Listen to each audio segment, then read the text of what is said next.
Welcome to Escape to Nature, and you are here with myself, Alex, in Okakuyo. Very beautiful looking Okakuyo at the moment.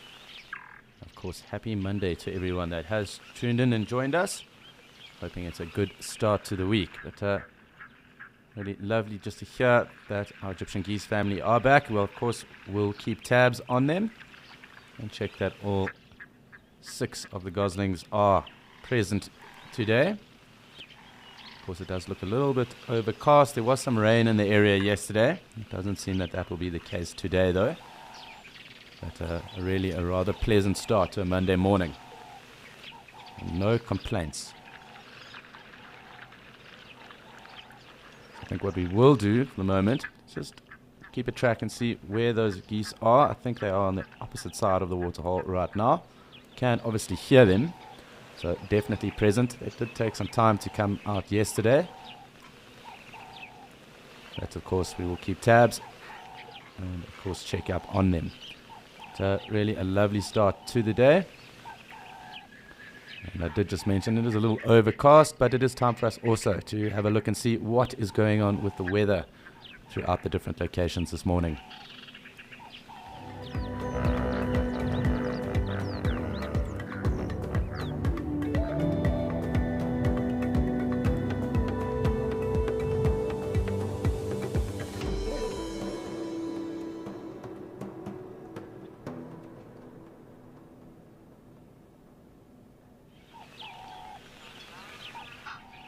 So we have been able to locate all 6 of the goslings. Both parents are present as well.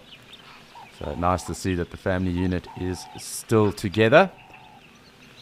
And we'll just have to see how that unfolds for the rest of the day and who else comes to join them. But a little bit of a forage going on. I'm sure they'll get into the water at some point as well. And we'll see them scooting about. A little bit of a swimming lesson as well. They are getting rather big rather quickly. So nice to just keep tabs on them.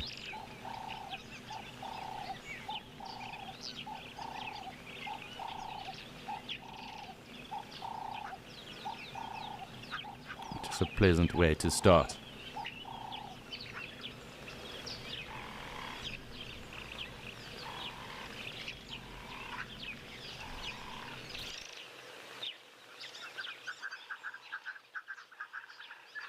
So some doves and of course those red-billed spurfowl that are calling again. We did have them being rather vocal yesterday, yet to be able to show you them on camera. But of course we do get a glimpse. We will try our best to show you exactly what they do look like.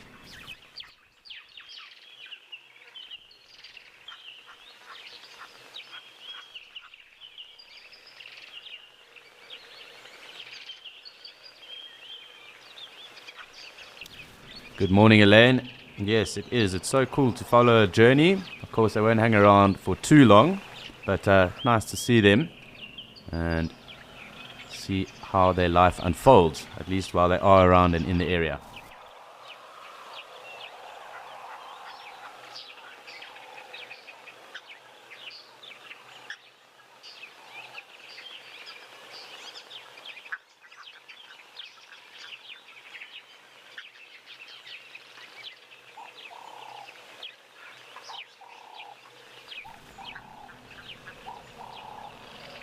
So a bit of a forage going on right now. Both parents also taking the opportunity to feed. And some Monday breakfast underway right now before Egyptian Goose School starts. Effectively underway anyway.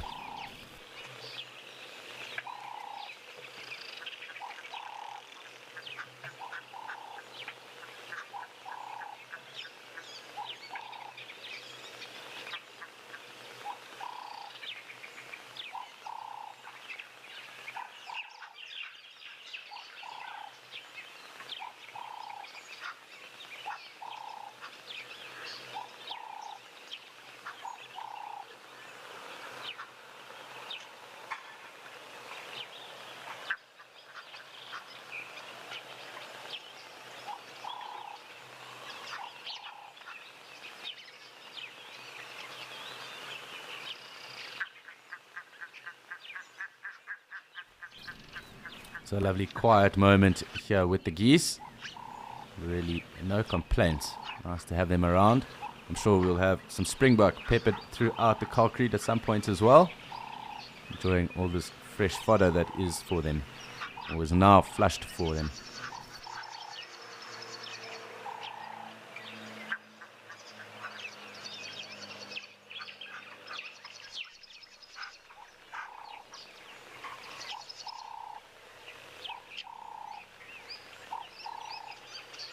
Hi Mark, and they are raised by their parents. As you can see, both parents present, and they are very protective, as well as Egyptian geese being rather territorial and not really tolerating other geese around. Of course, it does depend on resources, the resources being food, water, and obviously access to, say, nesting materials and even nesting sites. But these two older Egyptian geese, definitely the two that command the Okakuyo waterhole at the moment, and doing a very good job of parenting at the moment.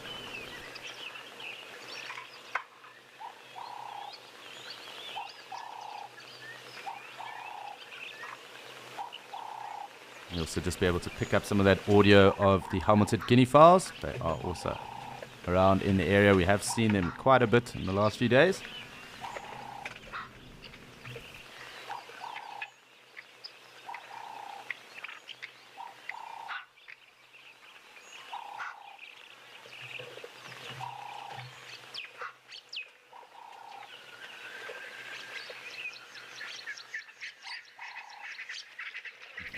One or two just having a little scoot around, getting the blood flowing, it seems. The spur fowls being rather vocal right now as well. And a lovely birding start.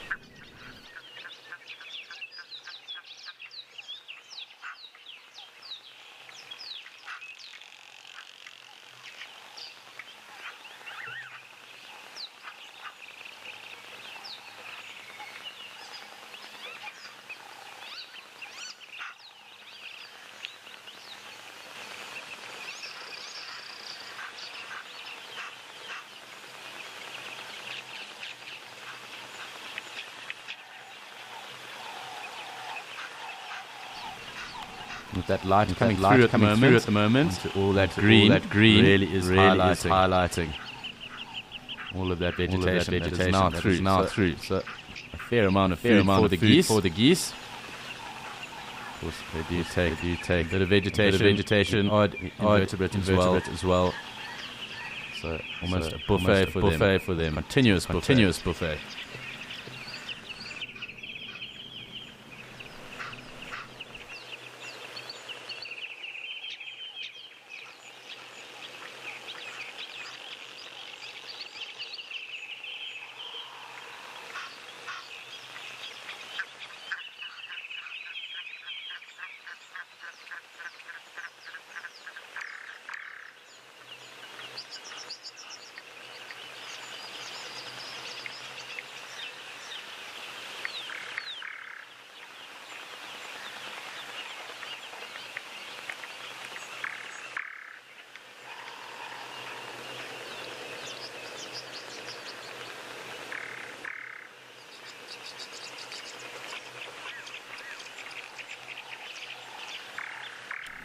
So from the looks of things, there's blacksmith lapwing.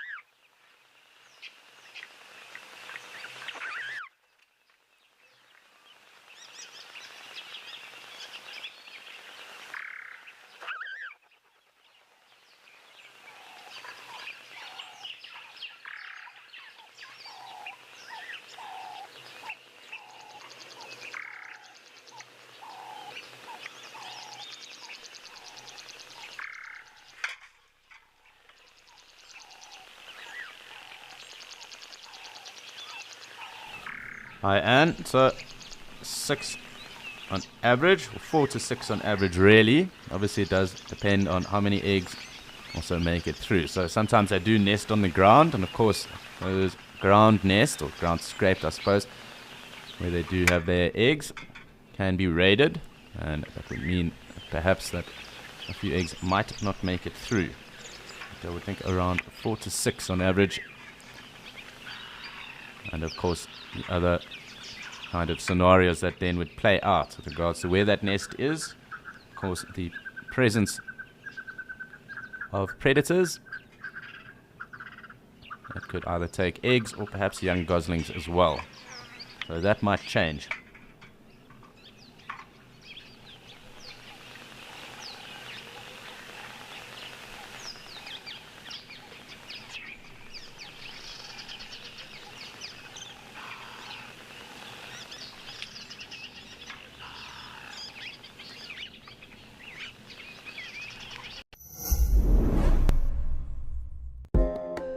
Here at Wild Earth, we know it's not always possible to watch your favorite show live.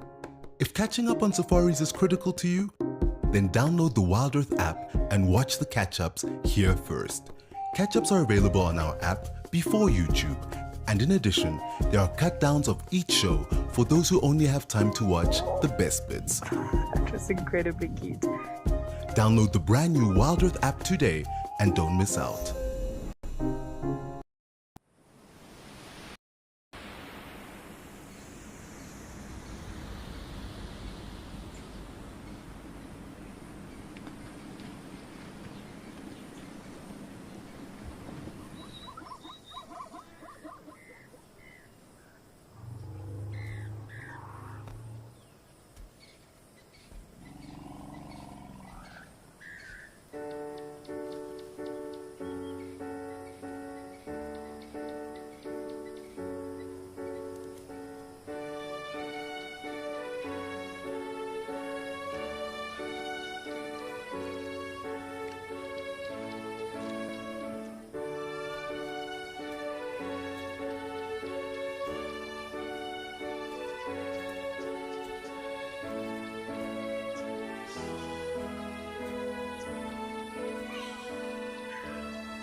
We're still just sitting here with our Egyptian geese family. Looks like they're moving back to the water.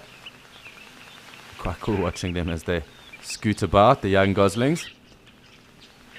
I think it's also time for us just to zoom out, have a look and see who else is around. We've had good numbers of egret as well in the last few days. So yellow-billed and the little egret. Yellow-billed forming little flocks as well. And we did have them trailing after springbuck the other day as well. So we'll wait to see if there is any interesting behavior with them. Perhaps the springbuck do get closer. Doesn't look like there's too much going on the northern side of the waterhole at the moment. But really a very pretty landscape to look at regardless.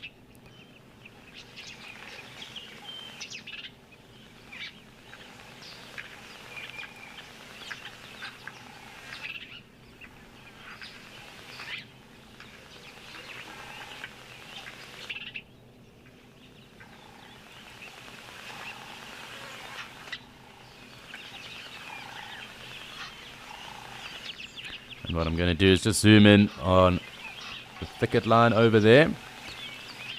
Because there were a number of springbuck that were quite far away yesterday. And they were really just in front of this thicket line. So I think if we do pick up any movement, it might be springbuck, and we'll just have to wait and see.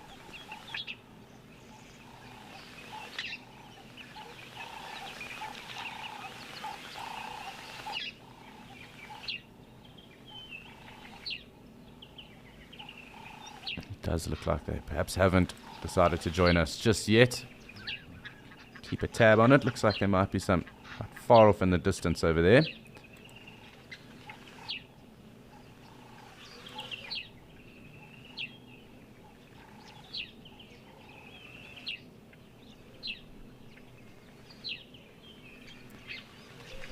As I said, just taking the moment or the opportunity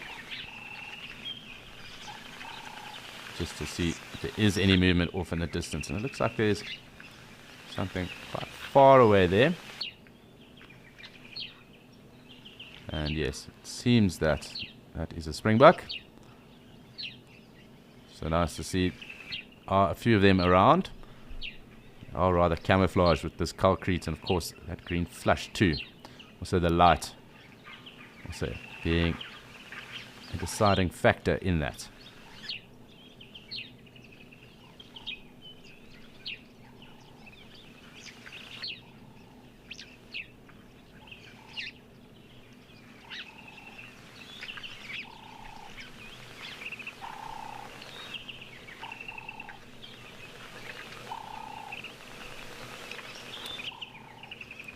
So nice just to see this springbuck grazing off, but quite far in the distance. I'm going to check and see if there aren't any closer.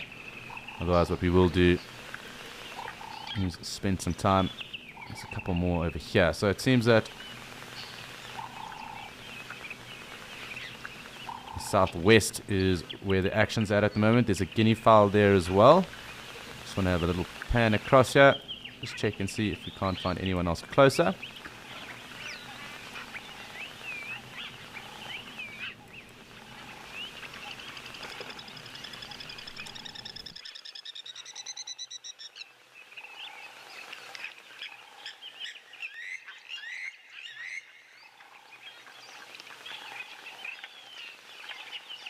So it does seem that the closest springbuck, the ones we last had, also the greatest number of them as well. The number of the guinea fowl as well, also foraging through. So try and keep all of them in frame, but it looks like 5 springbuck in picture at the moment, just quite far away.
So it looks like a rather quiet bit of grazing. One of the springbuck have also taken the opportunity just to rest up at the moment.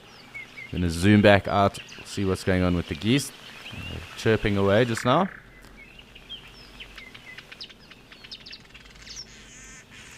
The southern marsh weavers calling too.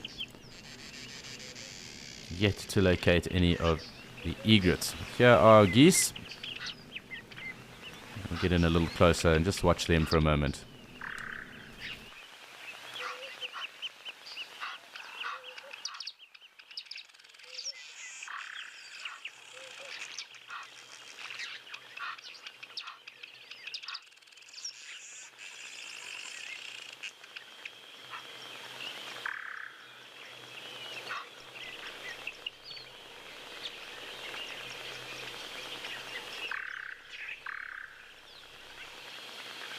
Hi, Darren. So, yes, as the name suggests, they're obviously found extensively throughout both sub-Saharan and Africa itself in general. So, from Egypt all the way down, revered, obviously, in ancient Egypt. Of course, then all the way down eastern side of Africa. And really, probably the most populous of the waterfowl that we do find. Also highly adapted to urban areas, and they do very well in those conditions too. But truly a shell duck, so more closely related to the shell ducks, and actually being a true geese or true goose or duck. Really, the differentiating factor between geese and ducks being size, of course, the amount of vertebrae that they also have in their necks. So geese and swans having far more vertebrae in their necks than ducks. Of course, these shell ducks as well. And family shell ducks also having a slight less number of vertebrae. But it's been quite awesome. Swimming lessons have commenced here, and it's time for us to see what's going on with Nick in Kariega.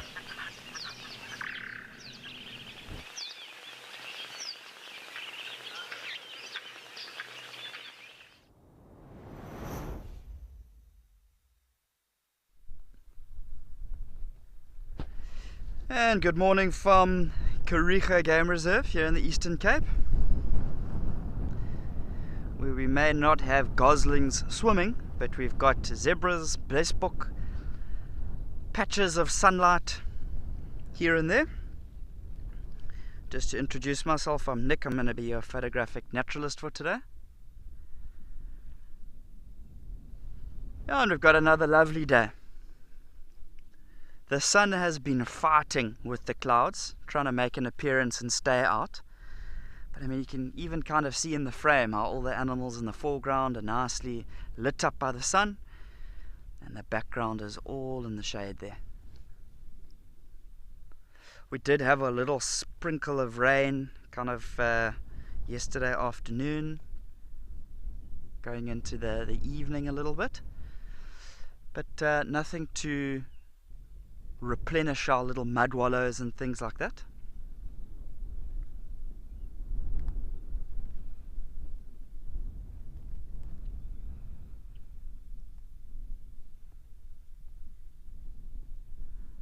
It's going to be another beautiful day. I think our plan of action is to maybe stick around Scotia Dam here a little bit. Just have a look and see what the weather does get up to. Often I mean, obviously if the sun does come out and it heats up a lot, then we'll most likely look to concentrate our movements around some of the waterholes, see if we can get some animals coming down to drink. Otherwise, if the wind picks up, takes the edge off of any type of heat and the clouds stay over, we might look to move around a little bit further and not concentrate our movements around the waterholes.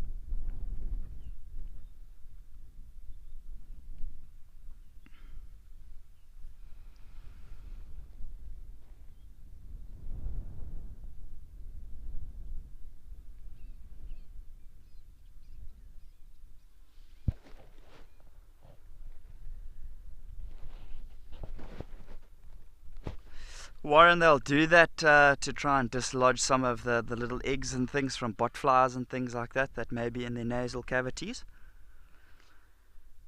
Quite a sort of a common practice. You'll see zebra doing that sometimes and giving that kind of just to try and dislodge anything. But it is quite interesting watching the different ways that animals walk, you know. Blesbok have got that bob like you talked about. Zebras have that bob. I always love watching an ostrich walk as well, you know, that neck is in almost like that S position, and it goes forward, lurches forward, and then kind of comes back. And that'll be more to do with sort of balance of the bird than anything else. But it's definitely amazing to watch. Look at a giraffe walking, how it's both legs on the same side of the body will move at the same time, and how close those hooves will come to touching each other but never really seem to touch each other. Look walk, when your blessbok does walk, it kind of bobs its head, but it'll place its back foot very close to the front foot, but just off to the side. Or is maybe something like an Inyala that prefers living in the thickets, will place its back foot directly where its front foot went, placing that foot exactly in the same spot, direct registering. So every animal's got their own little things, got their own little mannerisms and way that they like to do things.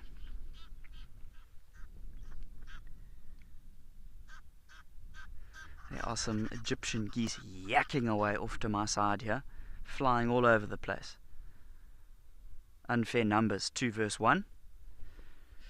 Yeah, and hopefully we can even get lucky enough to see some South African shell ducks at some point in time.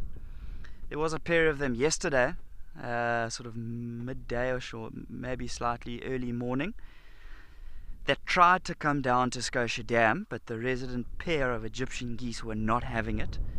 Chased them off pretty quickly.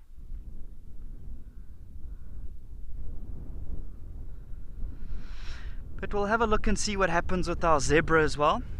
If you were able to join us yesterday for Escape to Nature, good on you. If not, just a quick little update. Our famous zebra Stompy, the male, the stallion without the tail, he was mating with one of the females, with one of the mares. So there is a potential chance that if we are able to find him today, we'll see if his courtship processes are still taking place. Been having a look at this dazzle of zebra that we've got here, and it does not look like he's in this group here at all. Plenty of zebra around, but he's obviously in a different group somewhere else. We'll keep an eye out and see if he's still doing his thing. Be nice if we can see some giraffe today as well. So plenty of possibilities.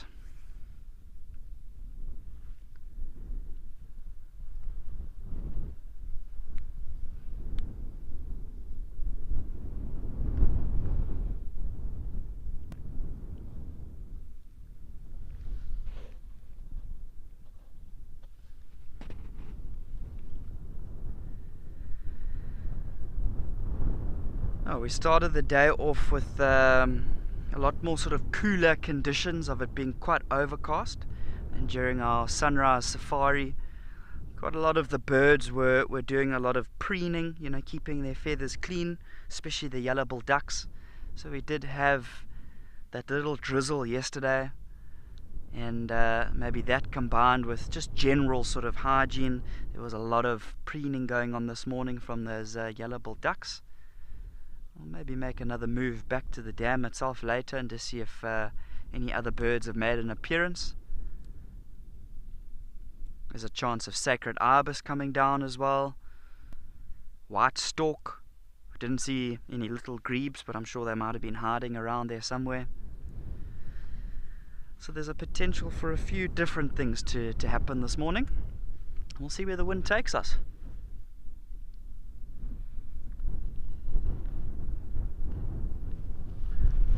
See, it looks like on the right hand side there, one of the little zebra foals is lying down, taking it easy.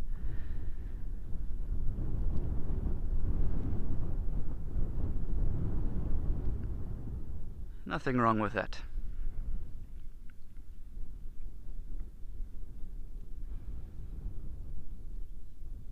Maybe he's been doing a little bit of feeding this morning, moving around, possibly testing his running gear out with some of the other foals in the dazzle. So he's got every right to settle down like that.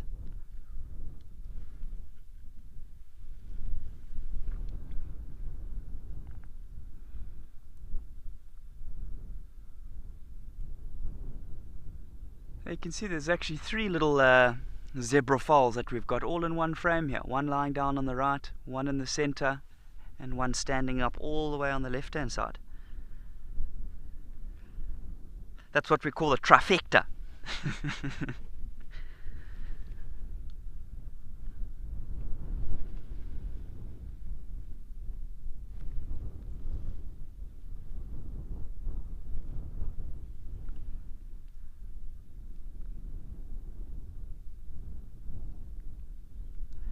and I guess at the end of the day, youngsters will be youngsters. You know, when they are out, sort of running around and playing, it's full steam ahead. You know, that's what they're doing. That's where their focus is.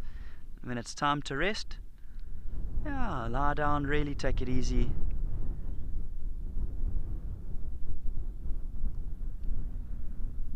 I mean, in terms of the climate and things that we've got here at Kariega, no real reason for any types of migrations or anything like that to take place.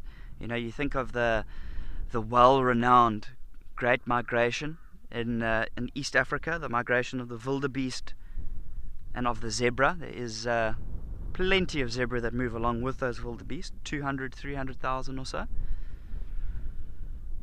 So they will migrate following the rains, which obviously in turn brings about green pastures for feeding. But yeah, that's definitely it's quite a, I guess, active lifestyle, if you want to call it that. You know, you've really got to be on the move the whole time. Remember that the migration, it happens throughout the whole year. It's not just sort of September time when everybody's trying to cross the famous Mara River. So they're on the move all the time. Whereas here in Kariega, you know, we get plenty of rainfall here, and even throughout winter, the grasses remain nutritious enough and long enough, and there's enough surface water available for the animals that there's no real reason to be moving around a whole lot, you know.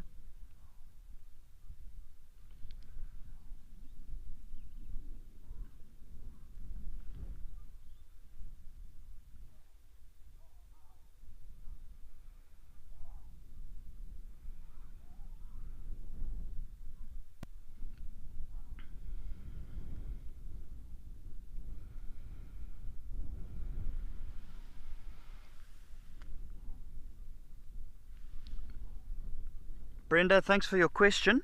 So it will largely come down to just the mother in terms of being responsible for the well-being of that little foal. However, if something like a lion did have to come past and potentially try and grab one of them, the herd would, or the dazzle would come together. They'd join forces. They'd probably put the youngsters very close to each other and form the adults would form like a protective barrier between the youngsters and that lion. So there might be a bit more of sort of group cohesion of looking after the youngster collectively. But I mean, largely in the sort of the day-to-day happenings, it's going to be the mother who will look after and care for that little foal. The stallion, he's more sort of trying to keep the ladies in his harem. You know, he doesn't want any other males to take them away from him, so he doesn't really have that much of an active role in raising that little foal, that youngster.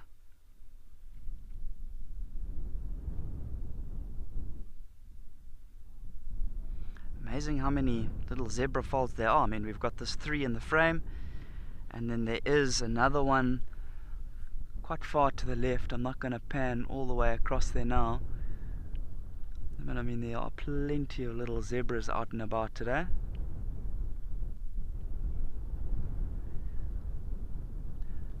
Nice little bit of bonding happening here between mom and youngster.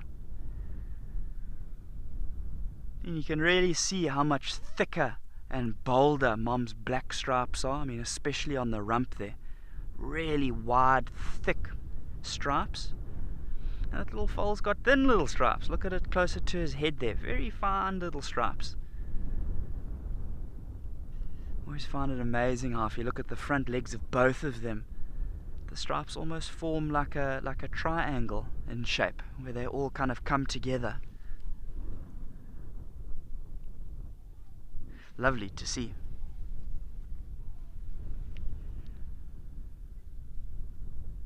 Yeah, beautiful tender moment.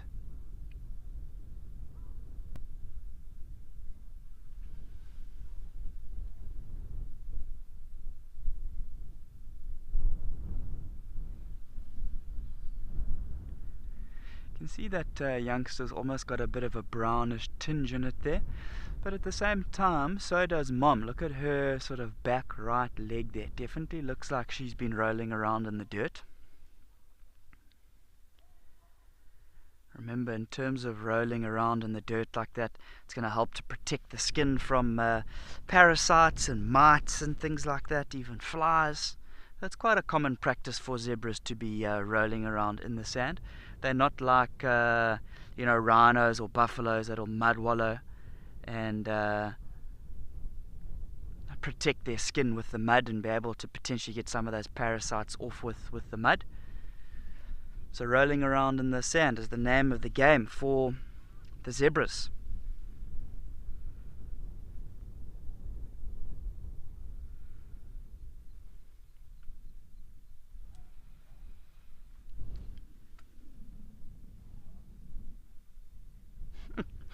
There's some baboons calling behind me. I don't know if there's like a little domestic going on between two different troops or something, because there's some shouting from one ridge line further behind me on the right, and then a few hundred meters across to the left there's another higher ridge line and some are shouting to each other, whoa, whoa, whoa, having a little domestic. What you seen over there? No, nothing. How's your morning? Yeah, good.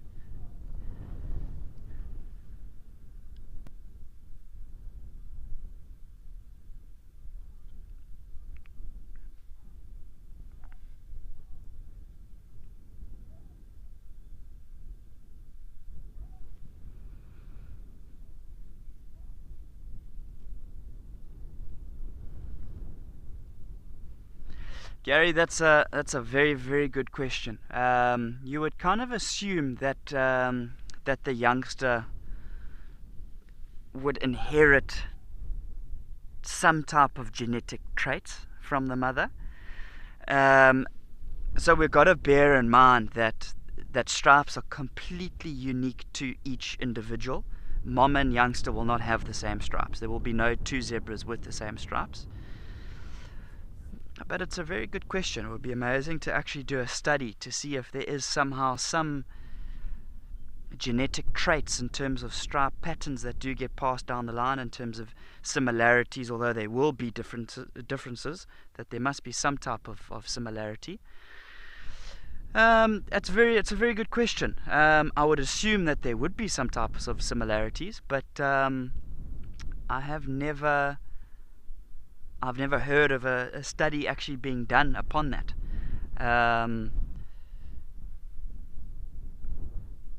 I mean, obviously, the sort of the genetics and chromosomes are going to play an important part in zebras, so you would assume it would.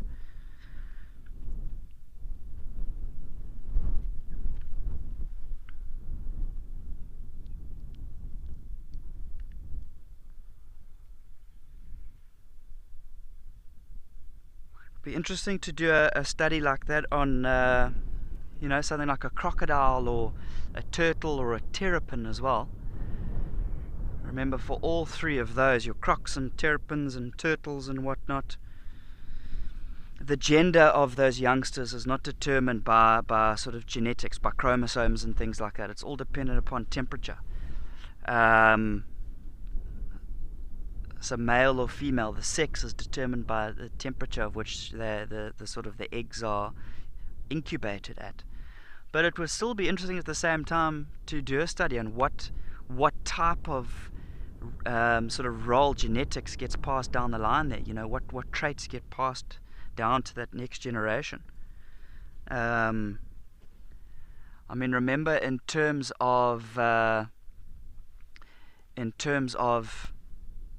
temperature determining the sex, it's going to be your temperatures of 26 to 30 going to be producing females, and your warmer temperatures of 31 to 34 degrees producing males. So I'm just going to pan relatively quickly to the side here. There's an absolutely incredible view that I would like to show everybody here. We've got a herd of buffalo coming out of the thickets. Look at that, with a giraffe walking in the foreground. What a stunning view.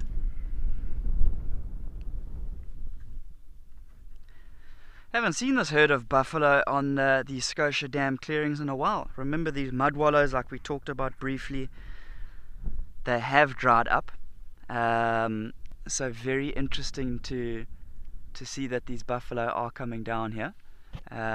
You would assume that they would want some type of water source.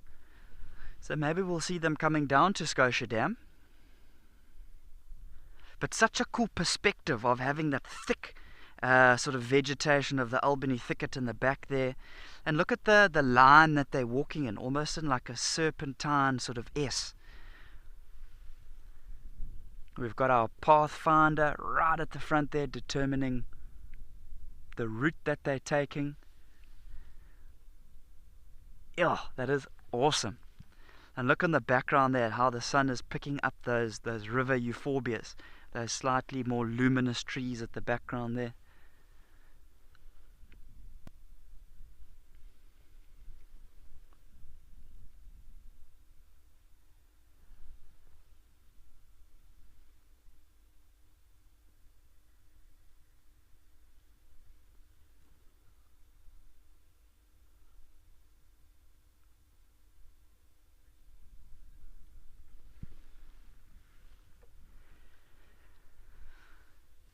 Fred, no, the older bulls will trail right at the back of the herd, and the herd itself, the movement will be determined by what we call the pathfinder. So the pathfinder is 99% of the time a female, an older female who's got a bit of life experience, that knows where to find the good sources of water, where the good grazing grounds and things like that are.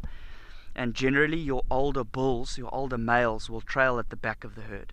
That's not set in stone, but I mean, already just looking at the front of the herd, we did see a lot of females. Remember, the bulls have got that boss, that bigger massive horn sort of meeting in the middle of their forehead, so that's the easy way to ID them from a distance away here.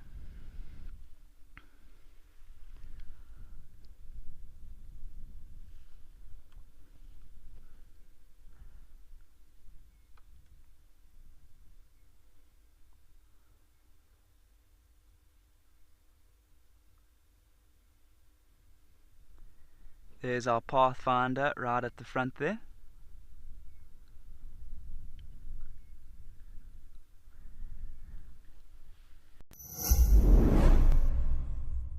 Join us from the 23rd till the 27th of January for a week of back-to-school special safaris, tailored specifically towards our future conservationists. Our naturalists will exclusively be taking questions from schools across the globe. Tune in for some entertaining animal education to ease you back into the school year, because fostering the upcoming generations of conservationists matters.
See, there are lots of young buffalo calves in this herd as well, which is always really, really good to see. The next generation coming through, doing their thing.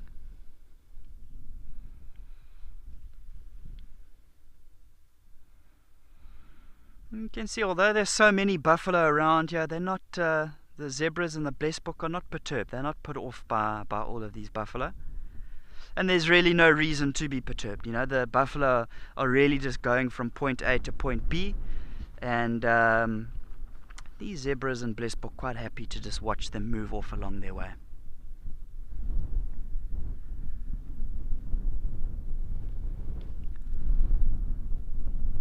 And it looks like the herd has started to get down towards Scotia Dam.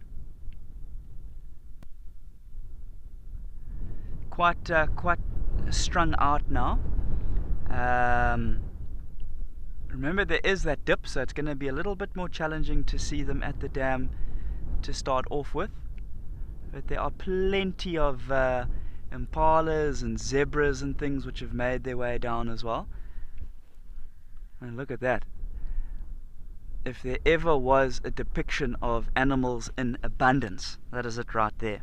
Hordes of impala, blesbok, zebra, and we know already there must be about 20 buffaloes or so down in that little dip just to the left hand side of the zebra that we can see. I'm sure as they start to move around we'll start to get a view of them.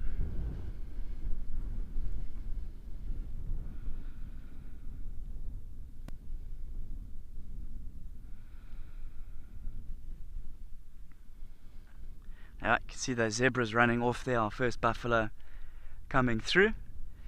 Everybody making way for the heavyweights.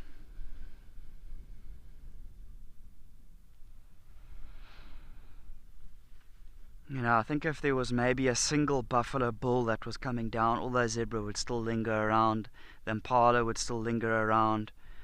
But I think with the sheer number of buffalo starting to move through, you know, there must be a good at least 40 animals or so here.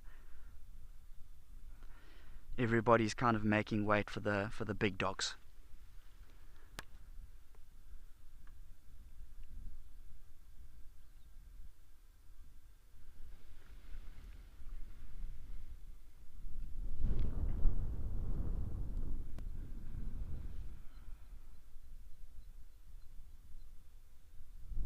So I think with it not being overly hot now, we do have a bit of a breeze, and as you can see in the picture, the sun keeps coming and going.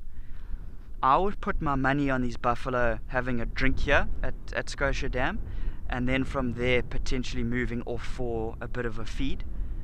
I don't think it is hot enough for them to all really get plunked down and settled into the water. You never know, but I just don't see it being hot enough. But amazing how you would never know from this angle that there's 40 buffalo or so. I mean, we can basically see 2 of them now from here. You'd never know that there's a massive herd just right down there. Maybe what I'll do just now is I might even reposition while they're down at the water there to see if we can get a closer view. But it's been amazing to watch how they've come out of that tree line, out of the thickets, and they marched all the way down the hill in that very set form, in that line. I must say, it's definitely one of my favorite things, to see buffalo coming down to a waterhole in that line. You know, they're moving with purpose. You can see they're not faffing around and maybe eating a little bit as they're going. They've got an idea. They know where they're going. They know what they want. And it's amazing to see how there's so much agreement amongst the herd. You know, it's not like there's youngsters running around and bellowing and playing with each other. Everybody's got the same agenda. Everybody's heading straight to the water.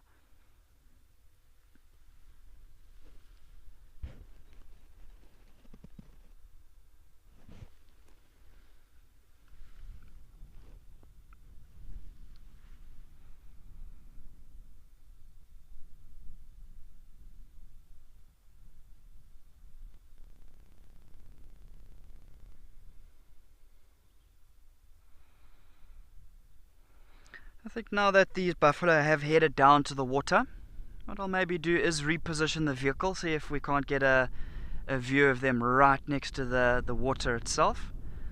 And I think in the meantime, let's take you across to Alex, who's doing a bit of panning and scanning at another waterhole of his own.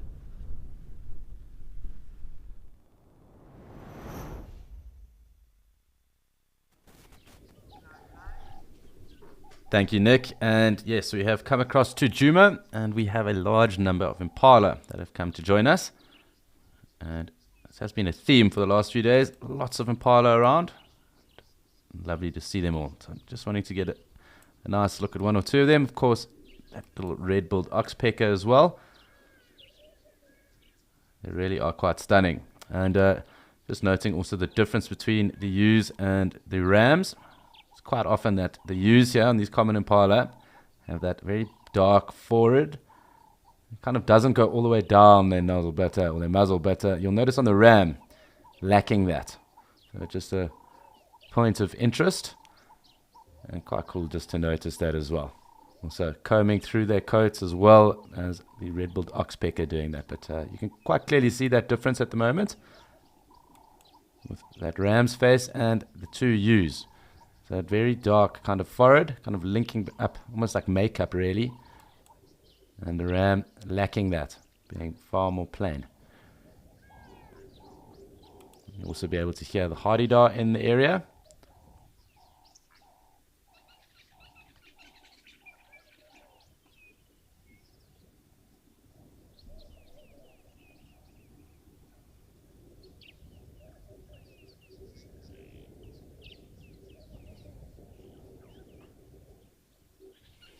Just quite cool. I'm going to zoom back out again, and we'll just get a scope as to really the size of this herd.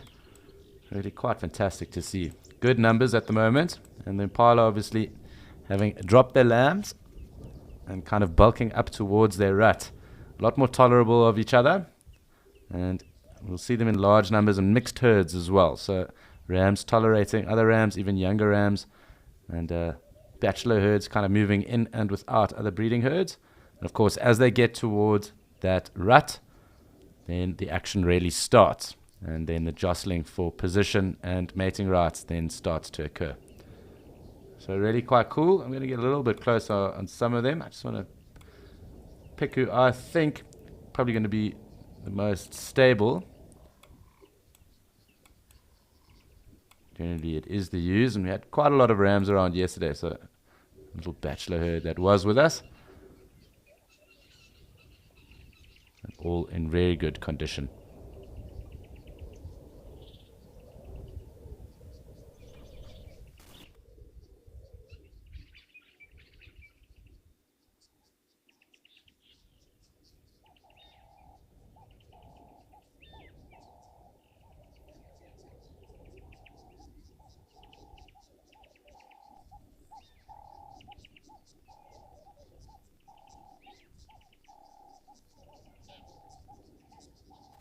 Hi Marsha, thanks so much for your question. Marsha wanting to know how long the rutting season lasts. So I must also just make a note as well for you, Marsha, that rutting season generally starts here. I'm using here being Djuma as the area, so the greater Kruger area, from around March. Sometimes a little bit earlier, and it'll last for a few weeks. And then obviously males set up those little harems and herds, and impala lambs are then started, or the next generation kind of then gets its first little bit of life. So then they do then drop it around November, so midway through November to December. It does depend, of course, on different areas. Oh, something going on here. I'm going to just zoom out. So of course in different areas we also then, with rainfall patterns and the rest, that rut might start a little bit earlier, it might even start a little bit later.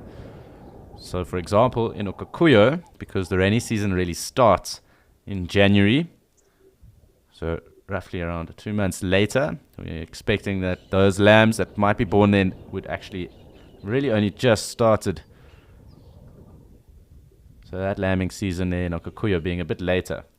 But obviously habitat, climate, rainfall, vegetation, all being quite leading indicators with regards to the different ruts and of course lambing seasons that might happen in different areas or locations as well. So just a point of interest. So here, for example, you can expect the round to start from May, although they will start jostling a little bit kind of midway through to late April.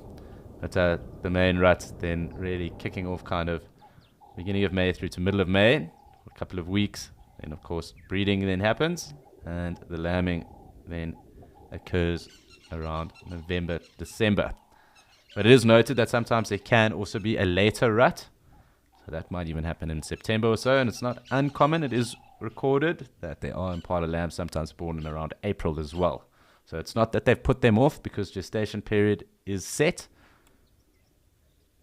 It is just that there might be a occurrence of a rut, a second rut. It does depend, again, like I said, on the amount of food resource that is available. And of course, if some females have only then come into maturity or different other dynamics that might be around, that might then dictate a later rut as well. Not to say that all the females will have that, but it's also been recorded that there have been Impala lambs born in April. And for example, in some of the recessive game breeding farms, it is also not uncommon for Impala to also have 2 lambs in a year as well, just because of that higher resource. Obviously do have access to feed, and that then does allow them to then perhaps have 2 calves in a season.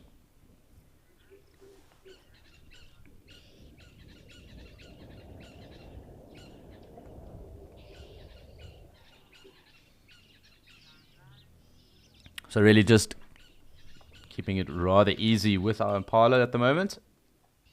Enjoying a number of the little lambs that are here. Of course, the ewes. While they are about, we will just enjoy their presence for now. Nice and close for us. The odd oxpecker also about. So really quite cool.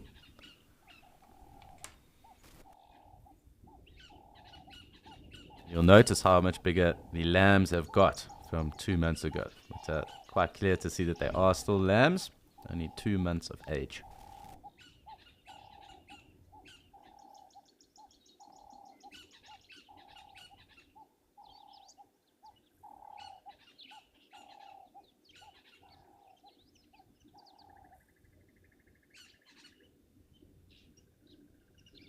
Crested barbet calling as well. I do think that majority of these ewes are going to push off. We'll try and see if we can't get them on the other side of the tree, although sometimes it is quite impossible. They move off kind of in a direct line from the tree, so we don't get to see them. But lovely that we did have this awesome sighting right now. So once these guys exit frame, I will pan back right, and we'll look to see if anyone else has come down to Gari Dam, and perhaps look at the clearing. It's on the other side, more to the left of us, but we'll go the long route round, just noticing if anyone else is here.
Okay, so we've managed to reposition ourselves and get a little bit lower down to get a easier vantage point here. And yeah, we've got the majority of the herd just on the outskirts of the water here. It looks like a lot of them may have potentially drunk already. You look on the far left-hand side of the frame, you can still see one or two down by the water. But it looks like everybody here on the right-hand side has slaked their thirst. And like we kind of suspected, nobody really wallowing in the water all too much. I guess you can't really blame them because it is not exceptionally hot. It just would have been nice for us, but hey, it is Monday. I guess they can do what they want. Yeah, it's just a lovely scene here at Scotia Dam. 40 odd buffalo. You can see all the way on the left hand side of the frame there is a grey heron doing a little bit of hunting, looking for some fish, looking for some frogs. And I'm still looking for red-billed oxpeckers. I've heard them calling in and amongst these buffalo. It's that little high-pitched chittering noise. I've heard them. I haven't seen one yet. Maybe it's just latched onto one of the buffalo on the sort of the far side of its body, out of view from where we are now.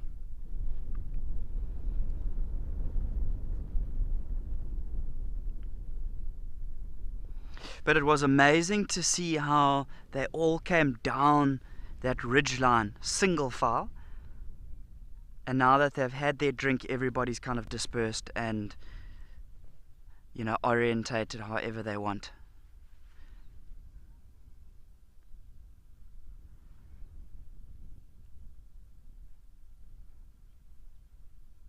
You can see how nice and green and lush these grasses are growing here at the edge of the water. So I'm sure on their way out of the water, these ones on the right hand side more than likely did do a little bit of feeding. You can see one is actually actively feeding there now.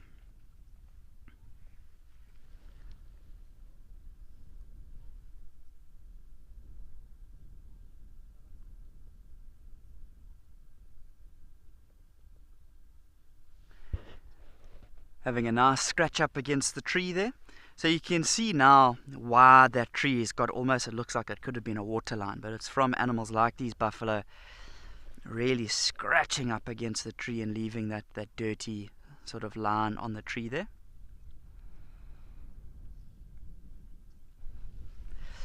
Yeah, what a lovely scene here. You can see we've got some buffaloes right at the back that are, what have we got? Two buffalo that have settled down, kind of like we were talking about. So they've read the script, they're doing what we wanted.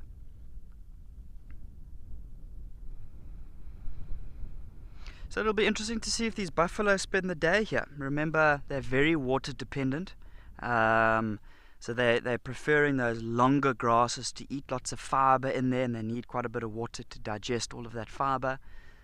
So this is drink number one of the day. They may potentially stay around these Scotia Dam clearings, do a bit of feeding, and then maybe even later on this afternoon come back and have another drink. Maybe have a little bit of a mud wallow or more of a water wallow later, seeing as there isn't too much mud to go around here at the moment.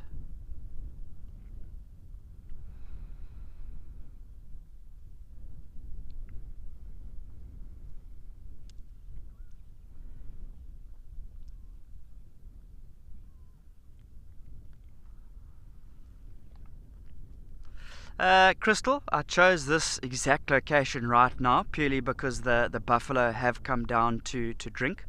So obviously we want to be at a lower angle to see the buffalo.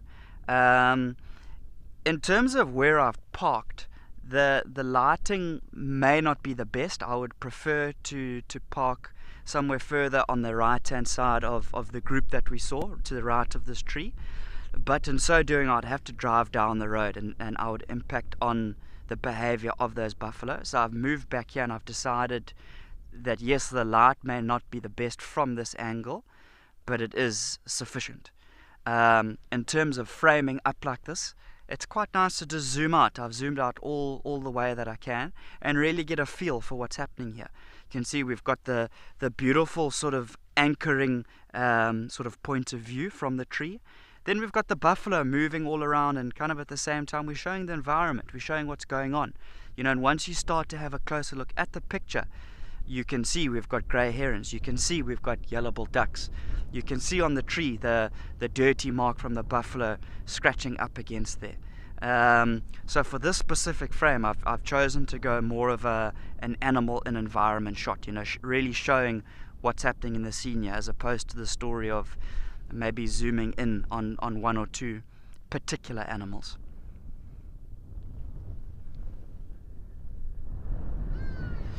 There's always one slow coach in the group, in the family. He's trotting along. Go, boy.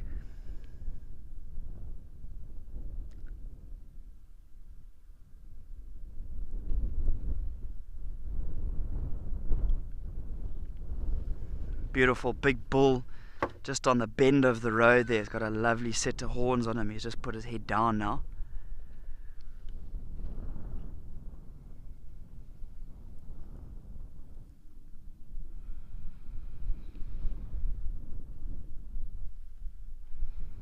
Yeah, so it'll be interesting to see where these buffalo go from here. It must now be sort of 9 o'clock or so. Yeah, 9:30. So I would imagine they've already had a feed for the morning. They've now had a drink. I would maybe say the next port of call is to potentially feed for another sort of 10, 15, 20 minutes or so, and head towards an area where they might look to start settling down. It's definitely starting to get a bit warmer. Remember, they're ruminants, so if they do go and find themselves a nice spot, they can regurgitate some of that food they've already gathered, that they've swallowed. They can chew that cud, still getting some nutrients. So I would say maybe the little ridge line just on my right hand side, that might be a nice place just to rest there. Remember that breeze that's coming across, it's going to hit them on top of that ridge there, so that's going to help to keep themselves cool. Remember, they will sweat as well, so that'll definitely help to keep themselves cool as well. And yeah, I mean, from there they've got a good vantage point around, in terms of any potential threats. They're still close to the water if they do want to come back and have a drink, or if they do start to heat up a lot, can come and wallow in the water. Both of these mud wallows surrounding Scotia Dam are completely dry and caked and hard. There's no amount of trying that's going to allow them to get any mud from that.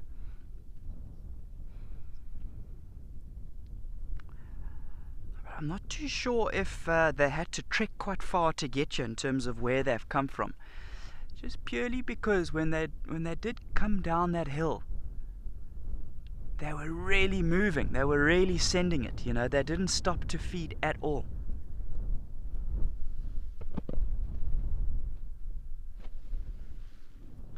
In terms of the direction that they did come from, they came from further east here. So there is that very high sort of, there are high hills all the way around where we are. We're pretty much down in a valley here, surrounded by high hills. However, if they did come from the east, and if they had to crest that hill, all the way on top of that hill to the east of where we are, it's nice and open then, lots of nice longer grasses. So maybe they spent the night up there, did a bit of feeding this morning, and then the Pathfinder decided to bring the herd down here.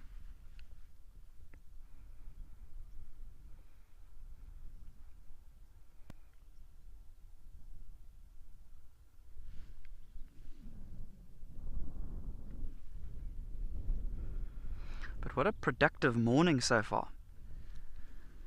We've seen blesbok, we've seen blesbok calves, we've seen zebra, we've seen 4 zebra foals, we've seen giraffe, we've seen buffalo herds, buffalo youngsters, like you're saying, Michelle, buffalo all over the place.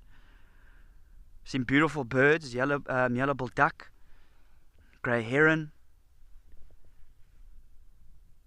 This oxpecker still eluding us, but I mean I can hear him somewhere here. So just in the space of an hour or so since we started Escape to Nature, we've really seen some amazing things. Just having a look at this bull in the center here. Kind of seem to be doing quite a lot of sniffing by the rump of that female there. Last time we saw this big bull, he was doing a little bit of mating.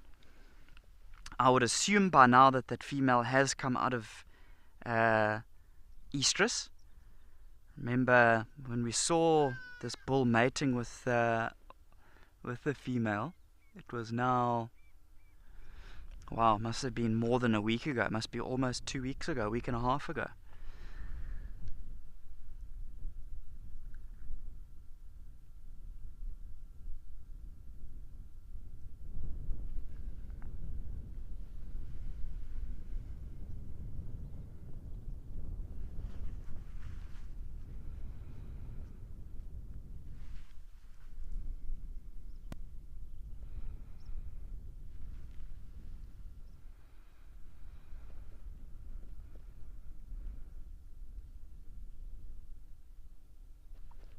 Michelle, I'm glad you're enjoying this herd of buffalo. It definitely is amazing to watch them doing their thing.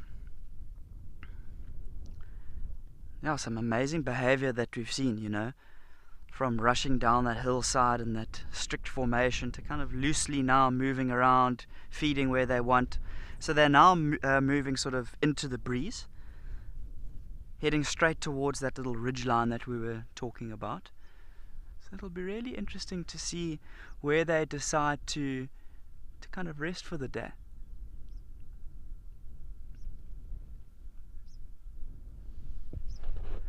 Because I would imagine they're not going to keep feeding for all too much longer.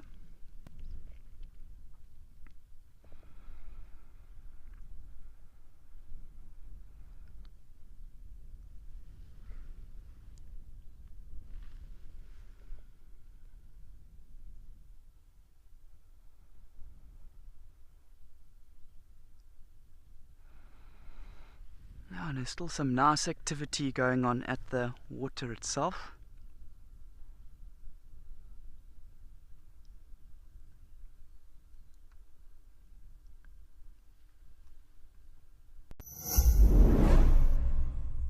Mashatu Game Reserve has a glowing reputation as one of the most beautiful reserves in southern Africa. And now, atop a soaring cliff overlooking the Majale River, beneath the groves of euphorbia succulents, sits the stunning new Mashatu Euphorbia Villas. These eco-friendly villas echo their beautiful natural surroundings, shaped to match the Mapanu parts of Mashatu. Enjoy earthy glamour with a consciousness for conservation woven into every element of these camps within the 32,000 hectare reserve.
Yeah, so I'm hoping we might see a little bit of wing flapping happening from some of these ducks. It looks like most of them are actively feeding, but like we talked about this morning, there was a lot of sort of preening going on. Remember, the preen gland for a lot of these, or for all of these yellow-billed ducks, will be close to the base of the tail. So they'll constantly get that preening oil, put it on their bill, and comb that through their feathers. So obviously that's going to be very good for the hygiene of the feathers, of making sure that the feathers are in shape, but also looking good for, you know, potential mates and things like that. That's also a very good thing to do.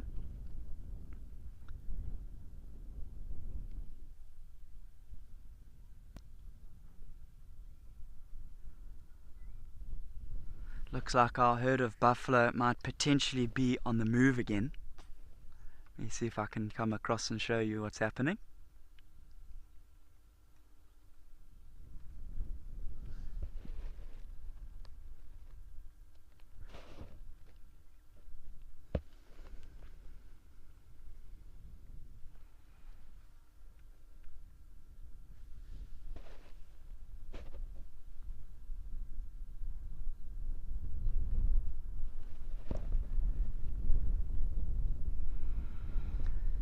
Have a look and see where they go.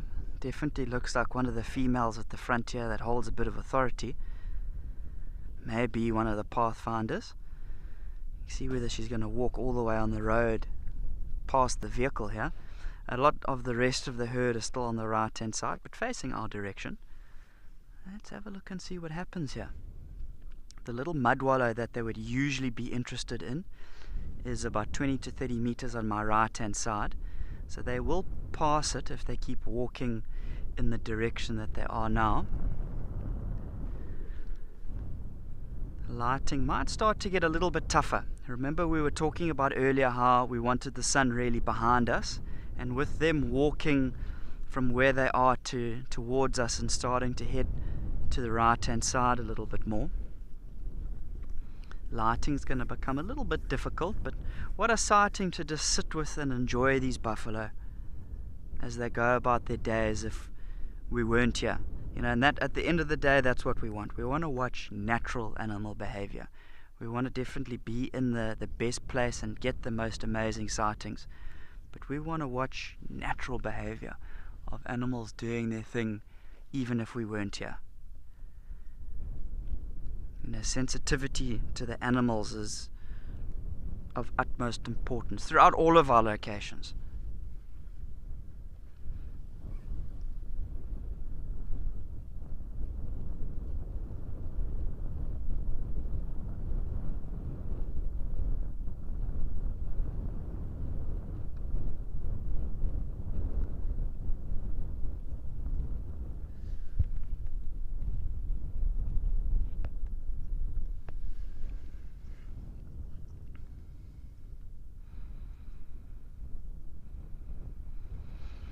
Yeah, so it looks like our buffalo have had their first little early morning session by Scotia Dam, had their first little drink of water. It now definitely looks like the herd has moved.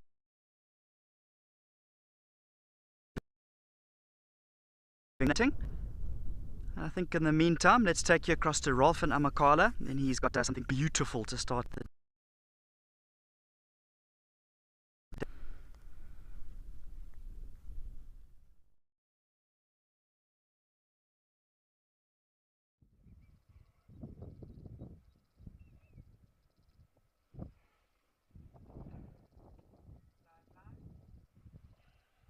Hello and welcome to the beautiful Amakala Game Reserve down in the Eastern Cape province of South Africa, where right there you're looking at the beautiful blue flower of the plumbago bush.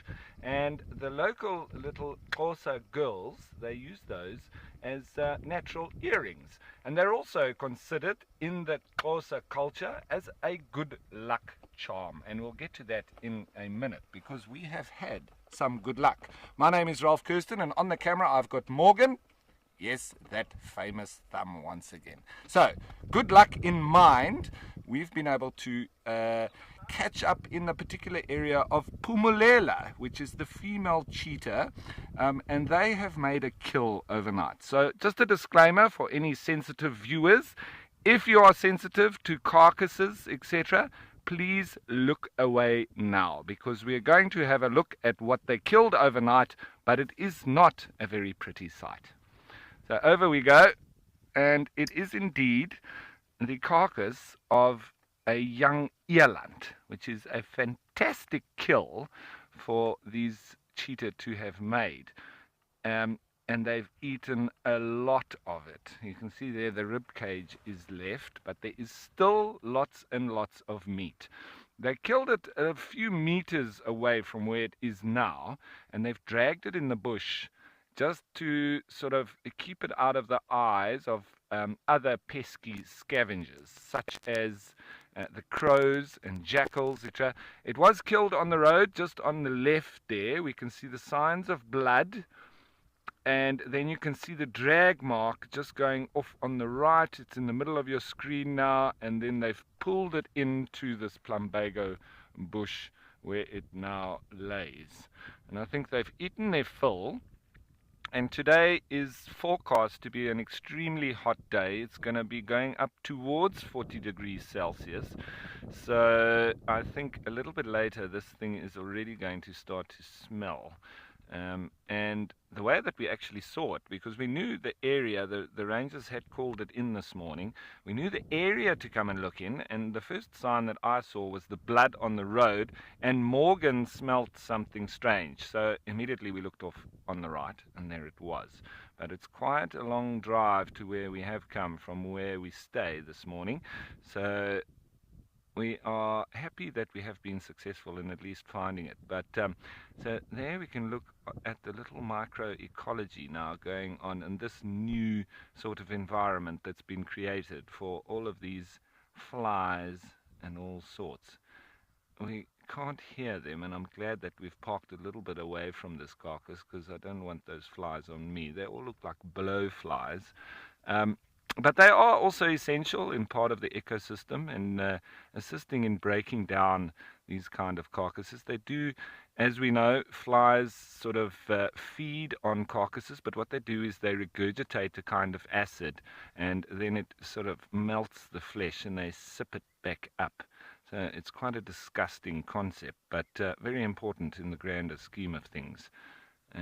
But why this carcass is there now, I'm sure that these cheetah have eaten their fill. They've gone to lay up in the shade, and I'm sure that they're going to come back a bit later. That's a bit of a stash or a cache that they've done, in the hopes that it might still be here later. There might be some jackals that arrive. We can see a bit of the intestines and so on there, which is normally what they don't feed on. That's pretty much full of plant material, semi-digested plant material, and normally part of the organs that get left when carnivores feed on animals, because they're not particularly fond of eating grass, and that's pretty much what the eland would have been grazing on. They are pretty much just grazers, so that intestines will be full of half-digested grass, and so it's not tasty for them, and they don't like to feed on it. But they've obviously eaten all the other organs, which include the liver, the kidneys, the heart, the lungs, and gone on to some of the flesh as well.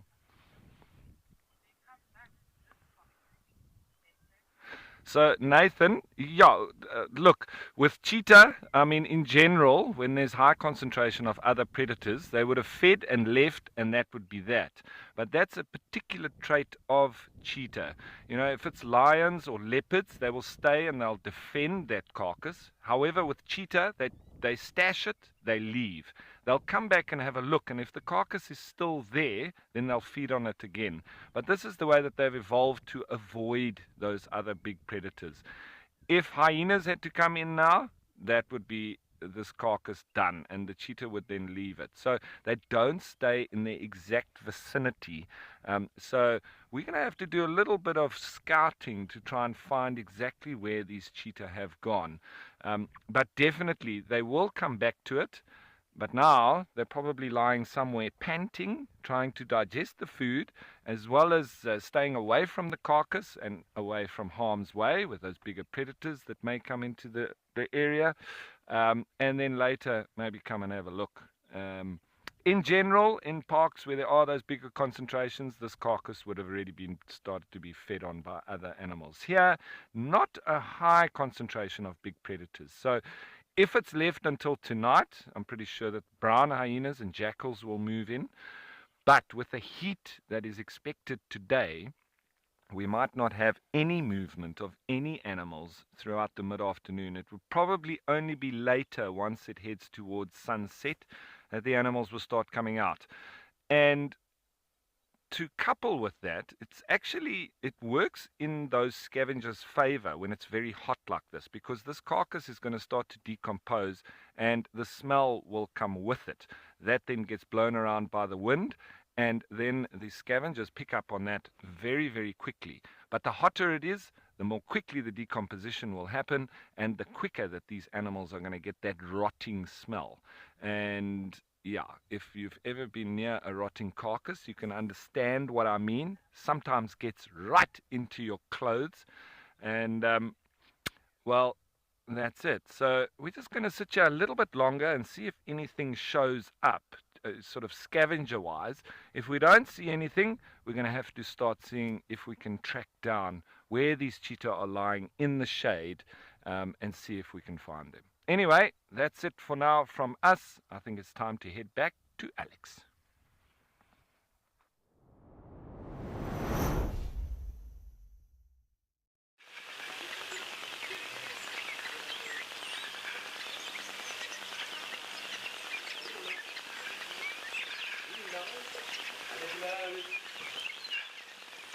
That's with us, little springbok just behind him, and the egret. And with it being rather calm at the moment, the wind has died down. If he does get to the water, he will have a rather magnificent silhouette. It's a very nice and peaceful moment. I do think this is the bull that was around the other day feeding with the springbok. It was rather close to us. It's nice to see those yellow-billed egrets there as well. I'm sure as he picks up or kicks up any other invertebrates while walking or roaming through, they'll take advantage of that and kind of use him as a method to feed. A lovely bull indeed. Very big body size.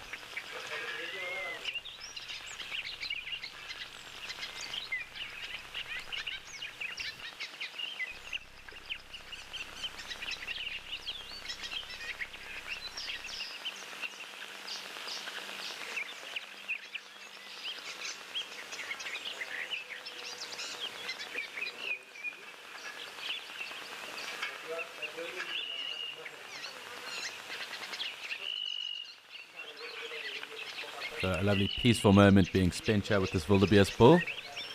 You'll notice the odd resting springbok in the background, one or two also milling about, and some of the egrets too.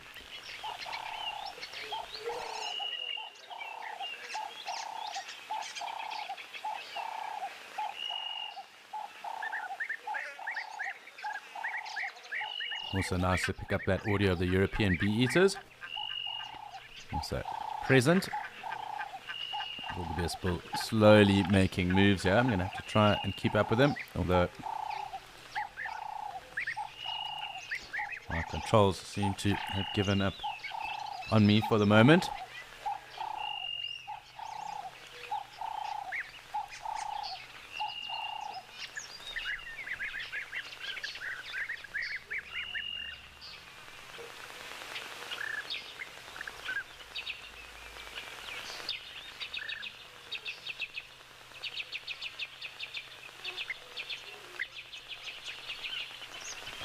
So I do have my controls back.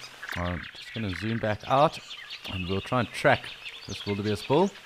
Sure, you will spend a little bit of time just grazing around here.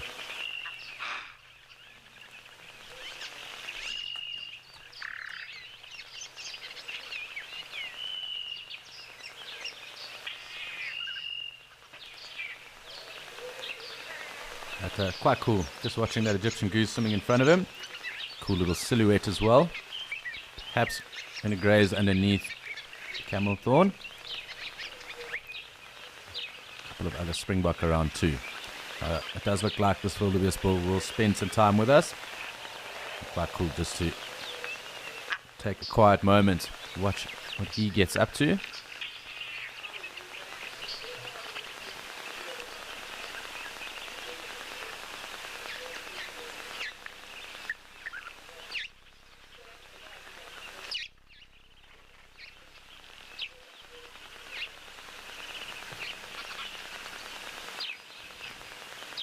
So, as hoped, the wildebeest bull has kind of positioned himself almost in the shade of the camel thorn and just grazing along. So, lovely grass for him. Of course, wildebeest favoring the shorter grass.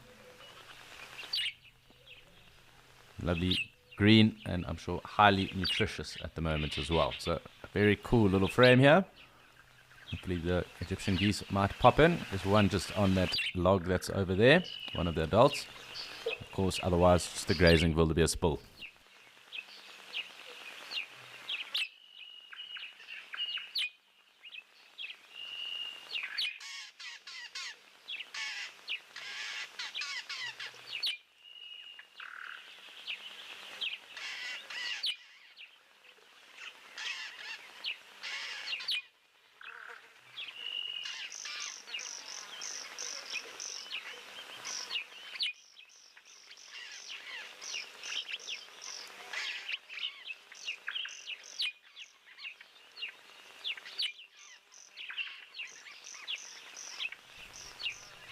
So it really is quite stunning. I'm going to try and get a little bit closer on the bull. It seems to be very relaxed.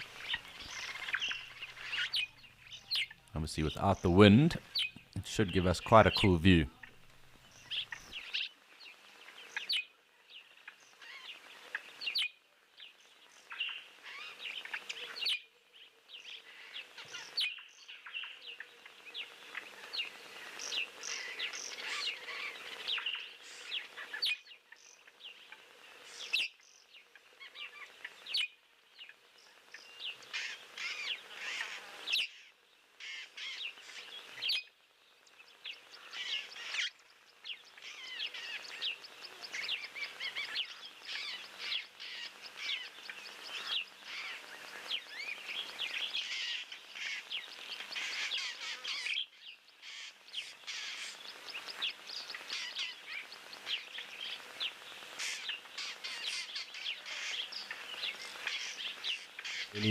Really a peaceful moment here with this bull.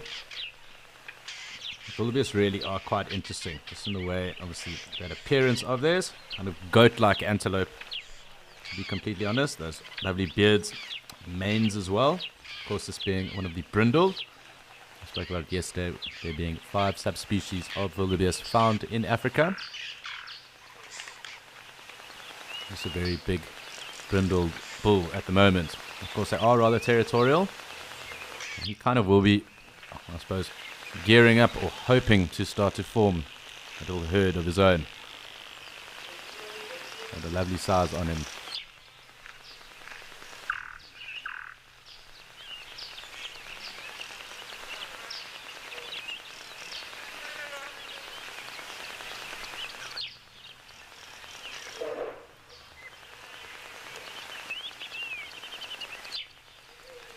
Of course, that scientific name of the wildebeest being the Conochaetes taurinus, and Conochaetes stemming off that ancient Greek word for exactly what I was talking about just now, that kind of beard mane that they do have, so making reference towards that. Really strong-bodied, very quick, good eyesight. Although some do think that they kind of got to the looks department last when it comes to evolution. Kind of picking up the end pieces there. But of course, everything in nature and in wildlife being perfect, nothing in nature isn't perfect. It really is all a function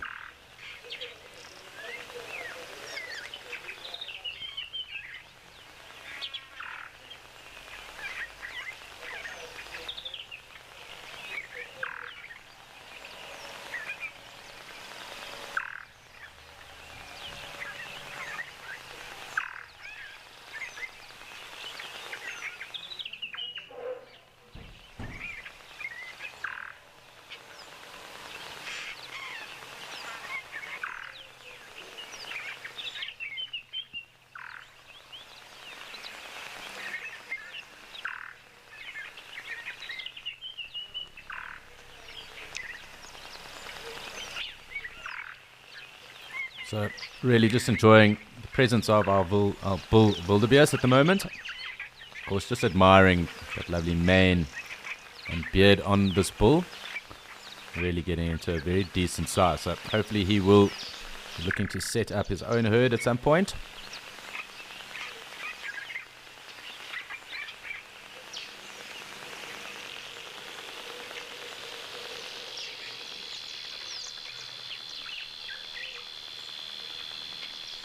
You'll also start to pick up the sound of the cicada that is present at the moment. Rather jarring noise. And just zoom out a little bit from the wildebeest too.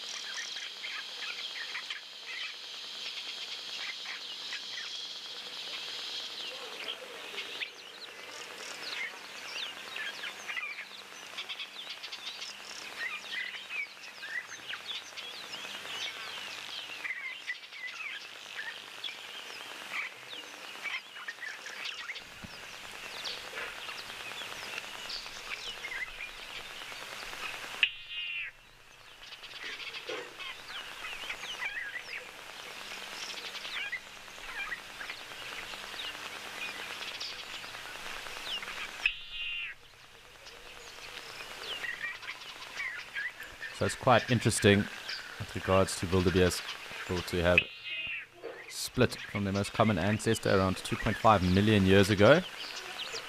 A number of their fossils also being found around the cradle of humankind, which is here in South Africa, in Gauteng.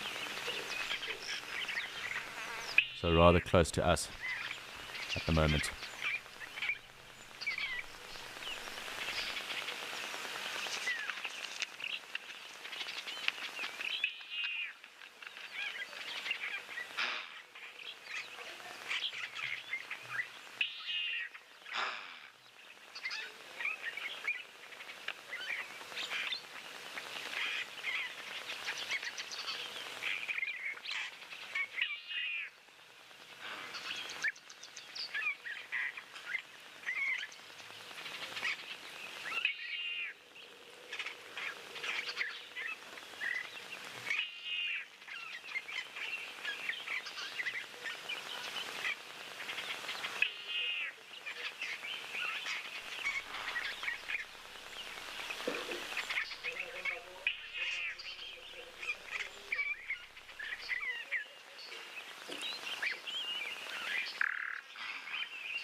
So just zooming out for a moment, there are obviously the springbok that have come through.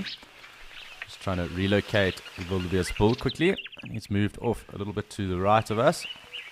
Kind of heading north, it seems. So while he is around, we of course will try and spend as much time as possible with him. A little springbok that is also there in the vicinity.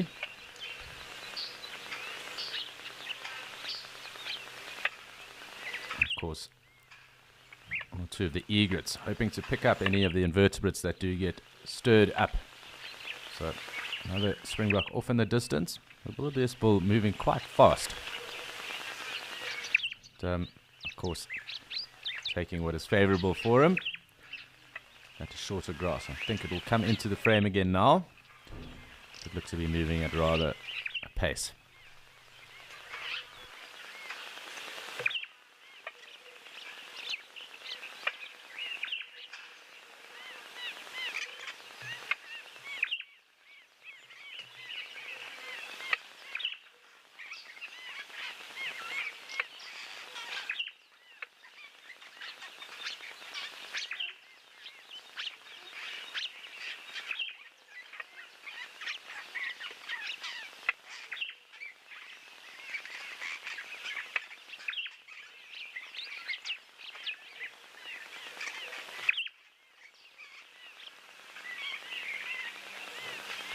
So just a quiet moment here with this wildebeest bull. He really is pretty cool and rather relaxed. So it is rather enjoyable just sitting here with him and enjoying a peaceful interlude.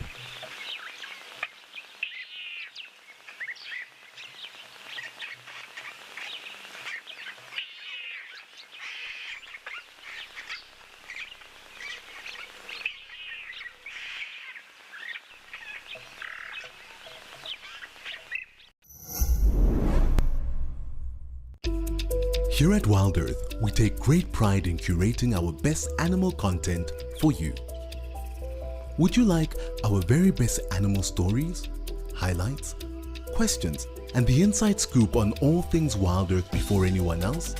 Find it all, as well as info on our exciting plans going forward first, in the newsletter handmade just for you. Available to all Wild Earth explorers.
So still just enjoying this peaceful and quiet interlude with our wildebeest bull. There's one or two springbok off in the distance. And otherwise, just a peaceful morning that is underway here in Okaukuejo.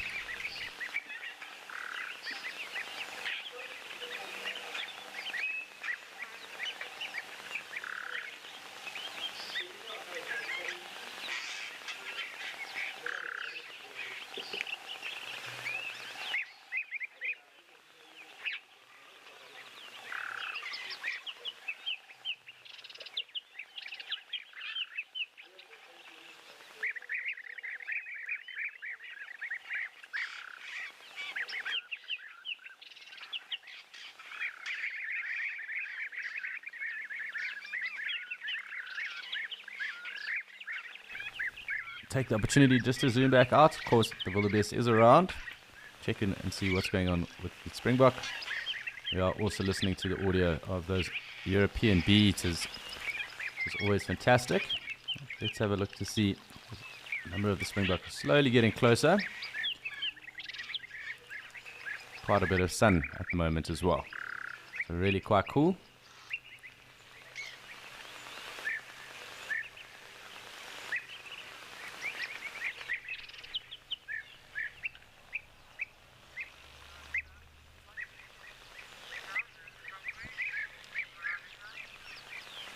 Hi Veronica, thank you for your question, and the answer is really in your question.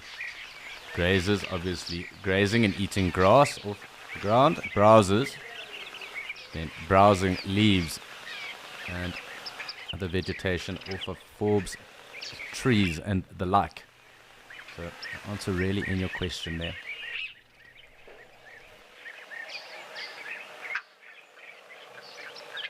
Of course, a number of antelope that we do think are purely or predominantly browsers do mixed feed. So the impalas we saw earlier, they will graze and browse. Kudu, nyala as well, even bushbuck too. So it really does depend on how fresh grass may be in the area we do find them. Of course, things like eland as well being mixed feeders too.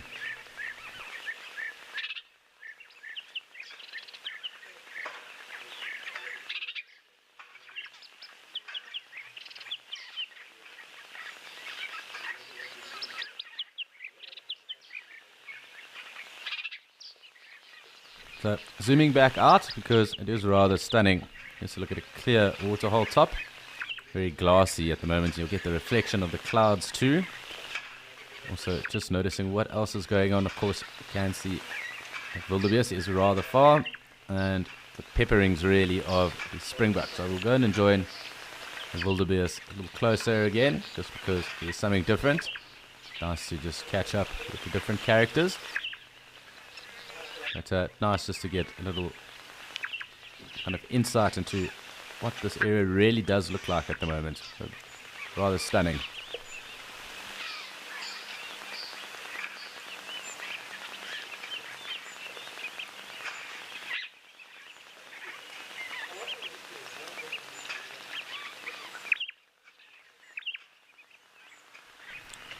So zooming back in on our wildebeest.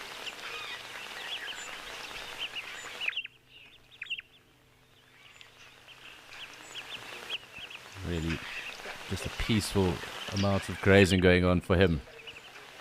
So once it does get hotter, we'll perhaps try and find some shade, and of course then get towards ruminating.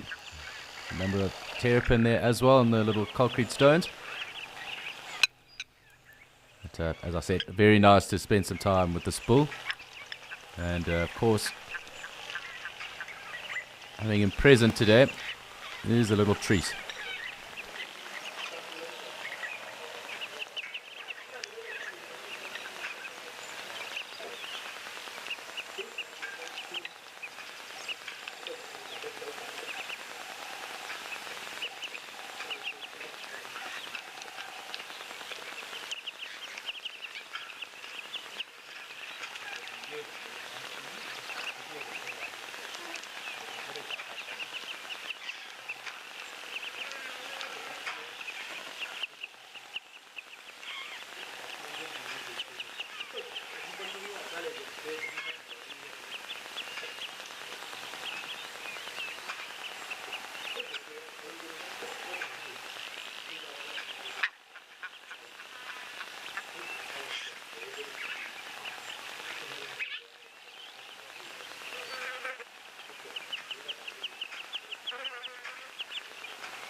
A little bit of maintenance going on in the background there, so do excuse that sound. Of course, like with all camps, work does have to happen. But it isn't disturbing this wildebeest at all, so it shouldn't disturb us. Really going about his business rather nonchalantly.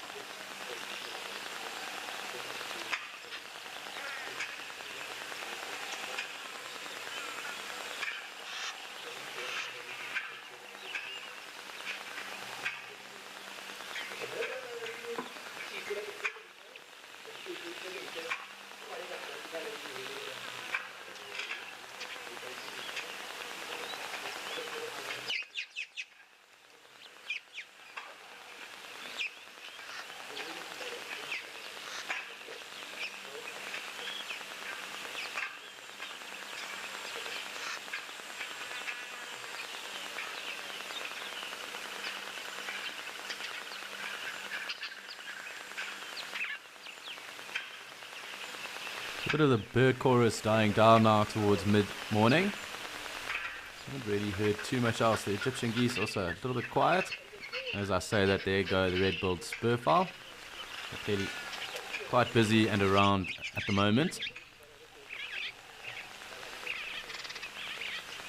Interesting. I haven't really seen too many Cape Crows of late, and they are always a feature, or at some point, a rather cacophonous feature, because they do really set the area alight with their calls. Of course, they do occur here in rather large numbers. But the little blacksmith lapwing also running through the frame with our grazing wildebeest bull.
So with them moving about and grazing quite slowly, almost methodically, it's really quite hard to imagine that this bull itself can hit up to around 80 kilometers an hour.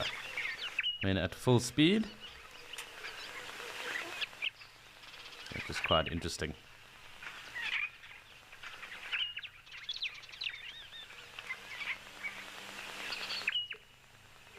And quite interesting, just in terms of what a day would look like for a wildebeest. Roughly around 33% of that day is then spent grazing. Majority of their time spent throughout the day actually is on rest, and around 12% is generally about moving about, and that's generally walking, of course, not hitting that 80 kilometers that I spoke about, and zooming around the place all the time. That, of course, is to flee from predators. And of course, they then also have to have little social interactions, and that too. So that would also depend on the age groups. It's thought that wildebeest kind of start to form their own little juvenile herds to some degrees after around 8 months of age.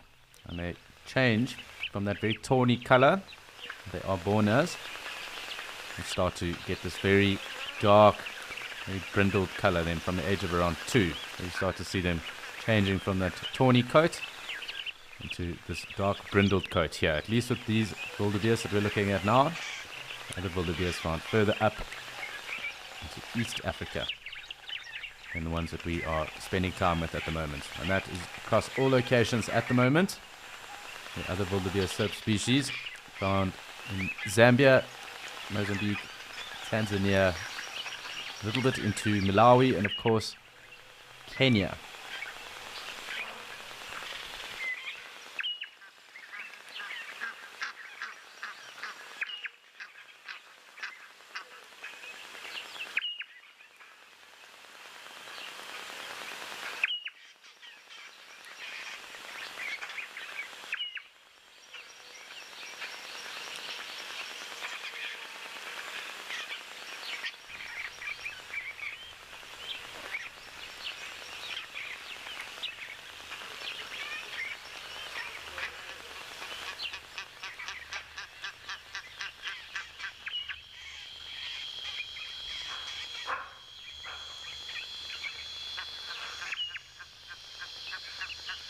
So you'll be able to hear the Egyptian geese as well as the cicada coming through now. So we assume that this bull is around 5 odd years of age.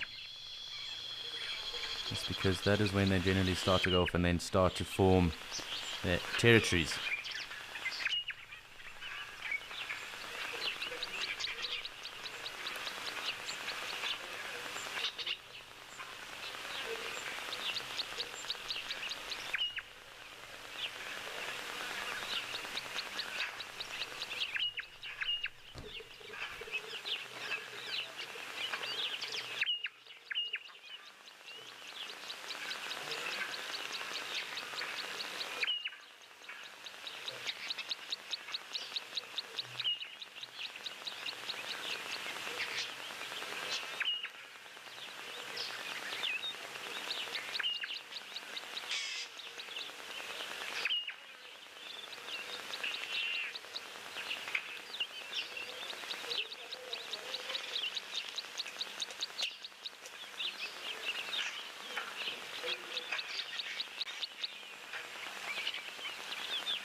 It really has been rather cool spending time and watching this wildebeest bull get about his business. But it is time for us also to shoot across to Djuma.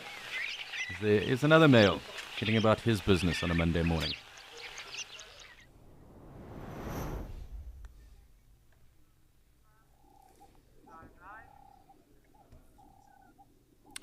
And yes, we are now here in Djuma, and quite clearly, a very big warthog boar.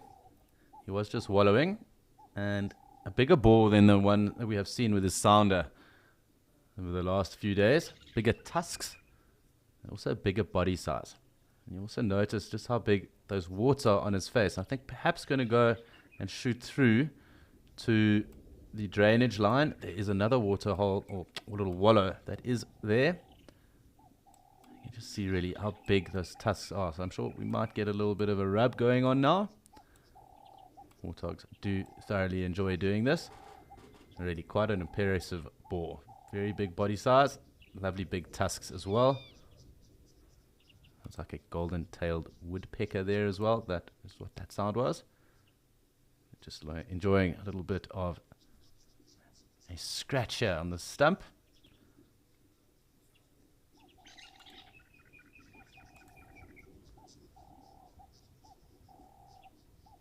So just under the chin. I'm sure you'll probably get the side of himself as well on there. Kind of do that then to rub off any ectoparasites or ticks and that might be on them.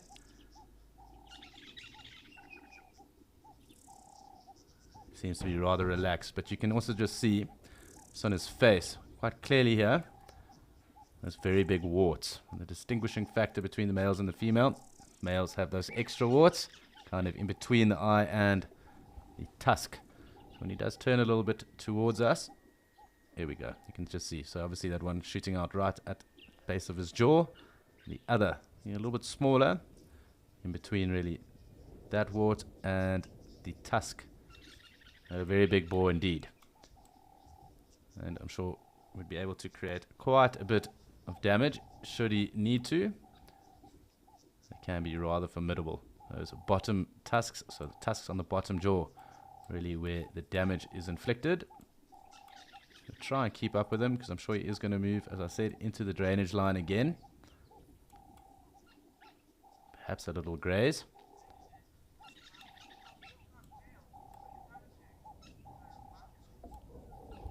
Good morning, Aloma. And no, they are not. They do form sounders, and it's not uncommon for them to have more than one female sow within that sounder as well, and then of course piglets too. So this one might have lost one of his sow friends or mates to predators. I think, as I said, coming down into that wallow that is here in the drainage line. So I think we're going to miss him. We might just have to hang back for a moment. He might come back out.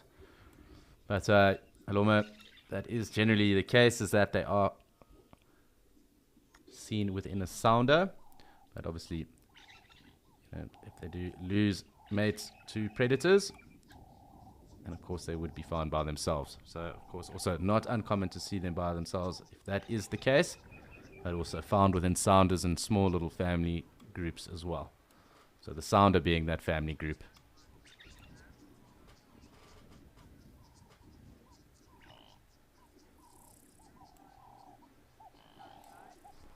So the warthog has disappeared into the drainage line. A couple of impala that are around, I think still part of that big herd that was here. Also just hear that kind of guttural sound, that is the impala as well.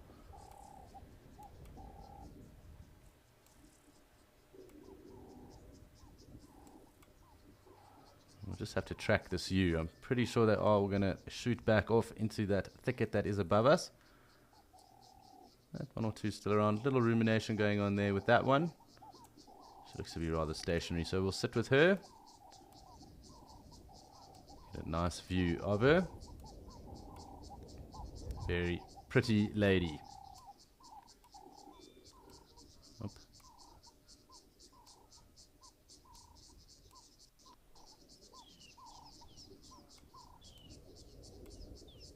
She keeps on moving. I'm trying to get a nice little close-up of her face.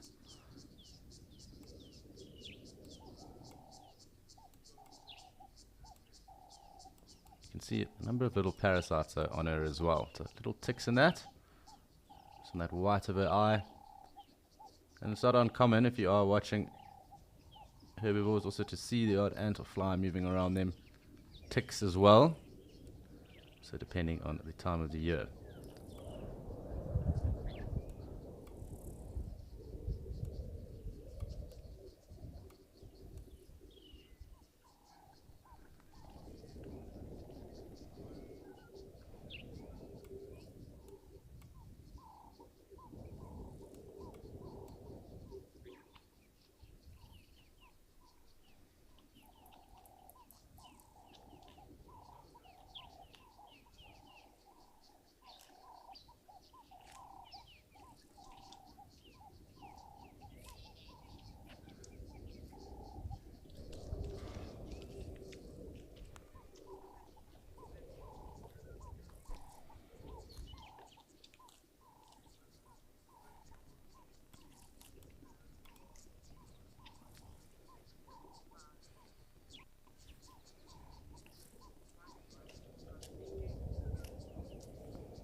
So we've just gone in search of Phumelela, meaning success, in isiXhosa, the female cheetah with her two youngsters.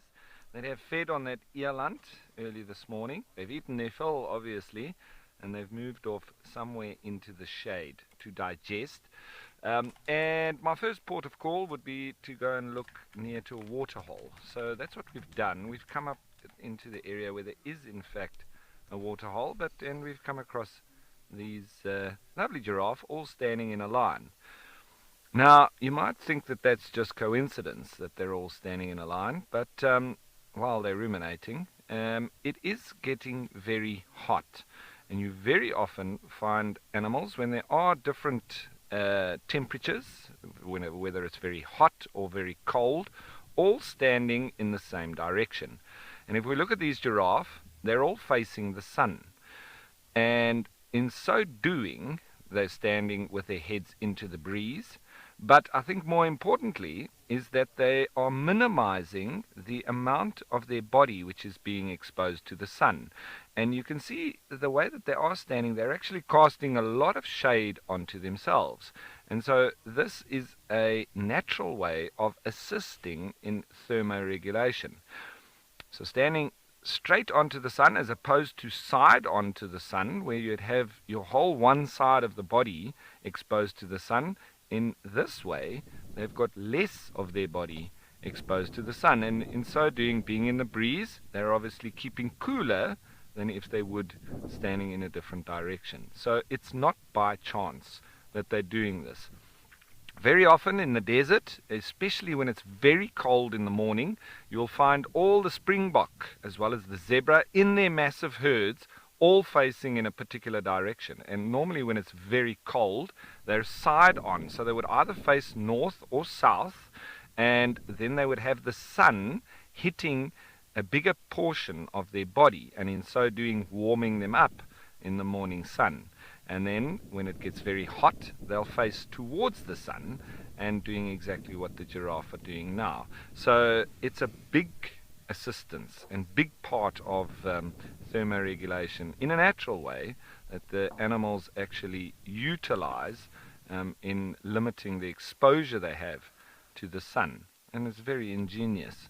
But I think it's just they feel which way they're cooler, and so they stand that way. But that's as a result of how much exposure they have to the sun. Very interesting. But yeah, you can also then sort of guess or see when you're out in the bush and you go on a game drive, which way the animals are facing, and you can potentially even tell the temperature. If you were in a closed vehicle, maybe you got your air conditioner on, you're not feeling the real feel of the temperature out there. The animals will tell you by the way they're facing. It's gonna be a scorcher. It's already very hot, and so you can understand exactly why they're doing it.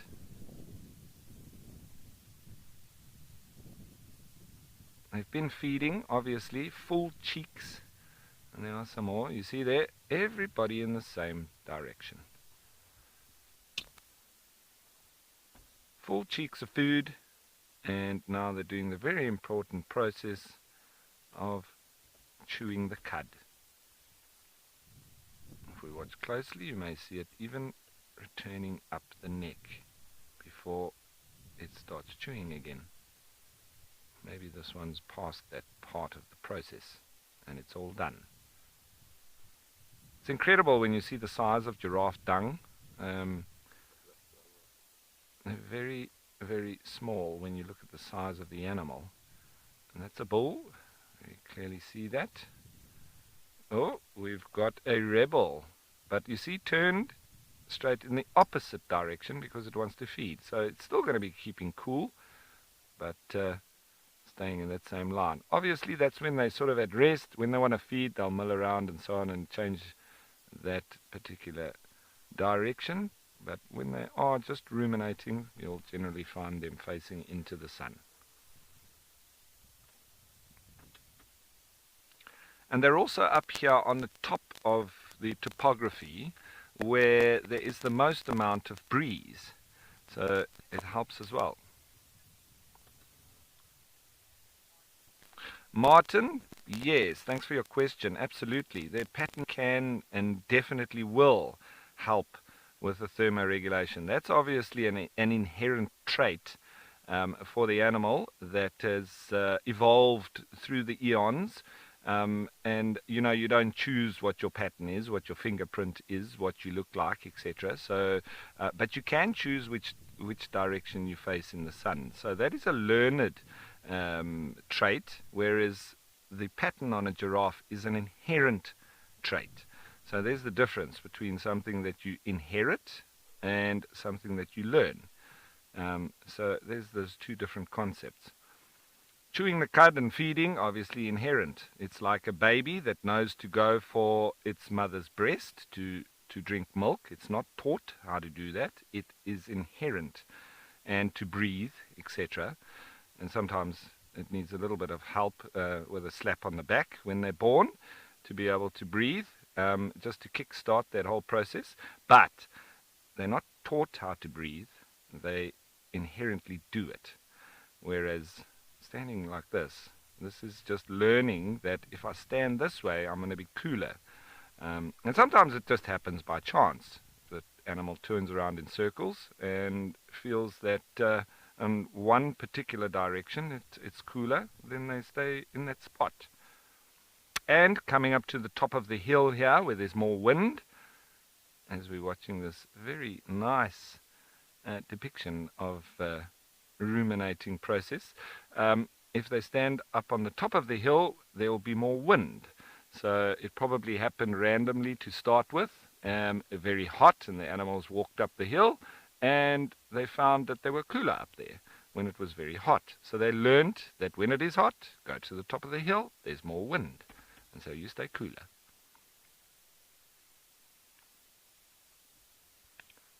Synchronized chewing.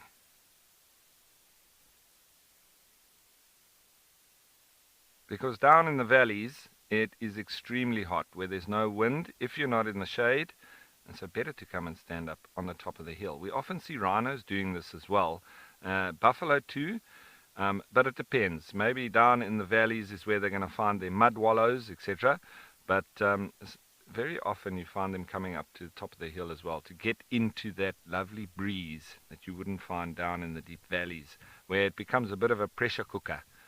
And so that's where they will go. And they then learn where those different areas are with different climatic conditions, where they're going to be more comfortable.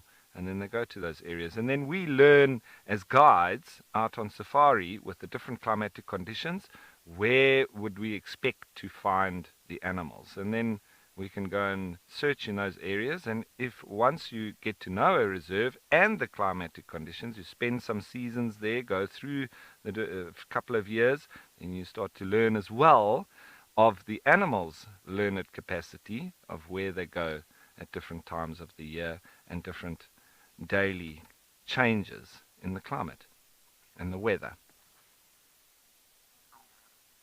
So weather, we speak of on a daily basis, but the climate is more of an average through the seasons. So today the weather is very, very hot. And it has been so for the last week or more. And there's been quite a few deaths, people that have succumbed to heat stroke. It is one of the probably most excruciating deaths that you can ever experience, I would imagine.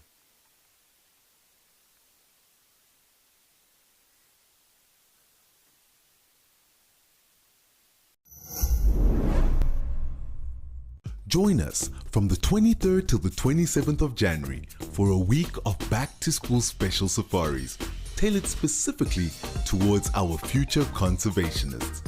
Our naturalists will exclusively be taking questions from schools across the globe.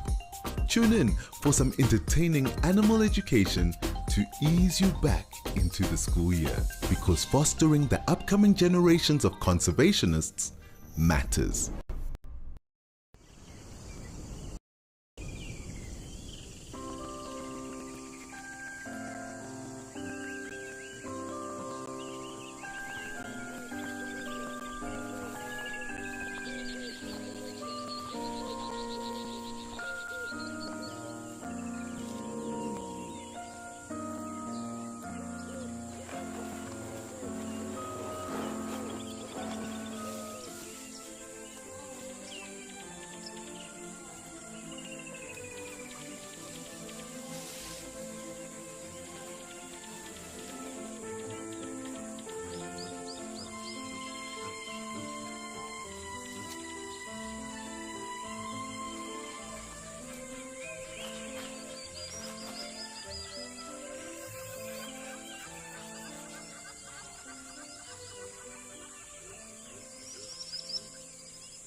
That looks like it might even be a very big female. There was a couple of bulls, but everybody's seemingly starting to walk off now. I think they may have cooled down. Who knows? They might be heading towards the waterhole that we're also heading to. That's a bush with a head.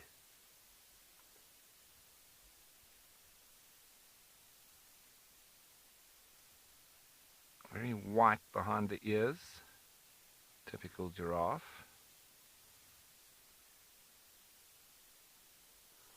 And it slowly ambles on up the hill.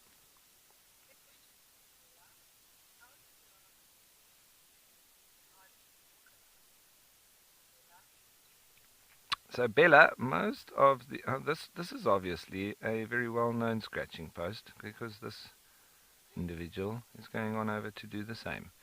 So it's mostly through body language that giraffe do communicate. Whoop. It's definitely is a bull, and he's going to try and find the perfect spot to scratch his belly. So mostly through body language, but they do make some grunts and sort of snorts. That's about it. But they've got very good eyesight, and there you can see the ears dropping where this giraffe is starting to enjoy the scratching post. They all seem to know that if they put their foot on it, they can get it going properly. But I think this one is a bit tall. It's not quite reaching, but it's scratching its ankles. As a little piggy comes through in the background. Oh, there's another one. don't think he's quite pleased that we're watching him. Come on then. Get the scratching post. You can see the heat waves now as well. Lucky for the breeze up here on the hill. No, he's not so excited about that scratching post. Didn't quite do it for him. He'll have to do it himself. Lots and lots of ticks exactly where that giraffe is scratching now. You can say for sure that it's got lots of ticks. And if you've ever had a tick on you, these little pepper ticks that we get, you'll know the itchiness that comes with it. It is incredible. It's like a mosquito bite times 10. And sometimes they do crawl up into places you would not like. I've got one that, yeah, I don't think I'll describe where it is, but it's extremely itchy. Obviously having gotten off the vehicles, and then they crawl up your legs. Men worse off so than the ladies, because they attach to your hairy legs.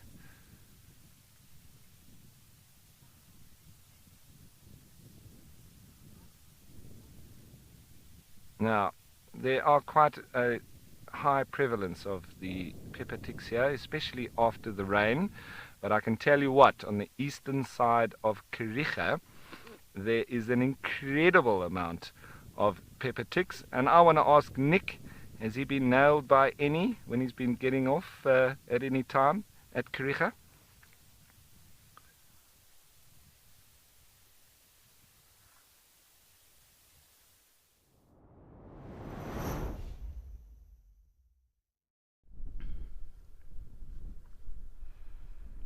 Hey, welcome back to Keriga.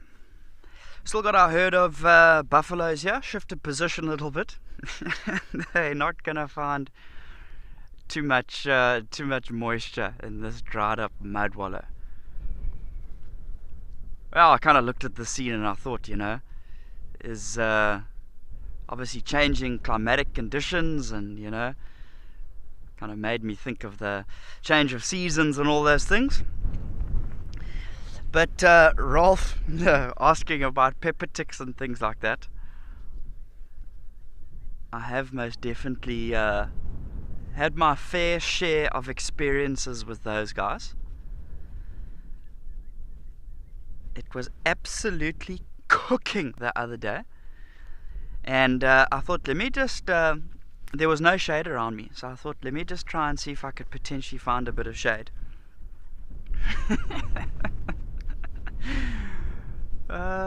And I crawled underneath the vehicle just to get a bit of shade, and little to my knowledge did I know that there was this pocket of pepper ticks that was right there. Completely covered my right ankle. I only found out sort of like 15 minutes later. But no, I mean, over the years of being in the bush, not just at Keriga, but I've had my fair share of pepper ticks. At least your bigger ticks, you look at your giraffe ticks and things like that, they're relatively big, quite a few millimeters across. Whereas your pepper ticks are tiny little things. And you often find a whole group of them, 20, 30 of them, 40 of them. Hard to see, I have only had tick bite fever once, thankfully, which I'm quite happy about.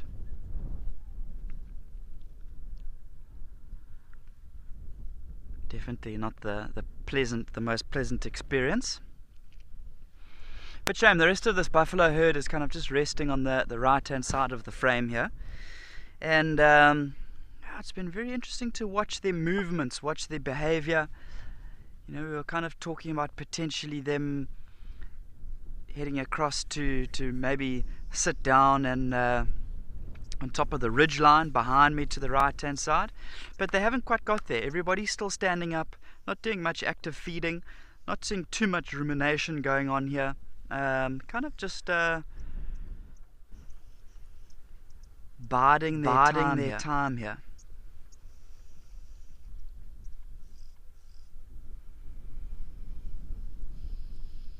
We do have some incredibly dirty buffalo.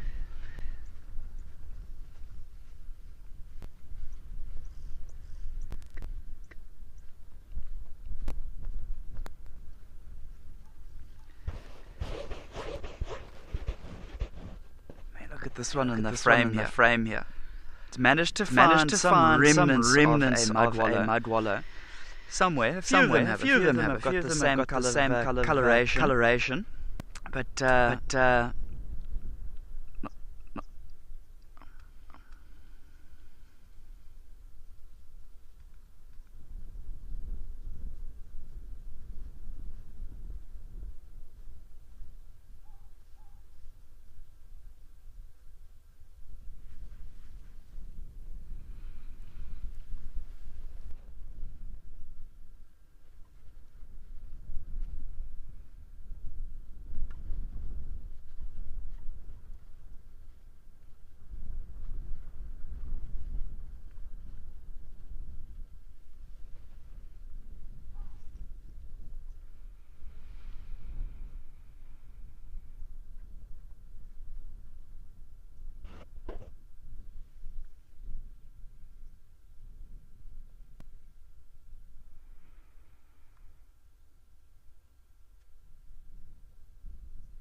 yeah, so like we were kind of saying, these buffalo are really not looking the cleanest here.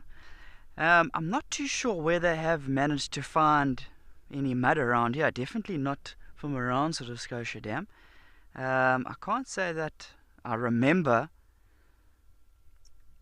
seeing the buffalo kind of heading out of that thicket earlier today looking like this, although there were so many of them and they were quite far away.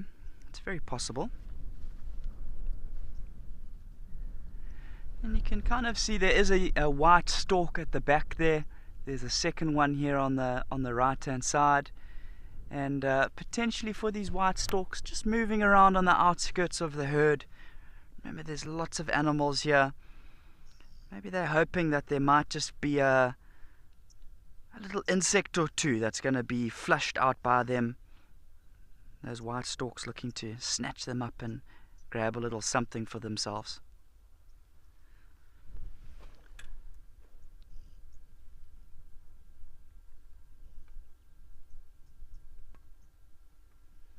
Little calf making its way through from the back there.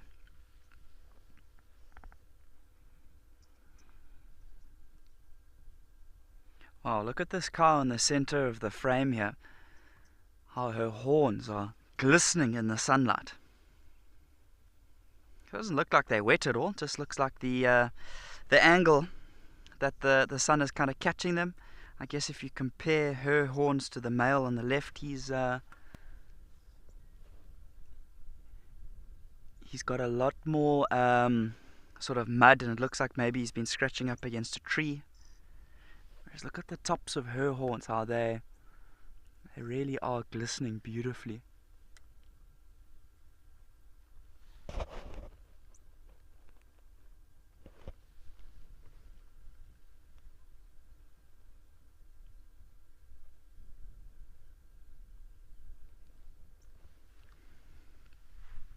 Quite narrow horns as well. They don't really spread out to the side at all. Very curved over. You know, they curve upwards and then circle very distinctly. That looks potentially like a young bull that's just joined her on the left-hand side. See the difference in the structure of his horns, how they come out to the side a lot more compared to hers.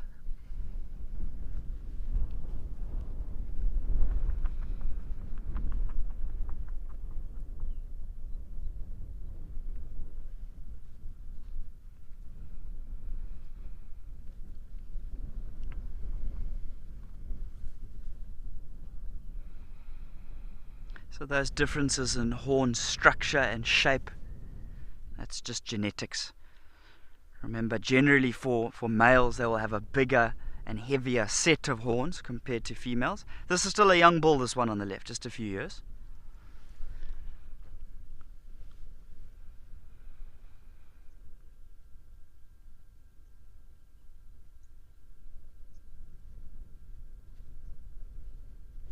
And I can still hear an oxpecker chirping here somewhere. I just can't see where though.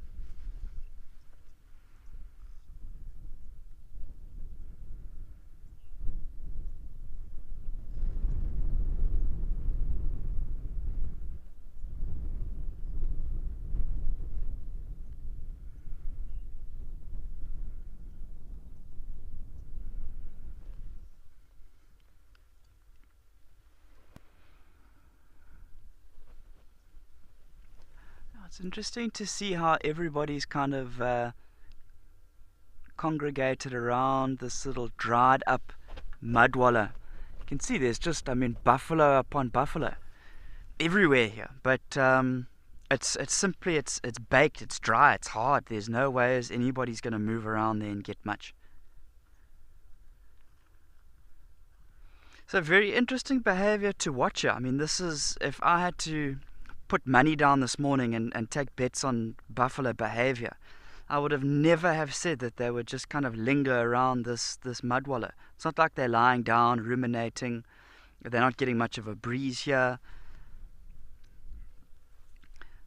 So quite interesting to see.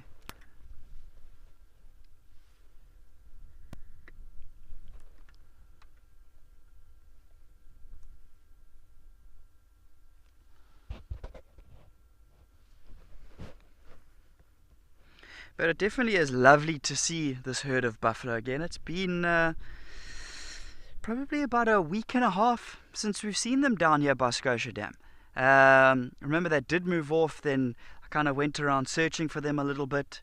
Further sort of north of where we are, on the other side of the high ridge line and things like that, go over onto the next sort of open plateau. And I did manage to find what I assume is still this same herd. By one of the mud wallows up there. And then from there, that must have been sort of 3-4 days ago. From there, I'm not too sure where they headed to, so definitely lovely to see the herd again. You were talking about the shape and the structure of that female's horns. You can see you've got two lovely males on the side here.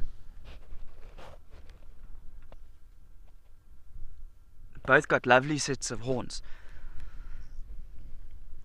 Beautiful, big, broad horns.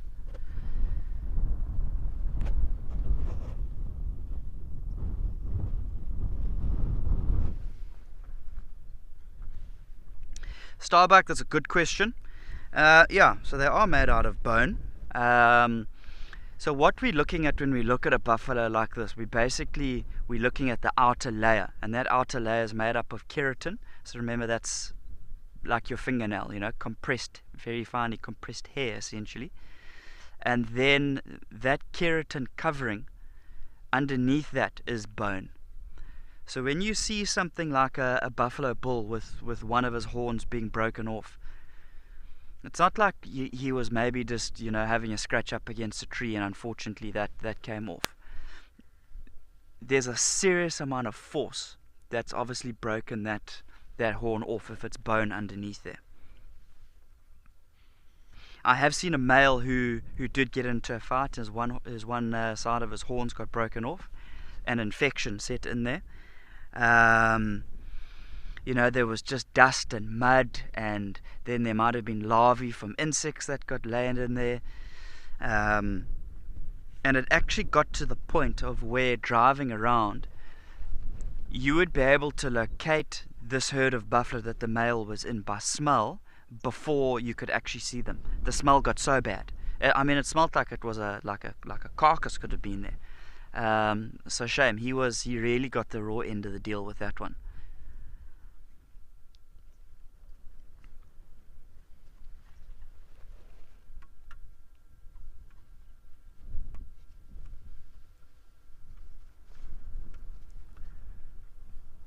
This bull still wants to be in our shot here.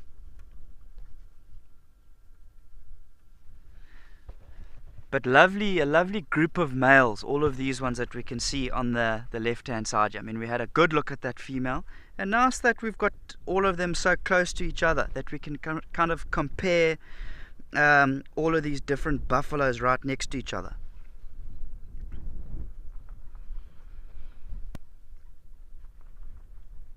But if you have just joined us now, if you've just managed to find a little spot of time to tune in, welcome. I'm so glad everybody could join us. So we're now here at Kariega, and we've been spending most of the day here at Scotia Dam. Temperatures have definitely started to rise up from this morning. It was quite overcast, quite gloomy this morning. And I'm so glad that you could join me. So if you've got any questions, I'll be your photographic naturalist for today. Send those questions through. The more the merrier.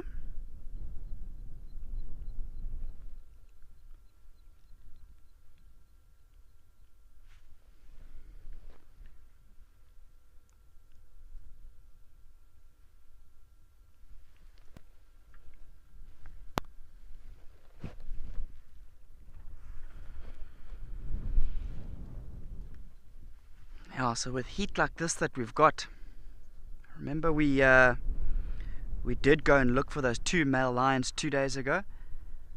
They must really be feeling the heat now. Crystal, thanks for the question. I think my love of nature developed before my love of photography.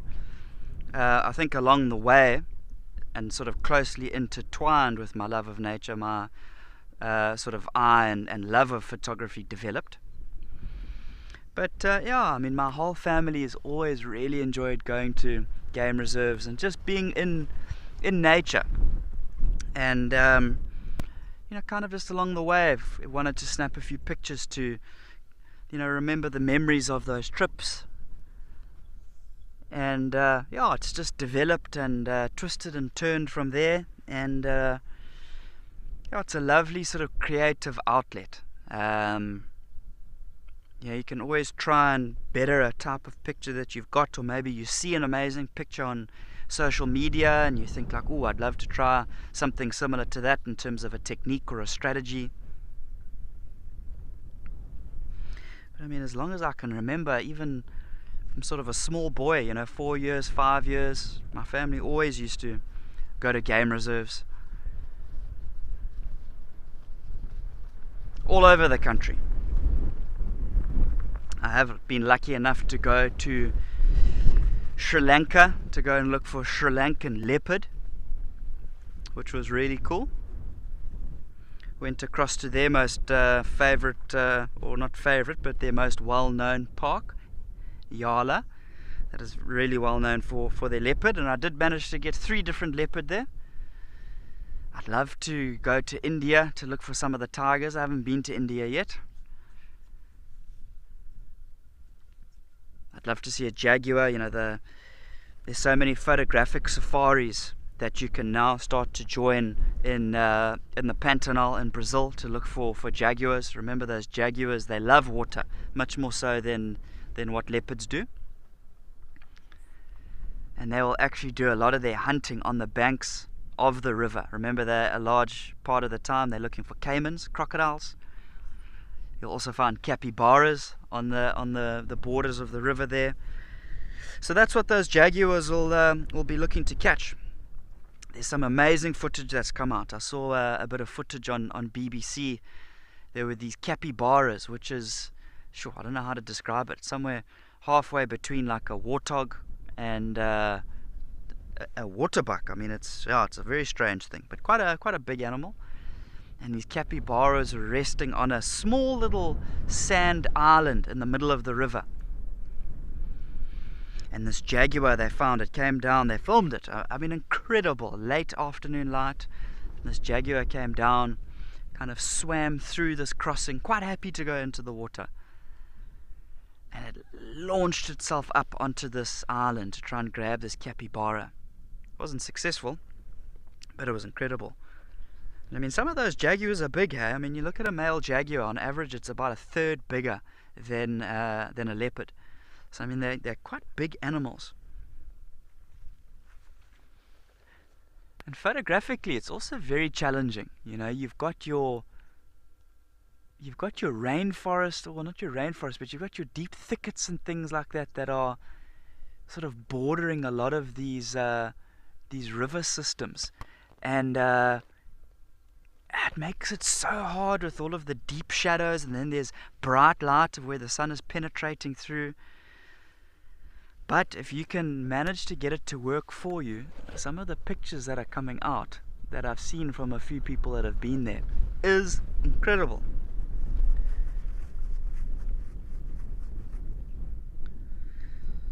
So I mean, that's definitely on my list that I'd love to do in terms of trying to capture some photographs.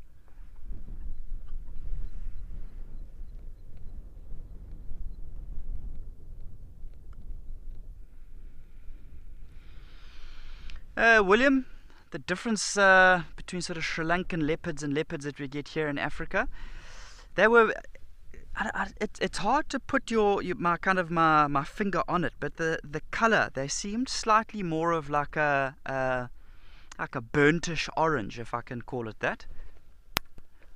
But in terms of behavior and things like that,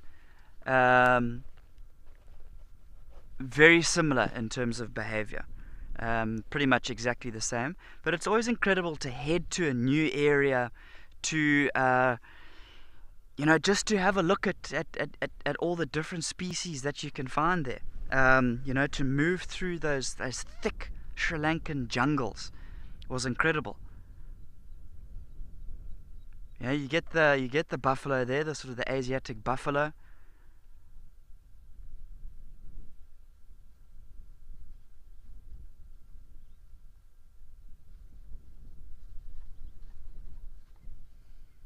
Even just the different deer species, and I mean the difference in alarm call from some of the deer species you get there compared to like our impalas.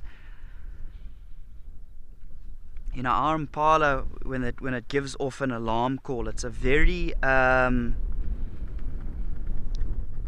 you can hear it's like a very nasally type of alarm call, whereas a few of the deer species, when they call there, it's a very high pitched call, not dissimilar to almost like a young chacma baboon. When a adult chacma baboon, the big male, gives his alarm call, oh, and there's always that little baby afterwards. Some of the deer species are quite similar in terms of their sort of high pitched call like that.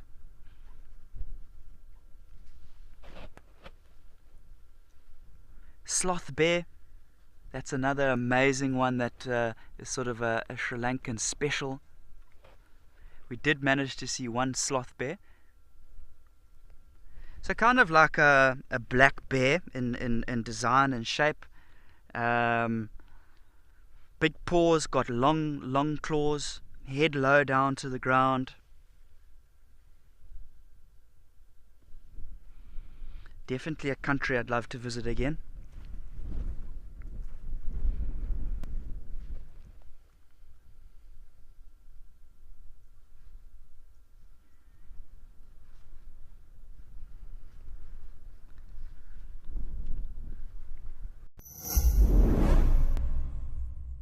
We Would you like a stay in the African bush? Open to all explorers. Sign up and stand a chance to win a 3-night stay for 2 at the fantastic Mashatu Lodge in Botswana. This bucket list prize includes daily safari drives, traditional African cuisine, spacious luxury suites, and a promise of sheer relaxation. Sign up now and stand a chance to win.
So by this time I'd now read up about these, box jellyfish and irukandjis, that if you get zapped by one of these things, you're in serious trouble. And now, I was so far out, and there's just this wall. I swam all the way to the left to try and get around it. I couldn't see the edge of it. They were everywhere. Went all the way back to the right, jellyfish everywhere. And eventually I thought, this is it, this is it. This is going to be my spot of where I peg. And I started swimming back and, trying to dodge these jellyfish. But, they were everywhere. They weren't huge. They were just small little things. And from what I'd understood, the irukandji was quite a small little jellyfish. And thankfully, I got zapped quite a few times. But thankfully, it wasn't one of the sort of the box or the irukandji. It hurt, but, it wasn't a sort of a life-threatening situation. But, yeah, that's something I'll never forget.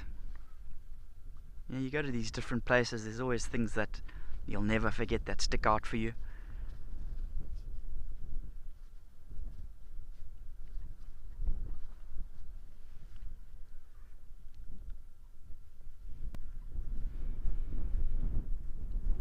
Great Migration's definitely still on the list. A little bit of East Africa. 1.2 million wildebeest. 300,000 zebra, and everybody, all the predators out and about.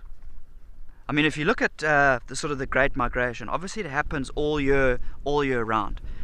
So in the western part of the sort of the circuit that happens on the migration, there's that whole system of rivers in the Grumeti area, and between the crossing of the Mara River, which is sort of further northeast, and the Grumeti River system, you will find some of the largest Nile crocodiles in Africa there. And if you look at sort of the Grumeti, when these wildebeest move through there, a lot of these crocodiles have now waited the whole year for these animals to come, for these wildebeest and zebra to migrate through this area here. And I mean, we're now talking about the granddaddy of all granddaddy of Nile crocodiles. I mean, some of the footage that's come out of the length of these monsters is just incredible. And they can hear and they can feel when these millions of animals start to approach. And you'll see, I mean, I watched this documentary of there's crocodiles lining the bank everywhere. I mean, everywhere. All of a sudden you see one or two of them lift their head, and then you just see crocodile after crocodile descend into the water, and just there's two sets of eyes, or a set of eyes, and these nostrils sticking out. And I mean, there's hundreds of crocodiles in this water. And oh wow, there's amazing footage of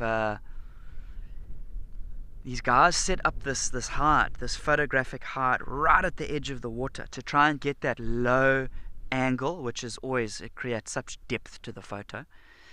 And the patience that these guys had in terms of trying to get the perfect shot of these crocodiles pulling in these wildebeest and crocodile into the water. It's something that I would love to try and photograph.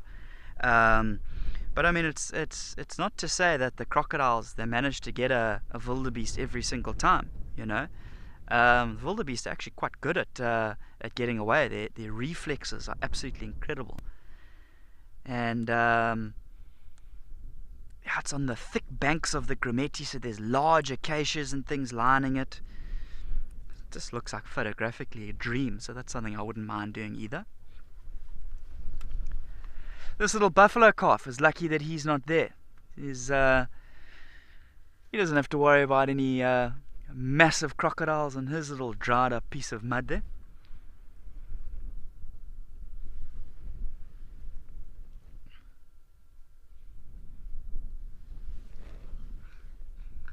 Ryan, yeah, that's the thing about travel, I guess. You want to get out and about.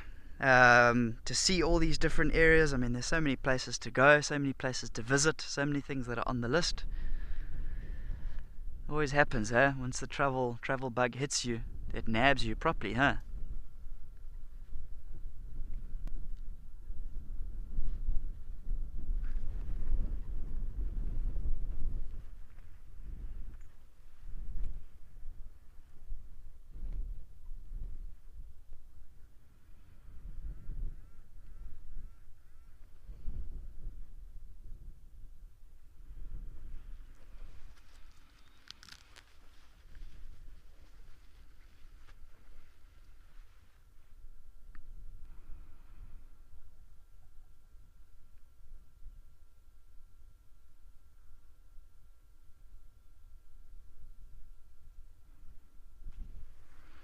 I mean, you look at, when you're taking your photos, obviously you're wanting to portray some type of a story.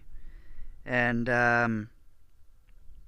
just having a look at this scene here with this little buffalo calf and his dried up little mud wallow there. So the Makgadikgadi Pans is a sort of a salt pan area in Botswana.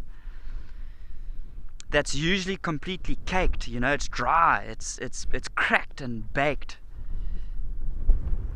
And I saw a picture the other day it was taken of just one single lone zebra in the Makgadikgadi Pans, but it had flooded over, and it was no longer dried and caked and bare and harsh conditions. It was covered by water everywhere. Just a small layer, just a few centimeters, but I mean enough that you couldn't see the ground at all. And it's this photograph of this zebra, got his head up, he's standing beautifully, chest out, stomach in, he's regal, he's looking good. And there's this most amazing reflection of just this zebra, this reflection. And it's almost impossible to tell where the picture ends in terms of the water meeting the horizon. It just blends together perfectly. And I mean, and in the description it talks about the Makgadikgadi Pans, which are known as being one of a very dry area. And I mean, you combine that with the fact of it's now covered in water, and it's just something as simple as just a single zebra. Such an emotive picture. And that zebra had obviously been standing dead still because the reflection was just about perfect.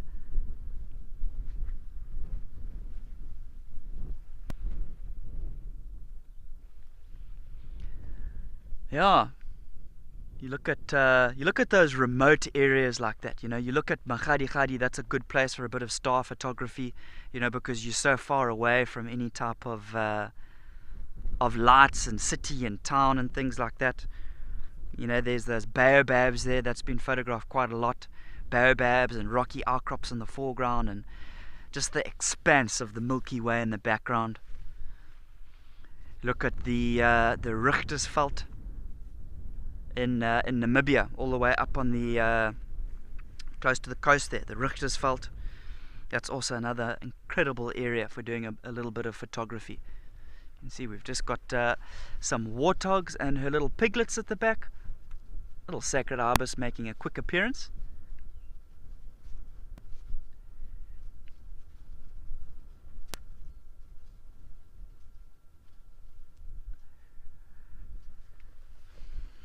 Talking about dried up mud wallows and Richtersveld, other dry places. Let's take you across to Okukuyo with Alex and see what treats he's got there for us.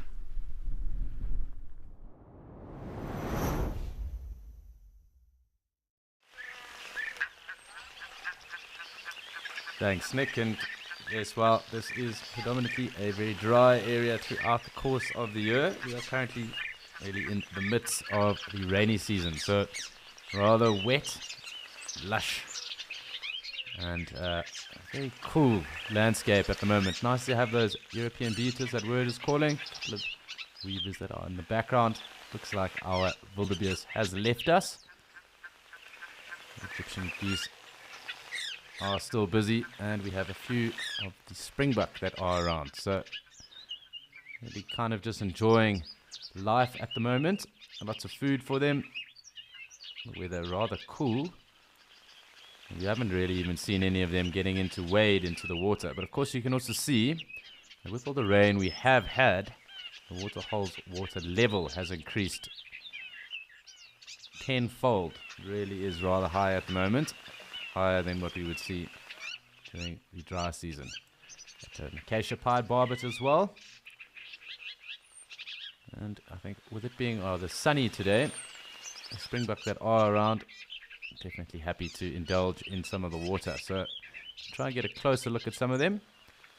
Nice that they are about. And like earlier when we were last here, a very calm day. So not much wind at all. Very, very kind of glassy top to the waterhole at the moment. Very, very cool. The cicada calling in the background. We were chatting about it yesterday that there are some species of cicada that can stay dormant in the ground up to about 33 years. Those being found in America. But there are others also we do find 7 to 8 years, some obviously being months. But really rather interesting little arthropods those. Obviously when they are in the ground they are nymphs, kind of dormant, and then popping through, getting into that mating cycle that might happen. And each year obviously a different set then comes through.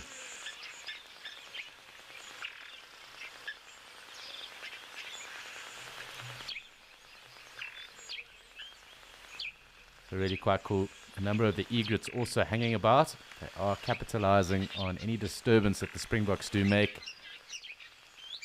And then obviously going for any of the insects that are then present or disturbed by the grazing springbok. So really quite cool. And really awesome with that, I suppose, lull in wind at the moment. Getting all that silhouette that is a reflection off of the waterhole surface. So very cool. Nice to have it all.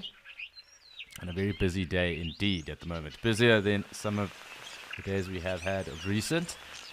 So no complaints with that. Nice to have action.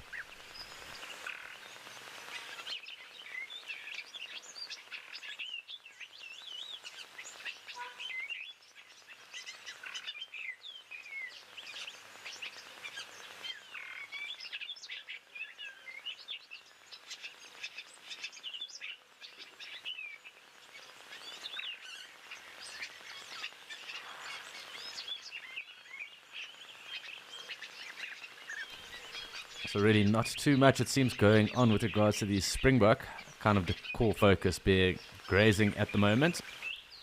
Of course, trying to fill up and get into as best condition as they can. So it's obviously the peak season for calorific intake for any of the herbivores that are around. You kind of wonder what does go through that herbivore's mind or brain, really, when this is the case. Is it kind of just eat until you drop?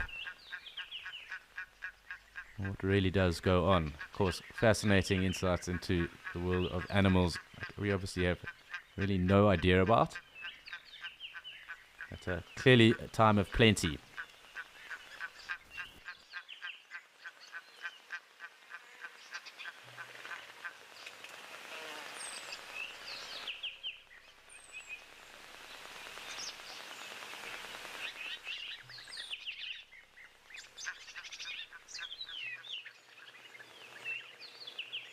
So just enjoying the springbok that are kind of grazing off the water's edge at the moment.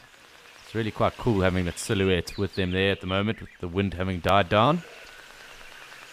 I'm just trying to keep as much of that really in frame as possible because it's quite a special little scene. I think I'm going to just have to zoom out and see if there are any others that are closer. Otherwise, what we'll do is those that are the closest, which I think we were just on now anyway. We'll just spend some time with them. This is down here. Okay. No. So it was quite interesting, just with regards to the water line. When you look at this little concrete bit over here, this is where the fresh water is generally pumped into the water hole. And a couple of months back, the water's edge has been around 2 to 3 meters off of this. And that's just to show you an extent of how much rain has actually fallen.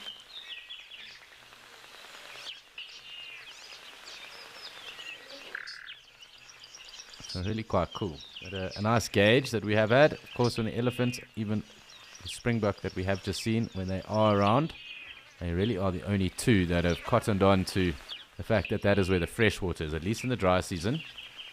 Of course, right now, lots of rain falling, lots of seasonal pans and groundwater available to all animals. So, not really relying on the water holes as much as they would have.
So just enjoying a rather peaceful moment here. Lovely just watching the springbok as they graze just off the water's edge. And really just enjoying the rather calm morning. Mid-morning, kind of getting to midday right now. Wind having dropped, clouds burning off.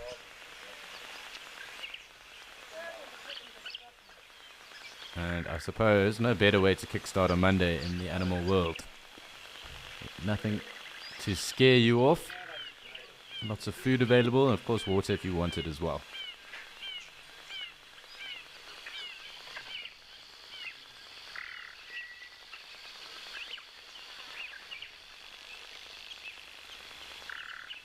So acacia pied barb calling.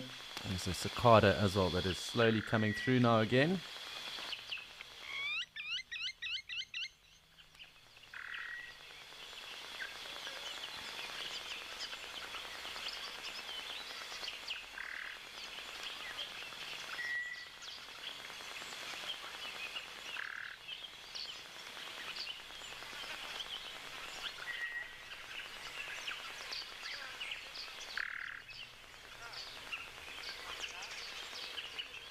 Hi, Kwanga. Thank you for asking that question. The difference between springbok and gazelle. And there are a number of them, really. I'll try to get in a little closer and we can examine just that.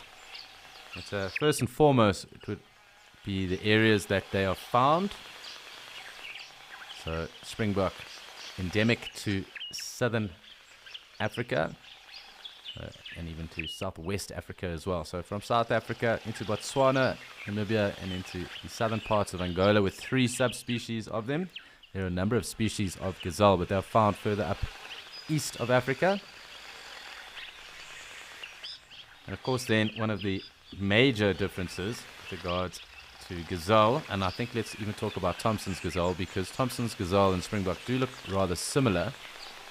But with regards to Thompson's gazelle and springbok, the difference being in their horns. So you can see here on the springbok horns how they kind of go straight up and then kind of curl inwards. Almost kind of heart-shaped. Whereas with the Thompson's gazelle, they kind of go up and then curl backwards over their heads.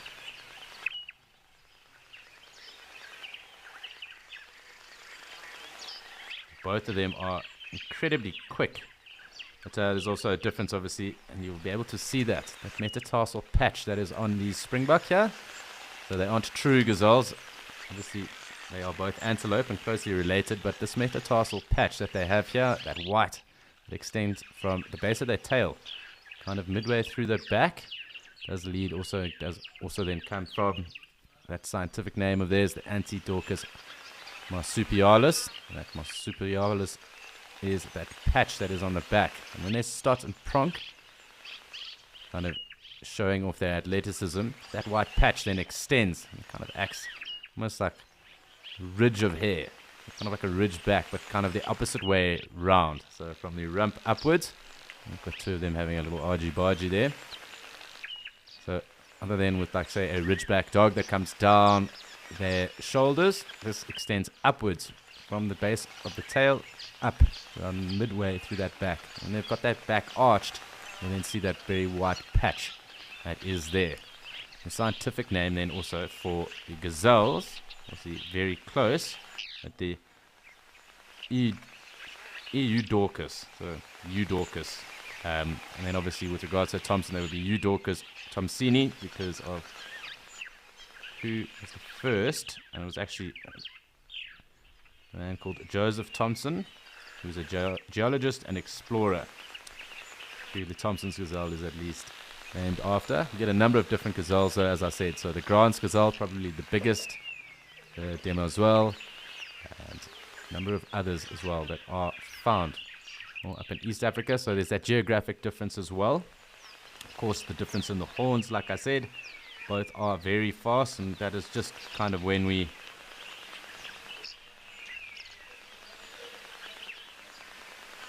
are talking about just that pace. So both hitting it around 90 odd kilometers an hour. Very agile. But yeah, just some of the other gazelle, the Dharma, the Dorcas, the Grants, as I said, Specks, Rims, Summerings, Cavers as well. And those definitely found more east and then into northern Africa as well. So there's some in the Arab states too.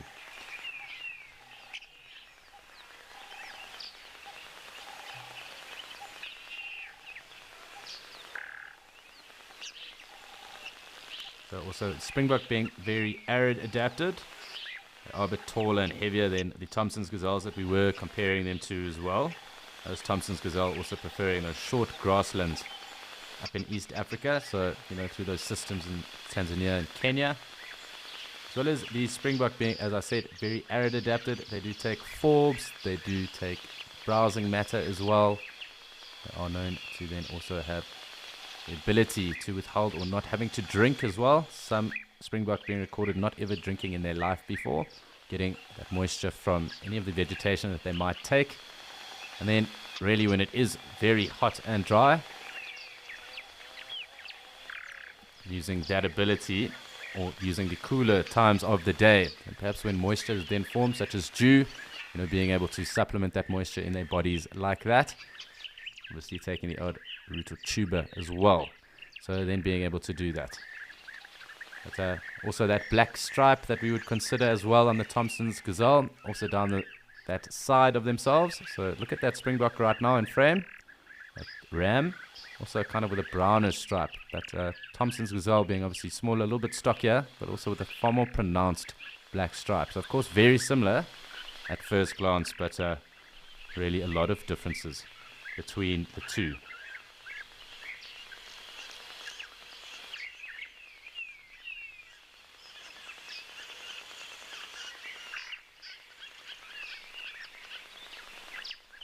So I hope it does give you a little bit of insight into really the difference between the springbok and the Thompson's gazelle. Kwanga.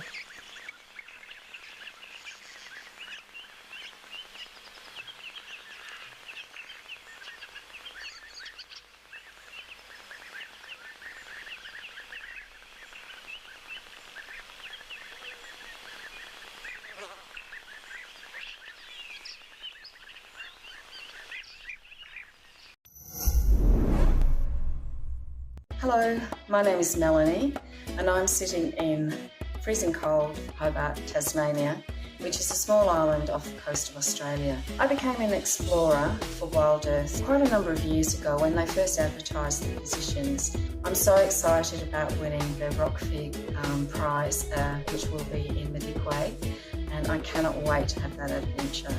And I thank the organisers so much for this opportunity.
Quite a bit going on in frame at the moment.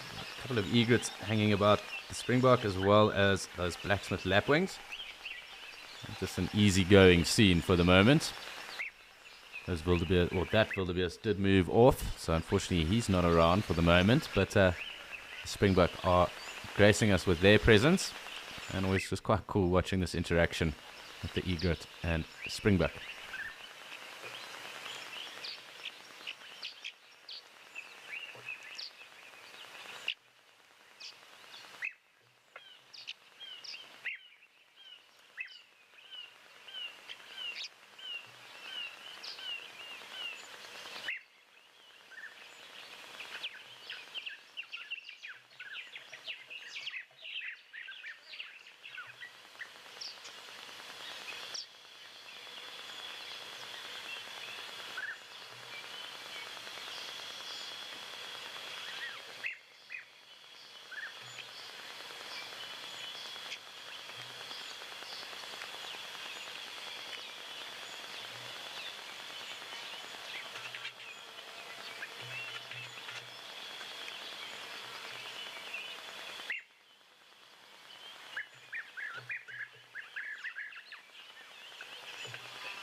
And these European bee eaters really are giving us a treat, an audio treat though at that. And I'm just going through basically the taxonomy here of the gazelles. And I'm not too sure if any of you do know, but one of the more endangered antelope in the world is found in India. It's called the black buck. It's also very impressive. Also very closely related with the genus Gazella. Then it goes into the Eudorcus, and we were just talking about that. Thompson's gazelle and the red-fronted gazelle. And the Nanga, which is the Summering's gazelle, the Grant's gazelle being the biggest, Dharma gazelle, and then further up north. And these two basically split off on the same. And we're looking at one of them now, the springbuck, Antidorcus marsupialis, down here in the south, and really one of the strangest looking antelope out there. Very small head and very long neck. The Gerenuk, found in the very arid areas up in northern Kenya into Sudan. So it's quite awesome just to see how that kind of lineage line does then work.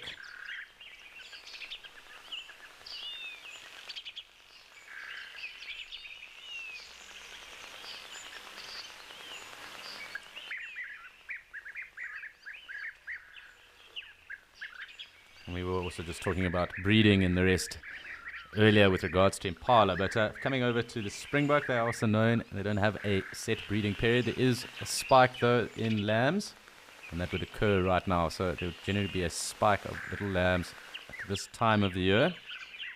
And also with Thompson's gazelle also being able to breed twice a year, so that's also another real difference really. They both do breed, well, not really a difference, but something that is obviously related throughout that family group.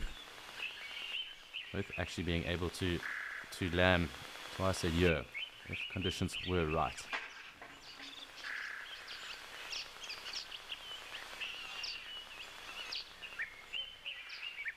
So very cool, lovely to chat about really the differences within this family group of antelope.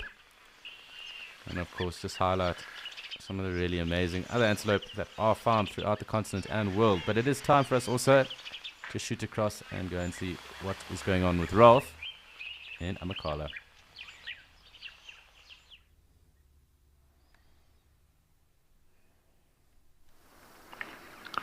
So, on such a hot day like this, there's not many animals that enjoy the heat, quite like the reptiles, and in specific, leopard tortoise.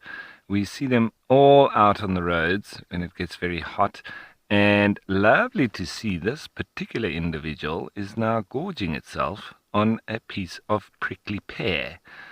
It's part of the leaves. Now, prickly pears are succulents. They're also exotic, but they are full of thorns. So it's interesting to note how this one is feeding on it. I've never seen this before, but if we go on the sort of water content of a prickly pear, this will be a very juicy meal for this particular tortoise, and it's probably getting some protein with a lot of moisture too. So he's having a meal with a drink at the same time, and he's using his foot to hold it down because it does seem rather chewy as he takes bites off of it. It's a medium-sized tortoise, I would say probably in the regions of about 30 to 40 years old. They do get a lot older than that and probably a little bit more than double the size. And here in the Eastern Cape there is a very high prevalence of very large tortoises. So nice to see one out in the open and not worrying too much about us. We saw it early enough that when we stopped, it just carried on. It's feeding nicely, but as you see, as it tries to bite off the pieces, it needs to hold it down with its foot. And there we get to see a little bit of the underside of the foot itself, and what we look for in the tracks. And when we say it with tortoises that they're pigeon-toed, it's because the feet and the toes point inwards on the track itself, especially on the front foot. There's not many animals very active now, but these guys with their solar panels out, they have got lots of energy and lots of energy to go looking for food. And this one's found itself a gourmet meal.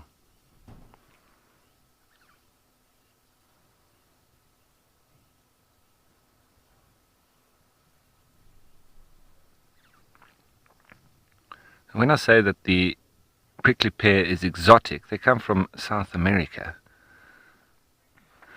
So jade, yes, it is quite a delicacy, and there's a lot of farms down here in this part of the country that actually, that's, I think where it probably started.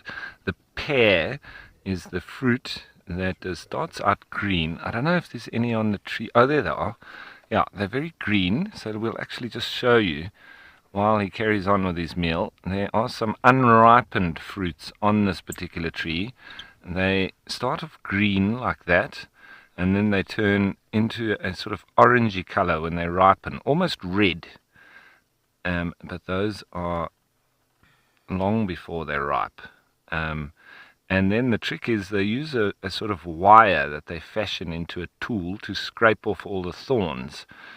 I'm very scared of these because I've only eaten one and I got my tongue full of those little hair-like thorns, and the pain that came with it for weeks, if not months afterwards. I'll never touch one again. But if you skin them, they are very, very sweet, and a lot of the locals sit by the roadside and sell them when you come through this part of the country and into the garden route. So, yes, a very nice fruit that does come on the prickly pear, and those are the pears themselves. But the tortoise isn't feeding on the pear, it's actually feeding on the leaves. Now, they are an exotic invader because you'll see, excuse me, those pieces of leaves that fall down on the ground there, each and every individual piece can grow into another plant. So they are extreme invaders, but they do supply sustenance for a lot of animals. The elephants love them, and obviously as a result they do help spread them. So it's good for the plant, but not good for the area, the region, the natural sort of bigger scheme of things, because it does help to spread this exotic species. And it's quite difficult to get rid of these plants once they take hold. If this tortoise moves off at any moment, I might go and see, because there was actually a program where they introduced a little beetle, and it's called the cochineal beetle, that once they take hold on these prickly pears, it's like a cancer, and it starts killing them. But it's a very slow process. Eventually it does kill the entire plant, but it can take years and years. And that's actually where we got our the red food colouring from, is the cochineal beetle. That's where the first natural food colouring of red was sought after on these little beetles. If you squash them, it looks like red blood. So I don't like doing it, because you obviously have to kill the little larva within its cocoon. But we'll show you them anyway. But we'll let this guy finish his meal first. It keeps getting away from him, and I think that's why he started putting his foot on it. There we go. Got to hold it down and then rip off pieces. He's got like a little beak that does help him bite into things.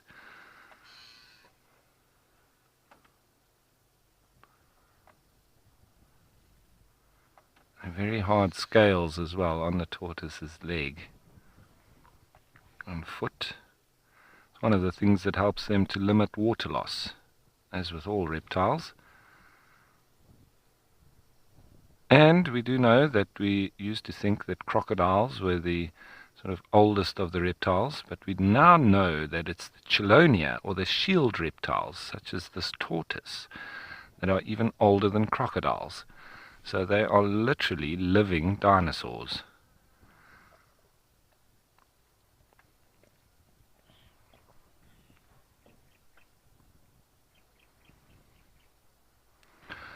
A lot of people in South Africa do keep tortoises as pets, which is Yeah, with encroachment of humans into natural areas, we can understand maybe on one side.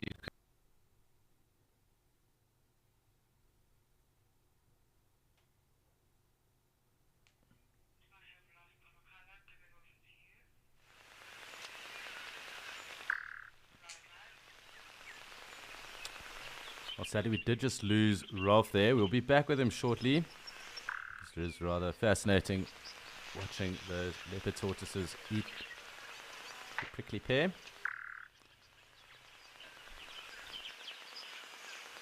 And we're just back to sitting with and kind of just admiring the springbok that are around at the moment. Might be the odd relative of that tortoise around. A couple of terrapin that are found here in the waterhole as well. But haven't seen anything at the moment. Lots of lapwing, as I have alluded to in the past. But Rolf is also just chatting about how lots of people have tortoises in South Africa. It's not really a good thing because certain tortoises that come from different areas have different genetics and different means of communication and the rest, and they aren't deemed really conservationally viable. You know, once they have been handed in, you've got to do quite extensive genetic tests on them to be able to then return them to the right areas. So if you are ever near a tortoise, and I suppose this goes for anywhere really in the world, leave them be. Let them continue to be in that area because that is where they have the greatest conservation significance really in that area. The different populations don't necessarily converse and kind of really diverge and go on their own ways. So it's highly crucial that those tortoises then remain in the rightful areas and they don't then get picked up or taken away for other means and then fall into the hands of rehabilitation centers as well. Obviously it burdens those rehabilitation centers, and it's something really that we must be cognizant of and we must try and avoid where possible. Of course, if you know that that tortoise is from the area, please do then obviously put it back in its rightful habitat. Of course, also with tortoises, don't ever pick them up in winter because they do store water, and a number of tortoises that have been killed because of our ignorance really. And it's not to say that many people do know that, but of course if you can share the information, do not to pick up any tortoises in winter, as they do store that water and it is kind of their reserve for that dry season. So unless obviously there is water for them around, they wouldn't be able to replace that and then would dehydrate.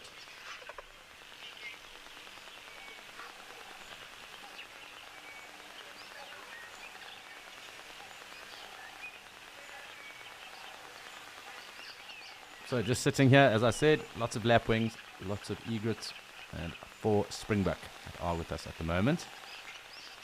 And just going back to what we were talking about earlier with regards to springbok and Thompson's gazelle, it is in fact the springbok that is known to be the 3rd fastest of the mammals. So cheetah, pronghorn that is found across in America, the springbok, and then actually the Thompson's gazelle. So that would be the top 4 in terms of pace of speed in the animal world.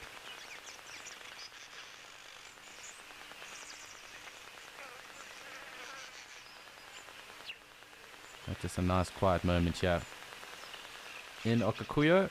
Lovely just to sit back, enjoy some of the bird life that is here, of course enjoy the springbok that have come through.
So a really peaceful moment here. Enjoying the springbok, that lovely chorus of the European bee-eaters. The yellow-billed egrets that are also dotted in and amongst all the blacksmith lapwings at the waterhole's edge too. So really quite special, lovely and relaxing.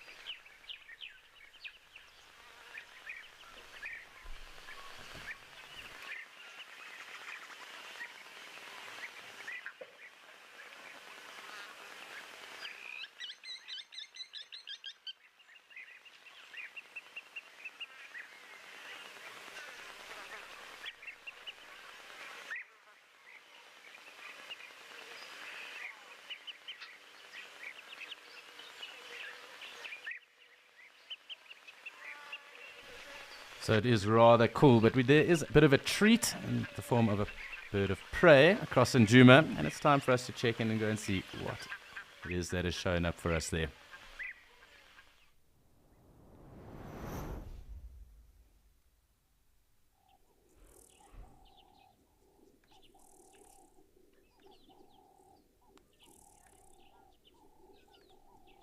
So we've got a lovely brown snake eagle that has come through.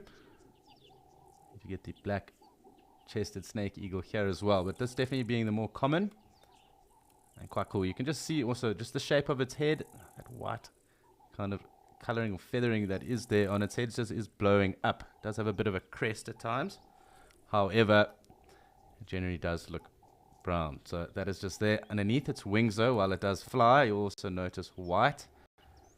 And typical of snake eagles, noticing that the feathers don't extend all the way down to that ankle. So on a true eagle, those feathers extend all the way down to their talons. The snake eagle, obviously, they don't. And we'll look at its bill and its face. Hopefully it will turn to face us momentarily. You'll notice its eyes and also that dark bill. A very cool bird indeed. But yeah, definitely not wanting to show his face on camera. He was staring in our direction just now. It was staring in our direction just now. There we go. You can just see that yellow in its eye. Dark bill too. And really a cool bird. A little bit of a crest. So we notice also when we do identify this bird, kind of a round head too. So that would be one of the ways that we pick it out. So that little crest, of course, that round head. No feathers down towards its ankles, eye coloration, and the bill coloration as well. Also when it's flying, as I said, kind of the tips of its wings then being white. Obviously the body remaining brown. Not the only snake eagle in the area, effectively Bateleur, and of course the black-chested snake eagle as well. They don't only feed primarily or exclusively on snakes. They do mix it up as well, but of course snakes are things that they do go for. And pretty expert at that as well.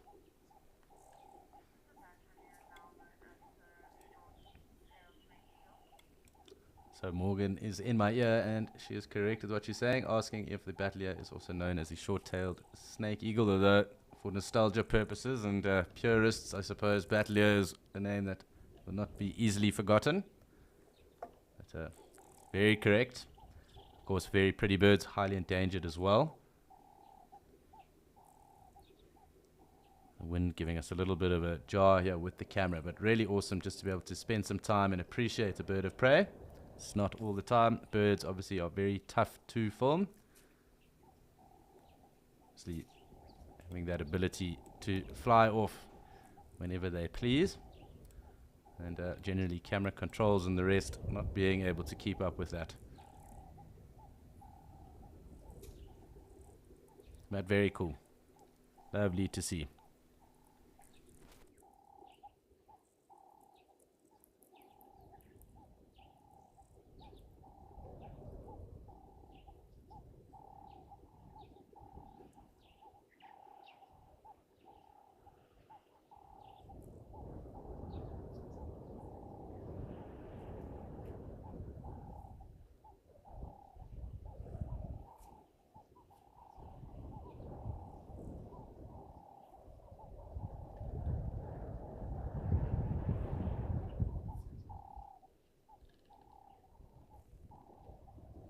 Hi, Hilda. Thank you very much for your question. And Hilda wanting to know if the males and females have dimorphism or changes of color.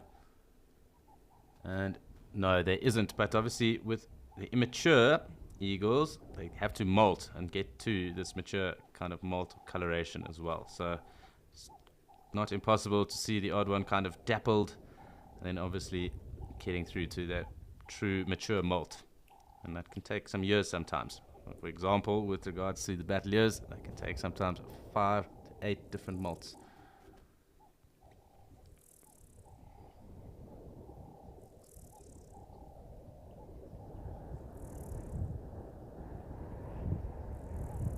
So do excuse the wind. We're going to try and stay with this for as long as possible.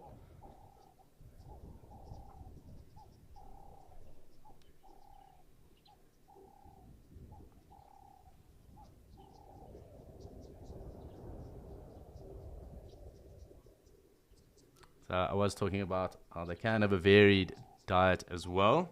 So it's not only venomous snakes, it can also be monitor lizards, other lizards, chameleons as well that they would take, perhaps even younger or smaller mammals too.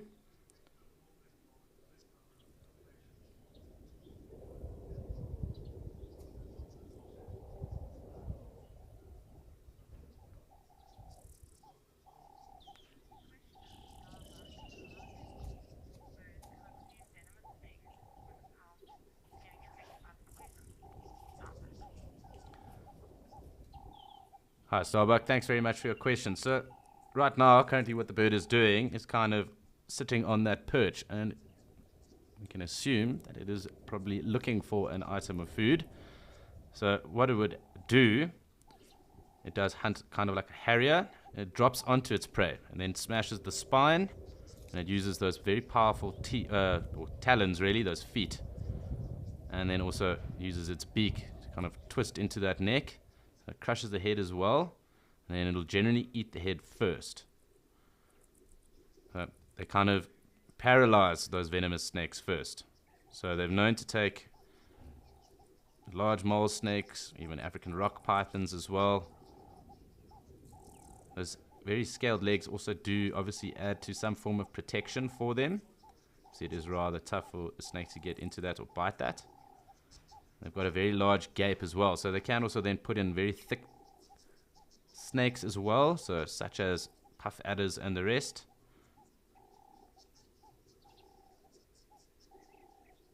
They're also known to take mambas and cobras, worm slugs as well. But they aren't immune to the venom anyway, so it is important to note that they aren't. Of course, even if they were to take on a spitting cobra, their eyes are also vulnerable to that as well. And this is an important, I suppose, distinction between, oh, there we go. He's going to fly off. An important distinction, though, between cobras with regards to those that spit and those that don't. The ones that don't have predominantly neurotoxic venom. The ones that spit having neurotoxic and cytotoxic venom. And that is a particular trait within and amongst them. And the most venomous cobra that we find here in Africa is the Cape cobra. I mean, pretty much the same type of venom as a black mamba, neurotoxic venom. Of course, just being smaller, isn't able to deliver that venom in as high quantities as, say, a black mamba would. But the most venomous cobra in Africa, Cape cobra. But yeah, that other important distinction that I made, of course, spitting cobras, their venom is both cyto and neurotoxic, and the non-spitting cobras being purely neurotoxic. But that brown snake eagle, very cool, very adapted at obviously killing and taking out venomous snakes. Of course, not immune to their venom, and in particular the spitting cobras that might get them in their eyes. So it's not uncommon for them to sometimes obviously be wounded from that kind of prey or quarry. And, then having to be rehabilitated to some degree if they are found. But we are here with the hippo. Unsure if it is dewy at the moment.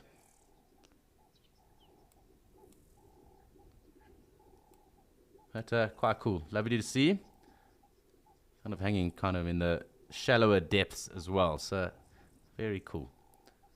Nice to see. Perhaps we'll get a glimpse of his face.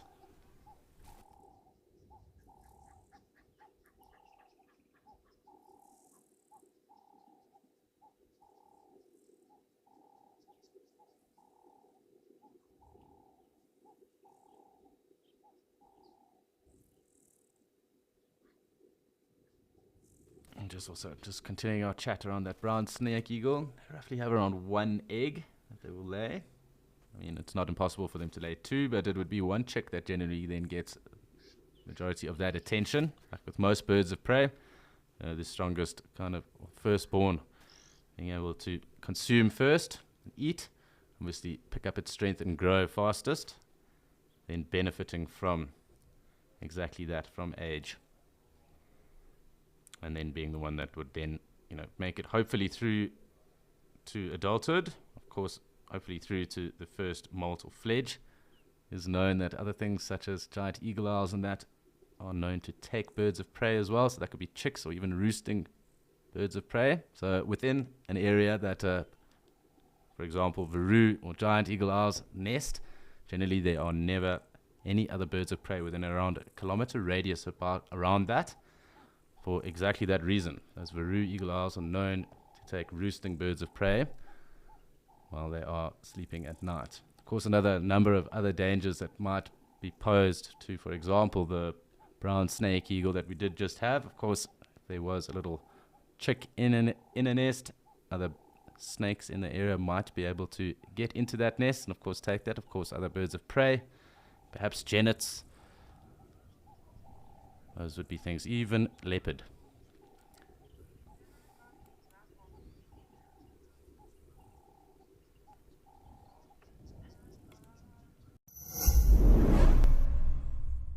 Join us from the 23rd till the 27th of January for a week of back-to-school special safaris, tailored specifically towards our future conservationists. Our naturalists will exclusively be taking questions from schools across the globe. Tune in for some entertaining animal education to ease you back into the school year, because fostering the upcoming generations of conservationists matters.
So the little lambs, I'm pretty sure it is of the same impala herd from earlier on today.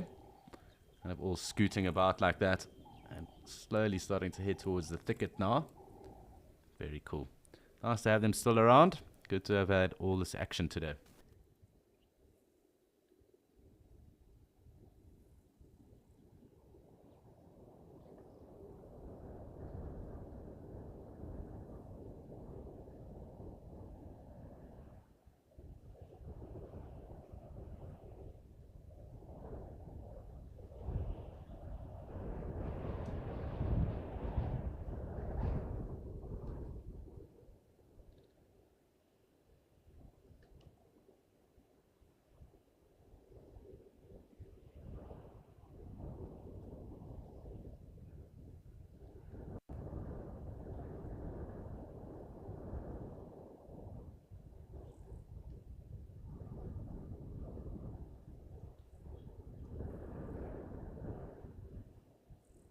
wind definitely picking up here at the moment. Watching the impala, I'm sure with this wind picking up, taking the opportunity to move off towards the thicket there, kind of shelter away out of this blustery, gusty wind.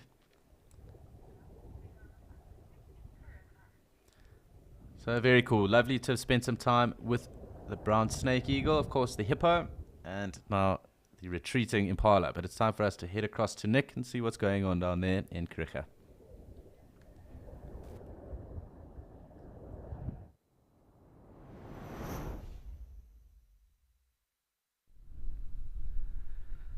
And I've been spending time with a few giraffes here. A big journey of them, to be truthful. We pan to the side, you can see a few more of them that we've got. Actually quite well camouflaged with the surrounding sort of orangey colours. But nonetheless a good size group.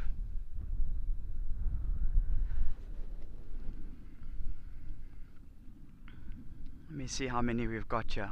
1, 2, 3, 4, 5, 6, 7, 8, 9, 10, 11, 12, 13. A few more to the left hand side of the frame, so we've got 13 all in all. I will eventually pan all the way to the side so that we can see exactly what's happening. But lovely to see so many giraffe again. I feel like they've been hiding from us over the past few days. So in terms of where we are, we've now left Scotia Dam, did a little bit of driving around to see what else we could find. And you've got this lovely group here. So in terms of where I've positioned myself, as you can see, I'm a little distance from the giraffes, but I've positioned myself strategically. So in front of the vehicle, front right of the vehicle, about 30 meters away, is a little mud wallow, or more of a water hole than a mud wallow. I'm kind of hoping that some of these giraffe might get a little bit thirsty and come down to the water to have a bit of a drink for us, which would be an absolute treat.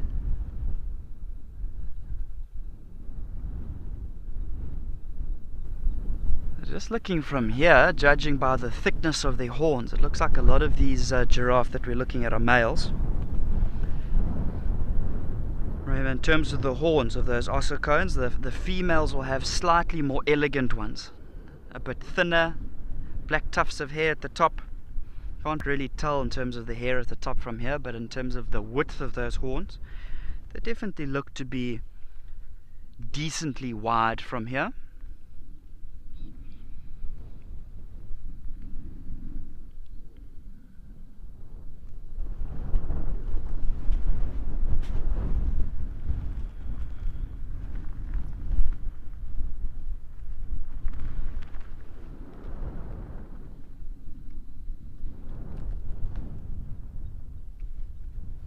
So the wind has really picked up now. Can't really tell because we don't have too many grasses in the frame, but it's really starting to blow. A lot of our blesbok and things like that have gone down into the middle of the open areas. You can see in terms of where our giraffe are, relatively close to the edge of a thicket here.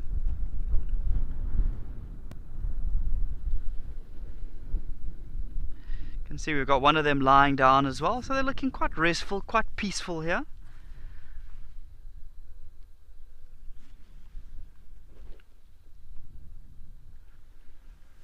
Like I said, hopefully they'll read the script and come down to have a little bit of a drink for us. So it's been an amazing array of different animal species so far today. We've had lovely sighting of that buffalo. We've had incredible blesbok interaction. We've seen lovely zebra. We had a quick glimpse of that rhino bull heading through. Amazing bird life, you know, going from grey heron to yellow-billed duck, sacred ibis, kingfishers. It's been a lovely day here at Kariega. I'm going to stick around a bit longer and see if these giraffe potentially do come down for a drink. But in the meantime, let's take you across to Alex in Djuma.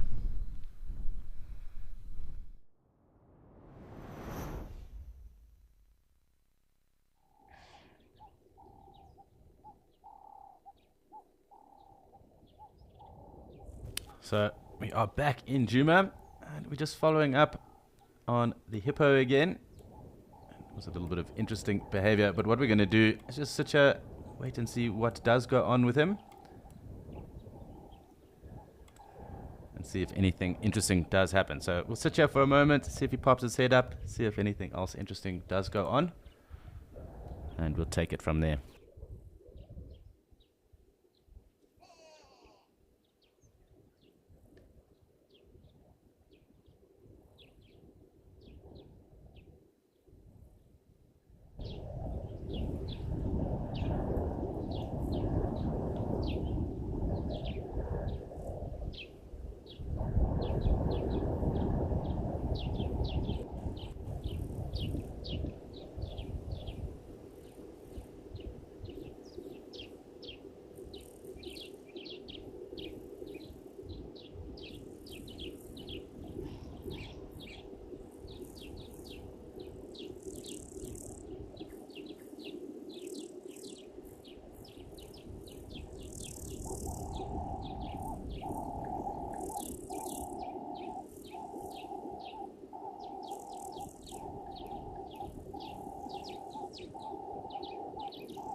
So it's been awesome just to sit back and enjoy this hippo's presence. Really just enjoying a peaceful interlude there. Looks like there's a little oxpecker on top of him. It looks like he's also just taking a moment to rest. Eyes quite closed. Of course, he'll lie like that for 5 minutes before needing another breath.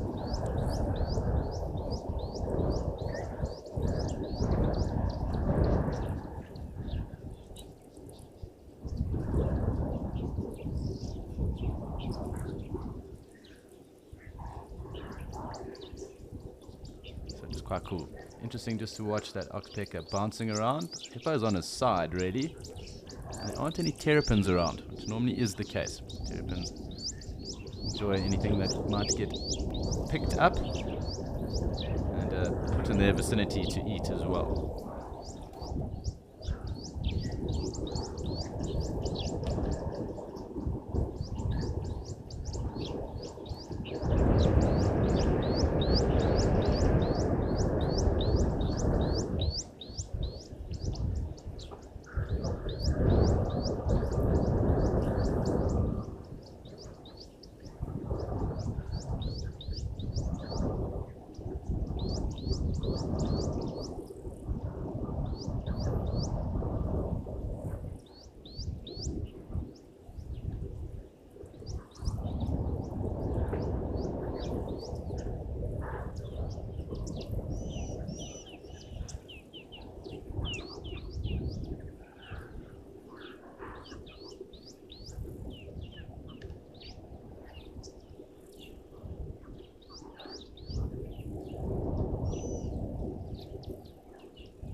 So we've just been enjoying a quiet moment with the hippo. Got in a little bit closer. He's just had a little breath.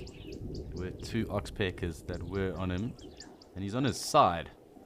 So clearly just taking the opportunity to rest up. No terrapins around him, as we just said. So quiet moment for the hippo, it seems, before he moves off probably later on to go and graze. Just enjoying a little bit of respite here in Kari Dam. You see his eye closing and opening every now and then. Perhaps a little breath now. Of course, he'll hold his breath for up to 5 minutes and then take it easy from there again. You can just see his eye closing. Now, not every day you get to watch a hippo kind of come in and out of slumber. Really quite cool.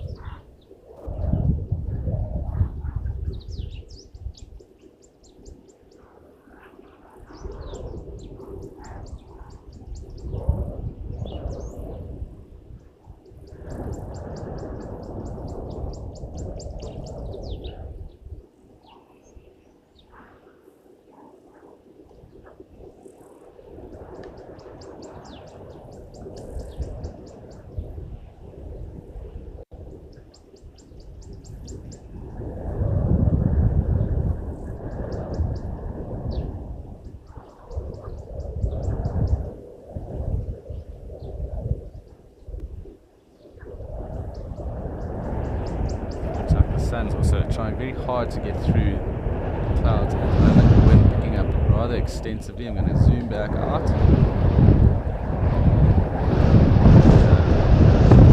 Pretty much gale force here for the Lowveld. Clouds definitely building, so perhaps that means that there could be some form of weather on the way. I would assume perhaps only in the evening. Maybe early hours of the morning, if that was the case, but who knows? It could just blow a big huff and then move on from there. So the impala definitely have moved off. Our hippo is resting,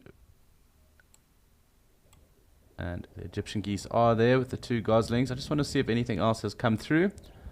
Obviously we did have the warthog earlier. There have been a number of Inyala around too.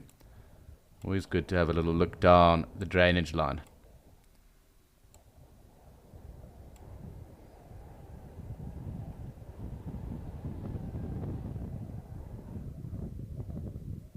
And it doesn't seem to be much going on. We'll have a look and see what's going on with the Egyptian geese.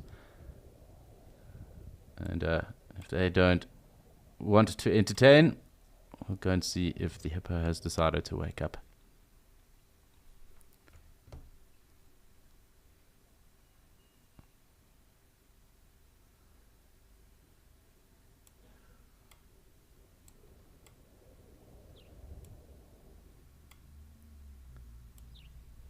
So the little gosling's just to the right there, just behind that little log that is in the water. The two parents also are taking it pretty easy, it seems.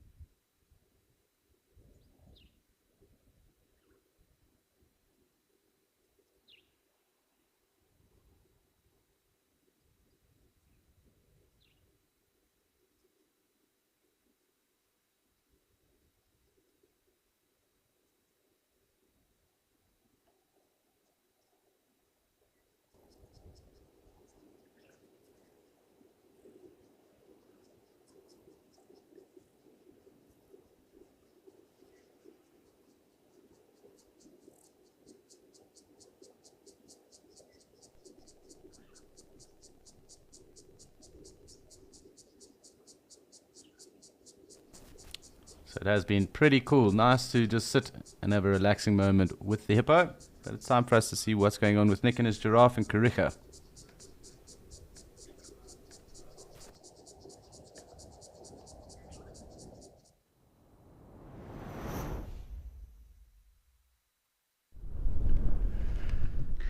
And from one relaxing scene to another. Our giraffe still taking it easy. You can see there's a few more of them who have now sat down. It doesn't look like they plan on going anywhere too quickly.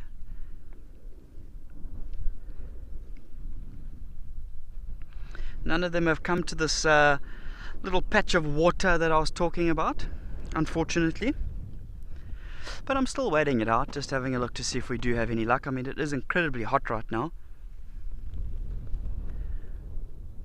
I'm just hoping that, maybe if one kind of comes down, potentially that some of the other ones might get a little case of FOMO and decide to come and join.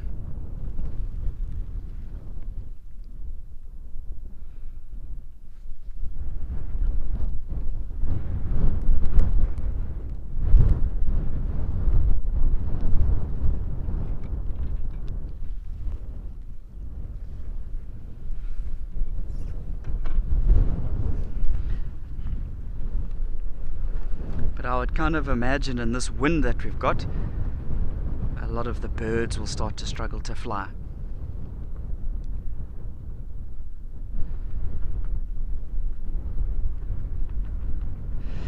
Yeah, so a lot of those birds might struggle to be flying around. Some of our ducks will be doing a bit of preening.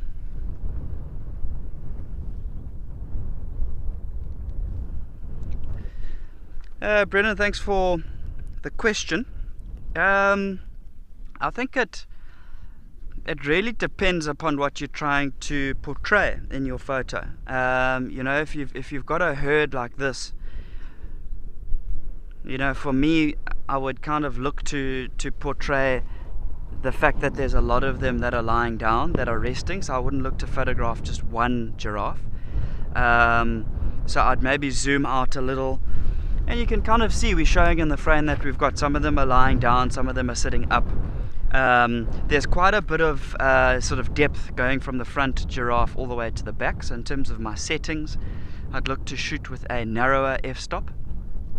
So something that's going to give me a good depth of field. So f8, somewhere around there. Remember, these giraffe are quite far off. So we wouldn't need to crank it up much higher than that. Remember, we could even shoot f5.6 possibly. Whereas if they were a lot closer to us, we might have to use a greater depth of field, so a narrower f-stop even more. So maybe all the way up to f11 to get more of it in focus. So I hope that answers your question. But yeah, I've always struggled with photographing giraffe. I feel like they're my nemesis animal when it comes to photography.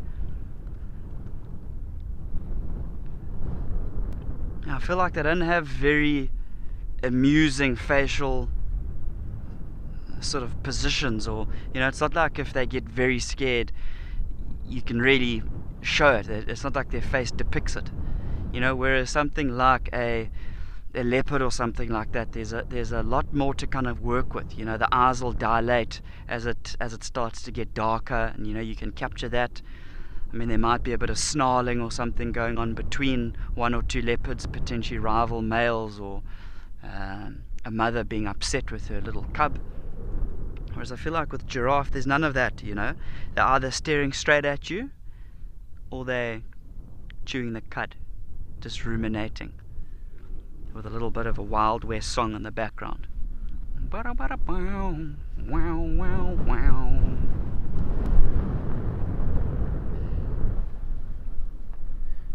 But that's just my thought process. Some others might find it relatively easy to photograph giraffe.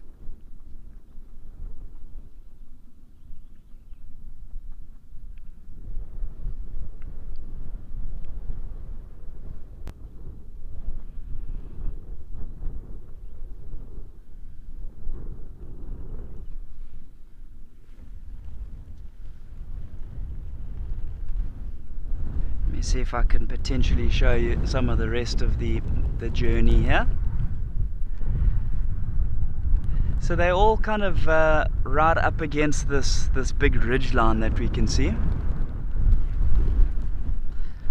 And just apologies if you guys are getting any of this wind in the microphone. Not much I can do about it. Very, very windy now. So a beautiful backdrop that we've got here.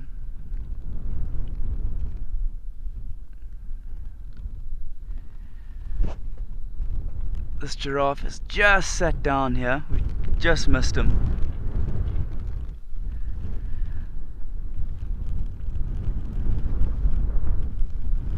Oh, up he goes.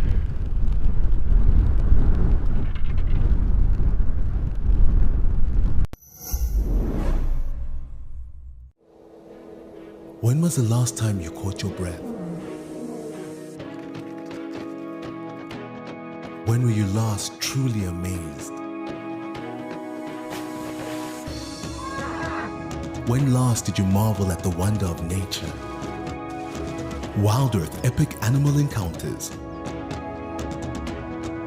Only available on the Wild Earth app.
So it's more as a sort of a general rule of thumb that you will find your females quite often in a group together, whereas your males is not uncommon for them to be by themselves. I feel like in this group that we've got here, the large majority of them are males. But that's just how it's happened this time on this instance.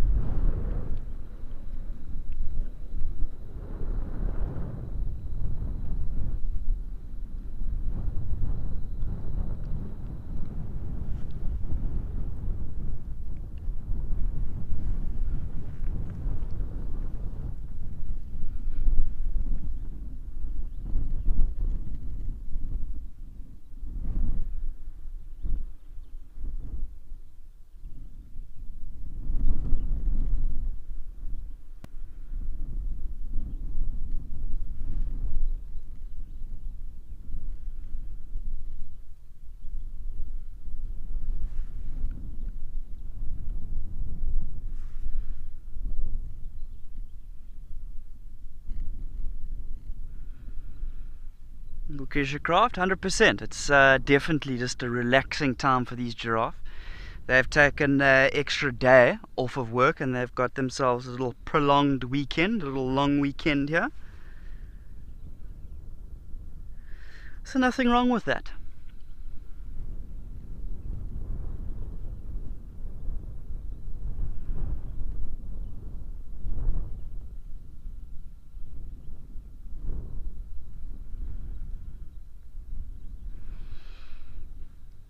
Yeah, so obviously we've got different sizes. We've got mostly males here, but like we said, 1 or 2 females. But all of these giraffe that we are having a look at, these are all southern giraffes, which is the most prolific and, as I believe, the only giraffe that we will find here in South Africa. So remember, we do have the 4 different giraffe species throughout Africa. The southern giraffe that we're having a look at here. Then we'll have the northern giraffe, the Maasai giraffe, and the reticulated giraffe. So the latter 3 mostly we're going to be finding in East Africa, Kenya, Tanzania, places like that.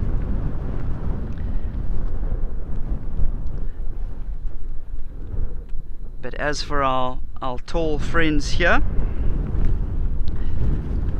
just the southern giraffe that we're having a look at.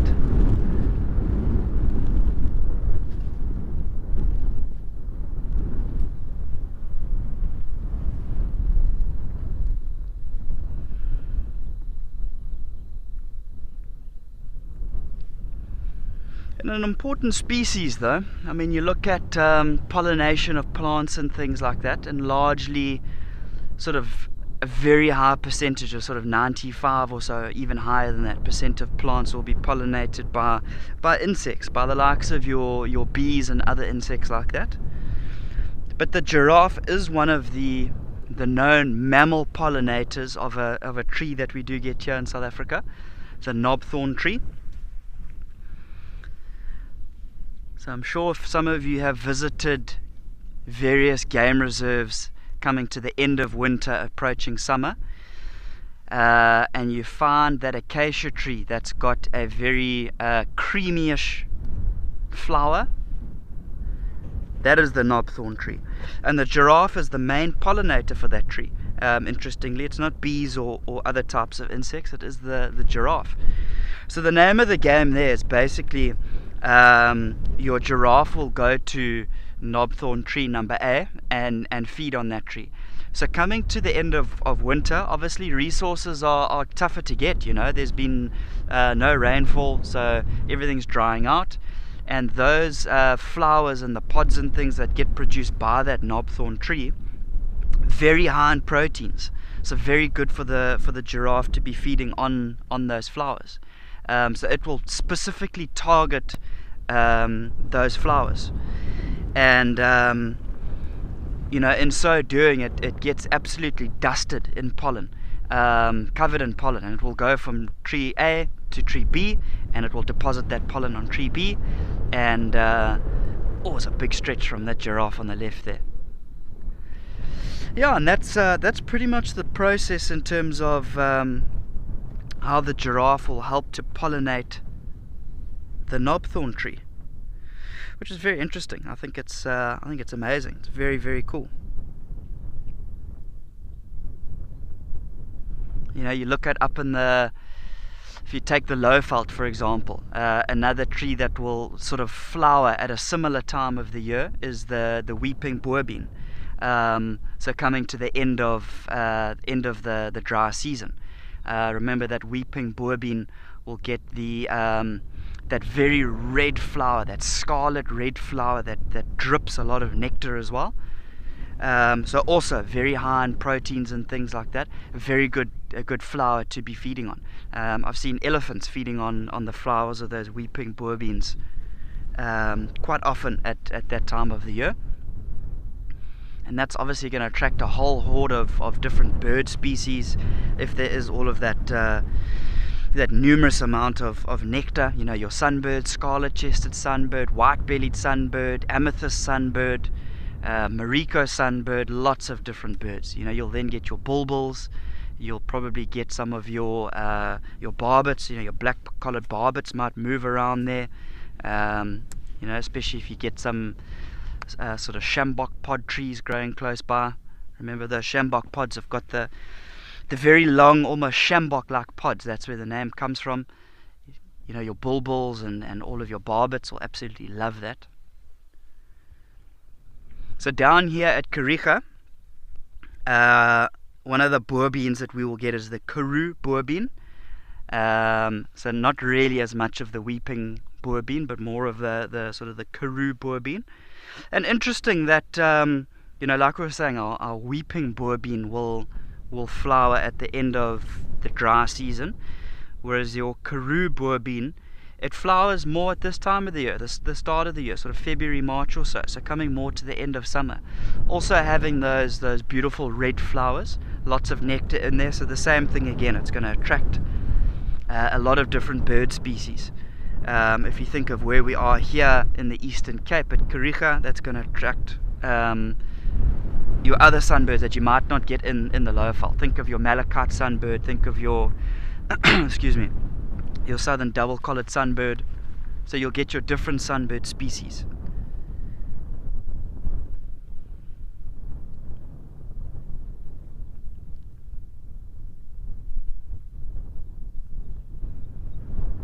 Yeah, it's amazing how just a tree can bring in so much different life. You know, you've got all those different species of sunbirds. You know, you'll get other birds like bookmakkeries moving around there, maybe taking refuge in the tree, looking for a bit of shade. You know, you'll get butterflies which move around there as well. If you look at your Karoo boerbean tree, specifically at that tree, there's a specific butterfly that loves, the larvae of that butterfly loves to feed on the leaves of that Karoo boerbean. So that's your pretty drab and, you know, not very colorful looking playboy butterfly, your brown playboy butterfly. It's kind of got like a creamish colored body, creamish colored abdomen, and the wings are more of like a brownish, maybe apricot type of color. Big eyes, big black dark eyes. So you can have a look for that.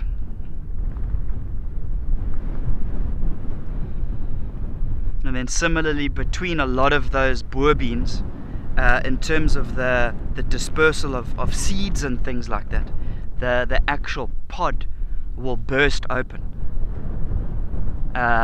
So by force, the whole pod bursts open, and that shoots those little seed pods themselves out. Which is very interesting. I mean, then we could go into other trees that are, so the term for that is dehiscent. We can go into a whole lot of other trees. You look at your tambuti, we could go on and on forever. But I'm not going to bore you with that, don't worry guys. In the meantime, we're going to take you across to Amakhala and see what's happening on that side of the world.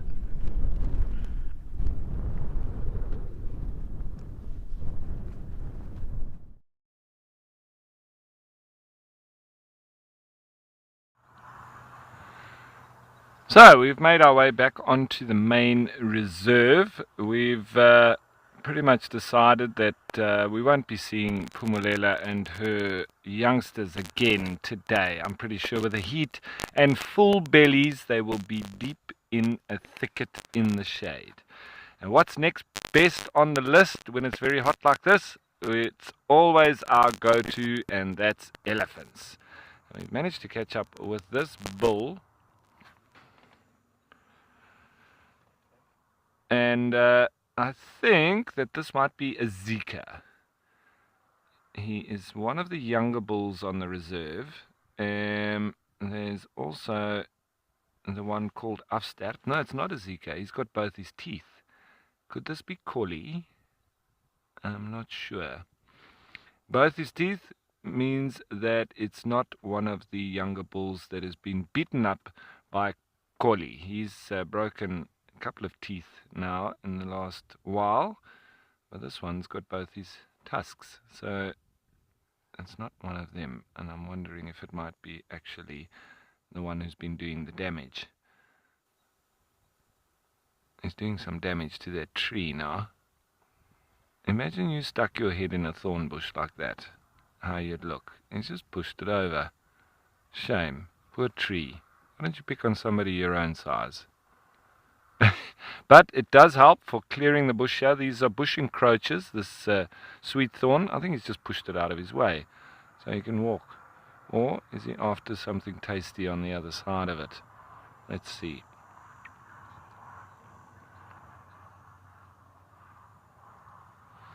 Maria, yeah, it's always a privilege to spend time with elephants, whether on Amakhala, on Keriga, in the Kruger, in Etosha, at Madikwe, wherever it is, elephants are just very special. And none more so than for us as guides during the heat of the day, because they're one of the animals that can be active. Whereas a lot of the other game is just seeking shade and very inactive. Elephants can at least produce a bit of excitement in the heat.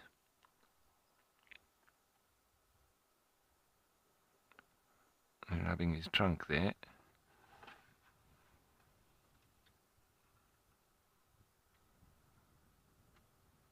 It doesn't look like he's feeding on it too much.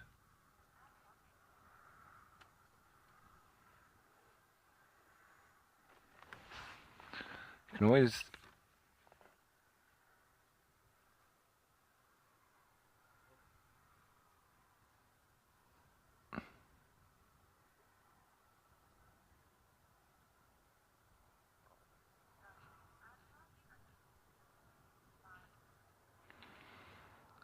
looks like he's gone into another bush. I'm going to push that over as well. Just leaning into it. And those thorns have nothing on him. They don't do a single thing, but he's really going for it in there. And as I say, quite important in the clearance and keeping pathways open and sort of combating the bush encroachers a bit. It's good to have elephants around when you've got these species of bush encroachers, sickle bush, some of the Vachellia now that they call the old acacia species, Mopanis. They can take over entire areas, and eventually the animals find it difficult to move through there. So the elephants, like the hippos in the Okavango Delta that keep the channels open, elephants on land keep open a lot of the game paths that would normally sort of close up with these bush encroachers. I think this might be Collie. And you can see by the wafting of the ears how hot it is. He's trying to keep cool. There's not much wind to speak of either, so he's got to manually cool himself down. The more the elephants flap, the hotter it obviously is.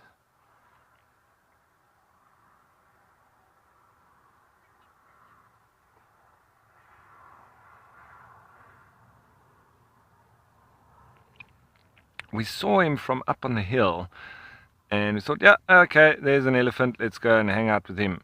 But we drove around in circles for quite a long time, and it's incredible how such a big animal can disappear in these thickets. It took us quite a while to relocate him after we had dropped down at the same level as him.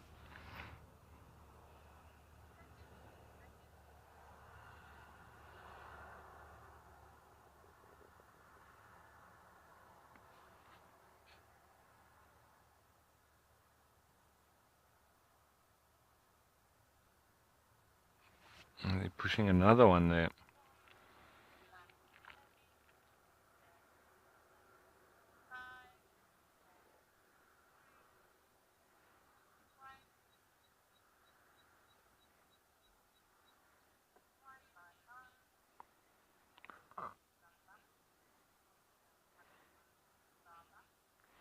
Starbuck, yes, elephants do have a tongue. It's massive and it is rather pink as well. And you can often see when they do break off branches and they're after the bark and the inner cambium layer. So they break off branches. It depends on the tree that they've accessed. They break off the branch and they don't want to eat the woody part, the central part itself. They want the bark and the inner cambium layer. That's it. And they roll it around with their tongue in their mouth, and it literally then sort of peels off that layer that they want while they roll it on their teeth. But they use their tongue to do so. So when they're feeding that you can really see it. Sometimes when they're spraying water as well, they obviously open their mouth and you can see their tongue.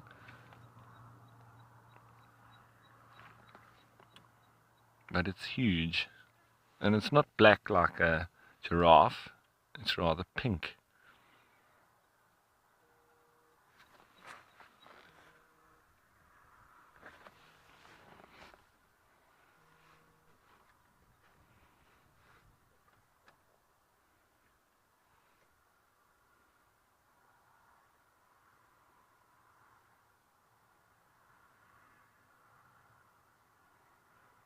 Still lots of wafting there.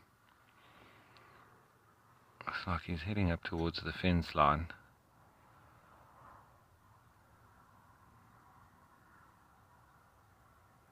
But it's very thick in there. Lots of food for him and maybe a bit of shade as well. Not too many big trees on the reserve.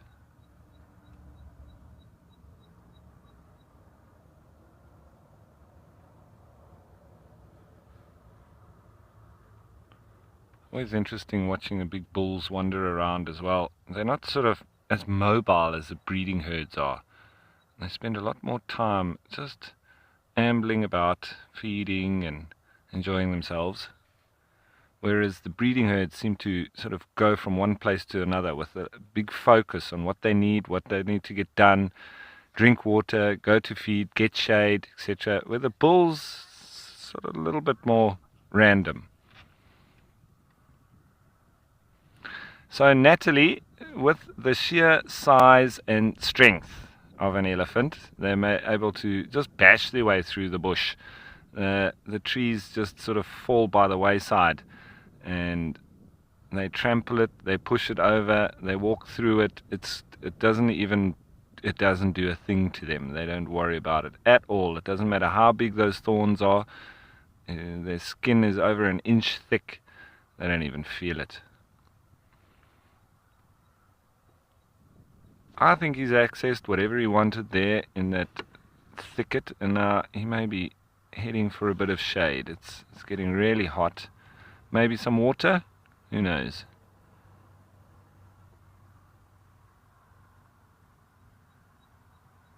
Maybe a bit of feeding there.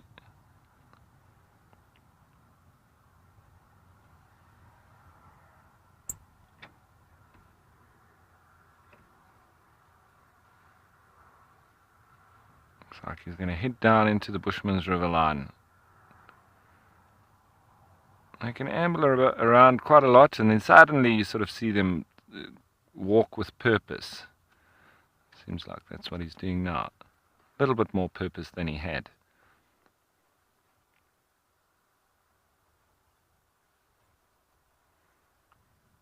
Picking up speed as he goes downhill.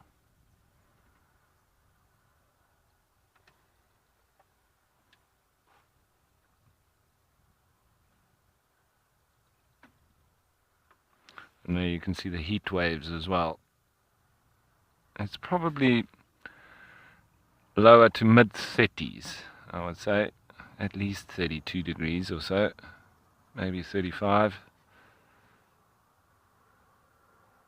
And in comparison to yesterday, where we had lots more rain again, and it was rather cold,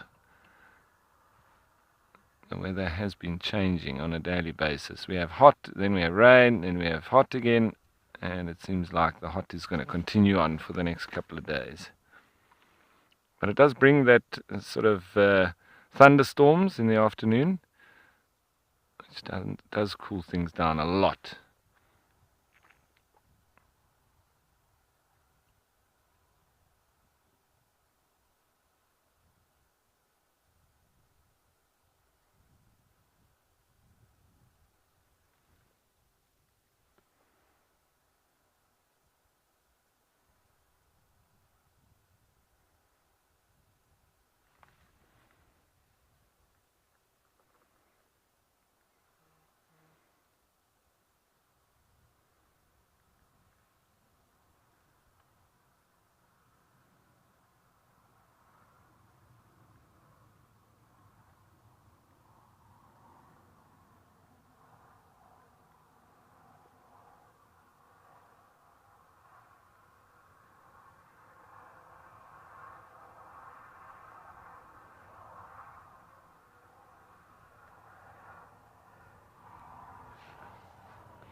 Looks like he's getting stuck into that bush over there now. There's such a range of different plants here. Being in the Cape Floral Kingdom, the elephants are really spoiled for choice. Everywhere they go, they've got any number of different plants, and it's very diverse here. It's a perfect environment for elephants. They can pick and choose.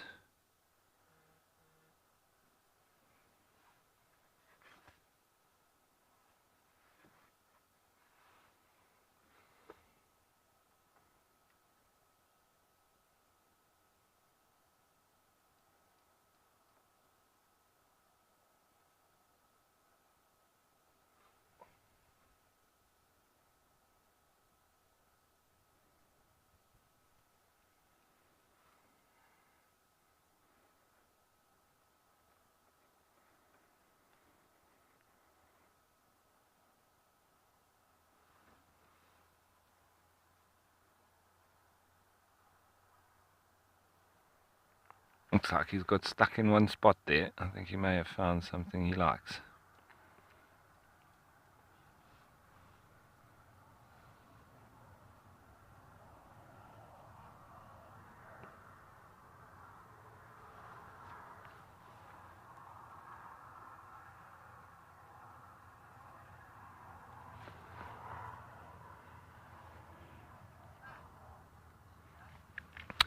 So Sheila, yes, they can use the thickets to get in out of the shade or out of the sun and in the shade. And they very often, especially when it's hot like this, they'll go and drink and spray themselves with water, but then we often find them down in the riverline itself, where there's lots of shade. There's some bigger trees on the edges of the river bank, which is now dry, but it still obviously has underground water, I'm sure, and the trees that are on the river bank do access that, and they make for lovely shade. And so we generally find that that's the rhythm of the elephants, especially when it's hot like this. They go down into the valleys, they go into the river line, and they do seek shade, especially around the middle of the day. And you'll find they feed in between, and then they do spend quite a long period just resting up in the shade. And in the middle of the day like this, when it's hot, they might also do quite a bit of sleeping too, and then be more active at night, which when it's very cool and comfortable and also more energy efficient. Walking around during the day like this, you can see how he's having to flap his ears. He's expending more energy and calories than he would if he had to feed at night. But with them being mega herbivores and having to sustain such a big body, they need to feed pretty much as possible, day and night. but during that period when it is very hot, you can often find them resting up.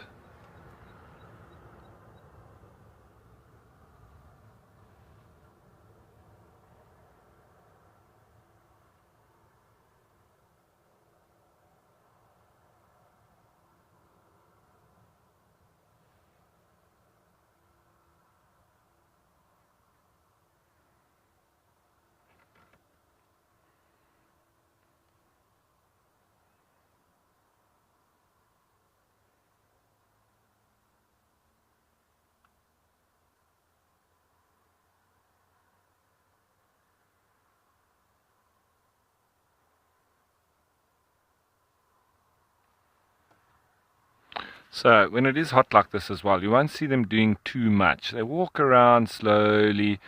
You know, the more energy they expend, the more they have to replace that by feeding, in order for them to have enough energy to do anything else. So it's this constant fight of trying to get the intake of calories for them to do anything.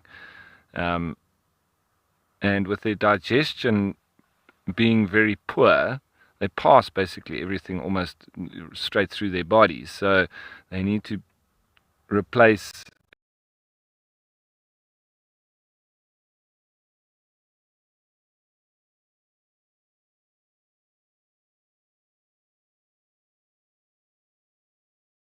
and because as they feed, they then defecate as well, their droppings, and they're making that available for a lot of smaller insects.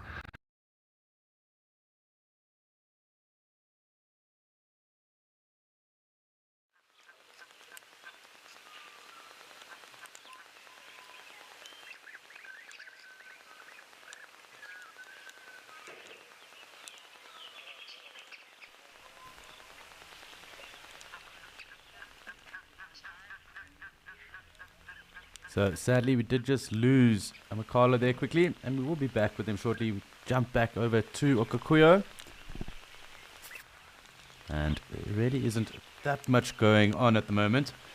Kind of getting towards lunchtime. A few springbok off in the distance, and really quite subdued. But, I suppose that isn't really a huge issue. It is a Monday, and sometimes it's nice to take it easy on a Monday. And we'll just have to zoom in on that springbok that is off in the distance. An Egyptian goose family still calling about.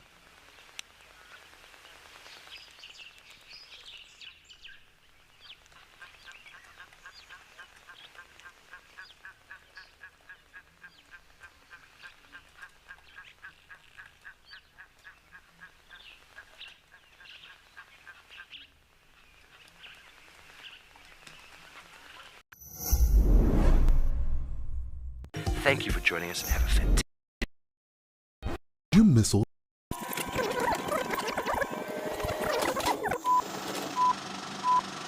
Never fear, you won't have to miss another beat on Wild Earth again with our Catch-Ups channel, where you can rewatch missed safaris and shows whenever you please. Only available on the Wild Earth app. Thank you for joining us and have a fantastic morning.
just enjoying a quiet moment here with the Egyptian geese. Springbok are rather far away. So nice to have them hanging about.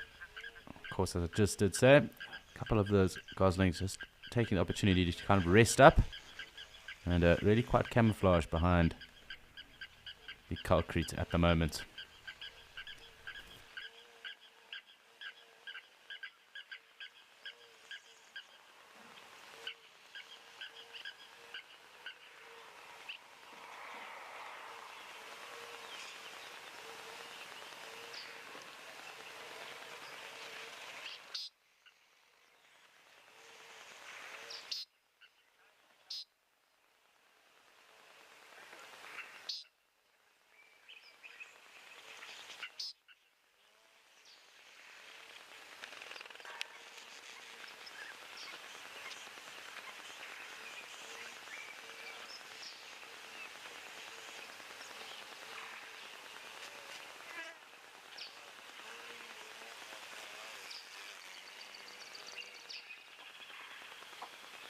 Lots of insect life around as well at the moment with all of the food that is available. Of course, all the water too, meaning that a lot of the arthropods are quite active now. Of course, the cicadas that we did mention earlier. It looks like the Egyptian goose family is having midday siesta at the moment. We'll come back and check in with them just now. Let's have a little look to see who else might be in the area. A couple of the springbok kind of in this little thicket over here. So we'll go and join them.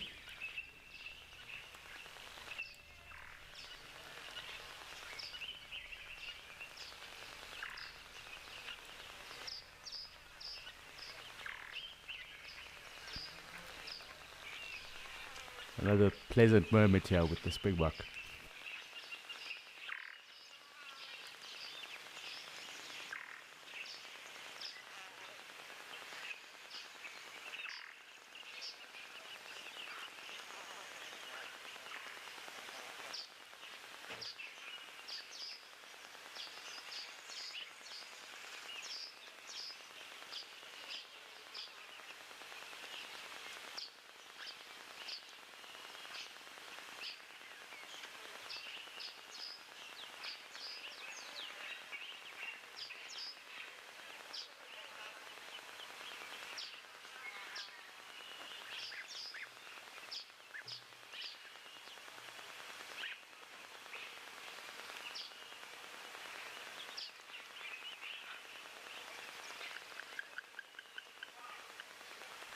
So still just grazing in a really effortless manner at the moment. Not too much to worry these springbok right now.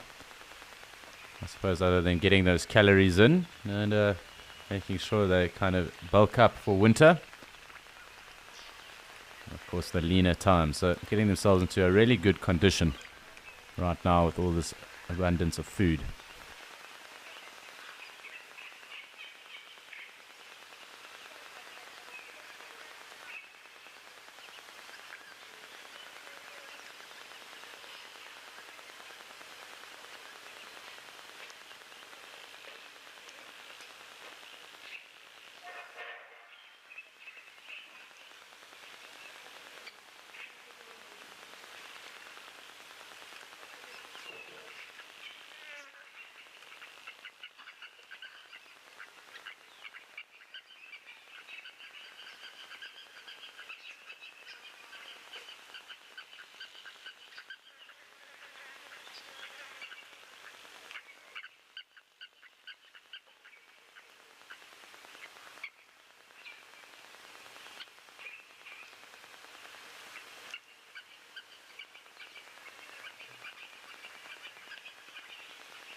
So all kind of congregating together at the moment. We have seen a number of them also just taking the opportunity to rest. Of course, they're being rather open and having that ability to see if anything does approach them.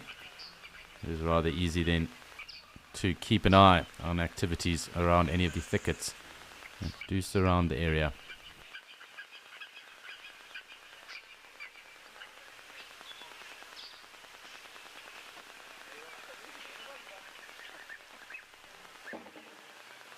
Hi, Crystal, and unfortunately these antelope are a little bit further away because we'd actually then have a look at that structure.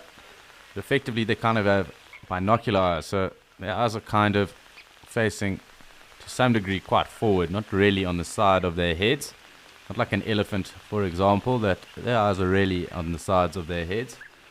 With regards to these, it is a little bit more kind of binocular and straight, so kind of really directly kind of facing forward. So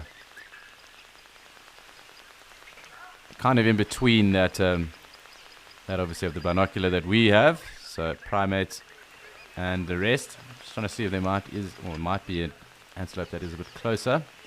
You could actually have a look at that. So for example, chacmas, so chacma baboons or vervet monkeys or ourselves, we obviously have that very straight binocular vision. Our eyes are looking straight forward. These impala or these springbok kind of a little offset of that. So it's not that they are exactly on the side of their heads, like an elephant, for example. They do have very good eyesight as well. So they do have that ability, obviously, to see forward, not off to the side. You can kind of see that from here. So very much looking down their nozzles as well. So down towards their nose.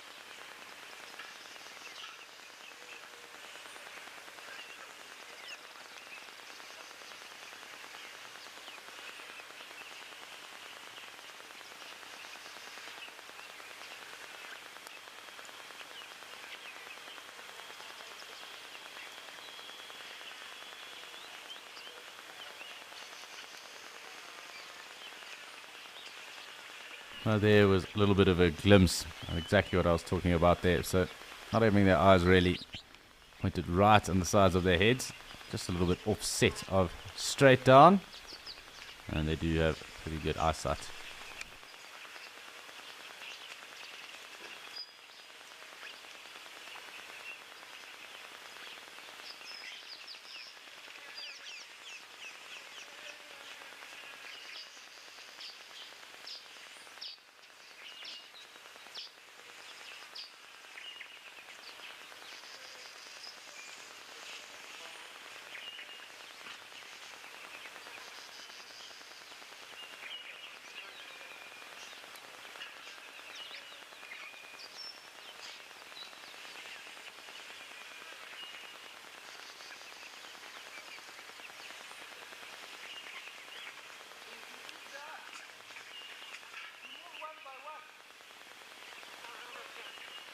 Quite cool actually seeing them being active.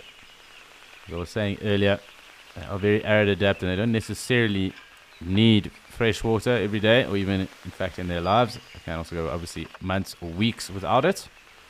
It sounds like a bit of maintenance going on that might have piqued their interest.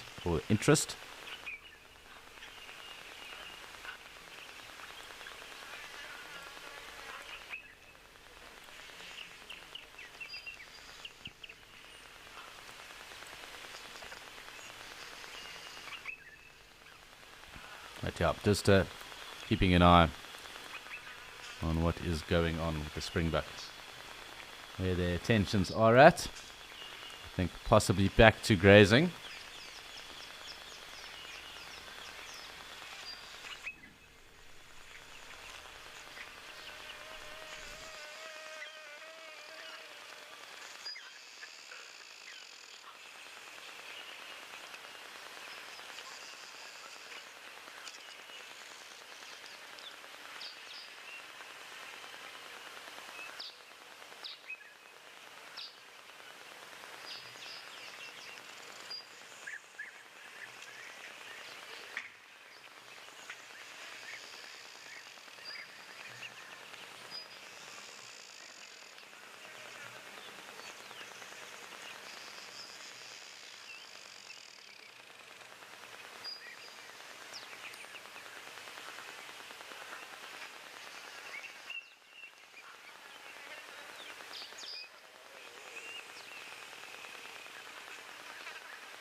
So still just keeping track of the Springboks movement. Obviously, they are who has come to join us. It was very nice having that wildebeest around earlier, but with them being the animals that are around, nice to just see what's going on. Of course, grazing seems to be the order of the day and what is going on.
So some cool audio also with those southern masked weavers. I'm going to zoom back out, try and see what else is going on.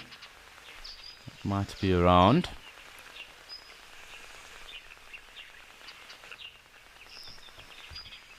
Rather clear at the moment, of course, the wind dying down completely. And I'm sure rather hot, probably pretty humid as well here in Okakuyo.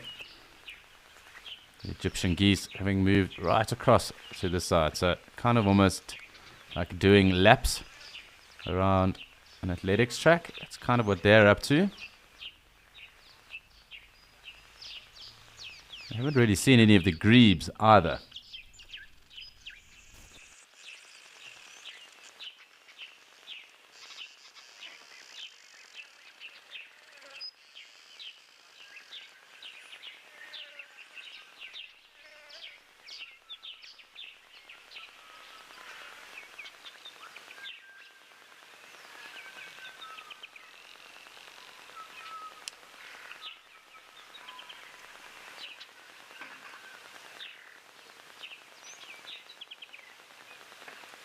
All 6 of the goslings just feeding in front of those Egyptian geese at the moment, the 2 parents.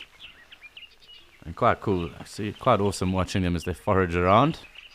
Getting a little bit further off of the water's edge, and of course each day kind of presenting themselves to be bigger and bigger. And just cool, just noticing the growth that does occur.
It's been fantastic to spend some time back here in Okakuya. Nice to see what's going on with the springbok, but also lovely to see what's going on with the Egyptian geese. But from one waterhole to the next, let's go and see what's happening across Njuma and Gari Dam.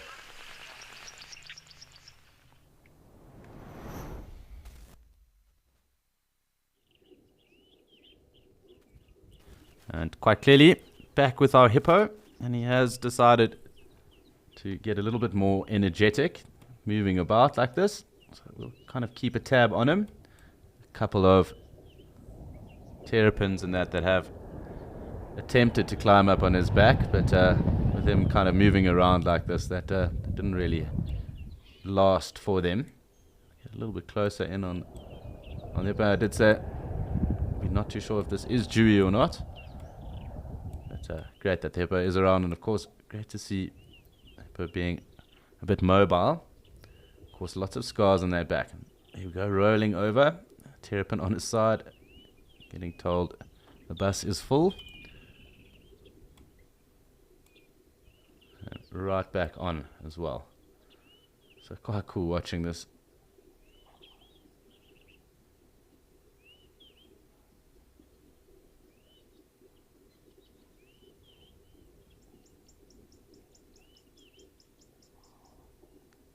So clearly it is a little bit overcast here, and the hippo thoroughly enjoying himself in the water. Actually see how long his tail is there. So quite cool. It's not something we normally see, just because they normally tuck it in between their legs. Of course that motion, that windscreen wiper motion they do. And they do fling their dung. Generally as a territorial display, but also it is what they do along their paths too. And clearly enjoying this little frolic in the water right now.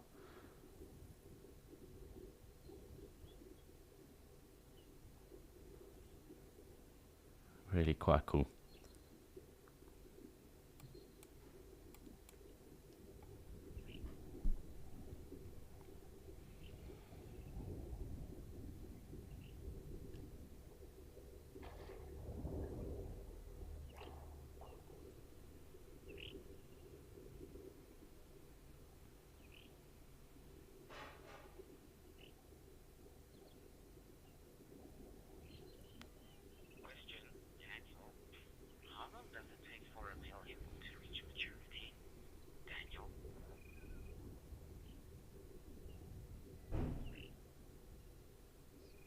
Hi Daniel, thanks very much for your question. And it's normally around 5 to 7 odd years of age.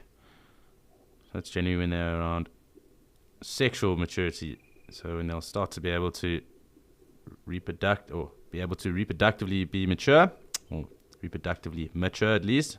And of course is with the females. Of course the bulls obviously have to get to full size and then compete for mating rights too, and that could take some time.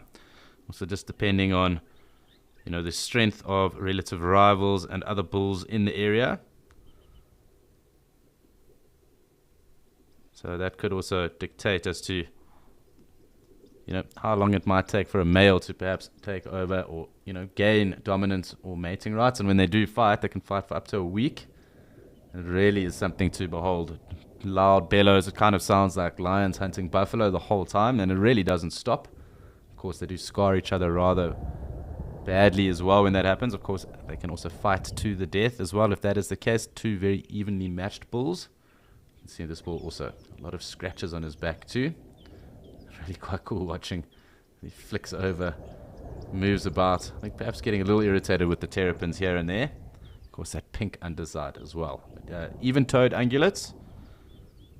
So they do have 4 feet. Sometimes it can confusing every now and then depending on the substrate with regards to tracking hippo or white rhino. And of course, up in West Africa, the pygmy hippo that does occur up in Liberia. Very rare and incredibly hard to find, and exceedingly endangered as well. So far smaller than obviously these hippo.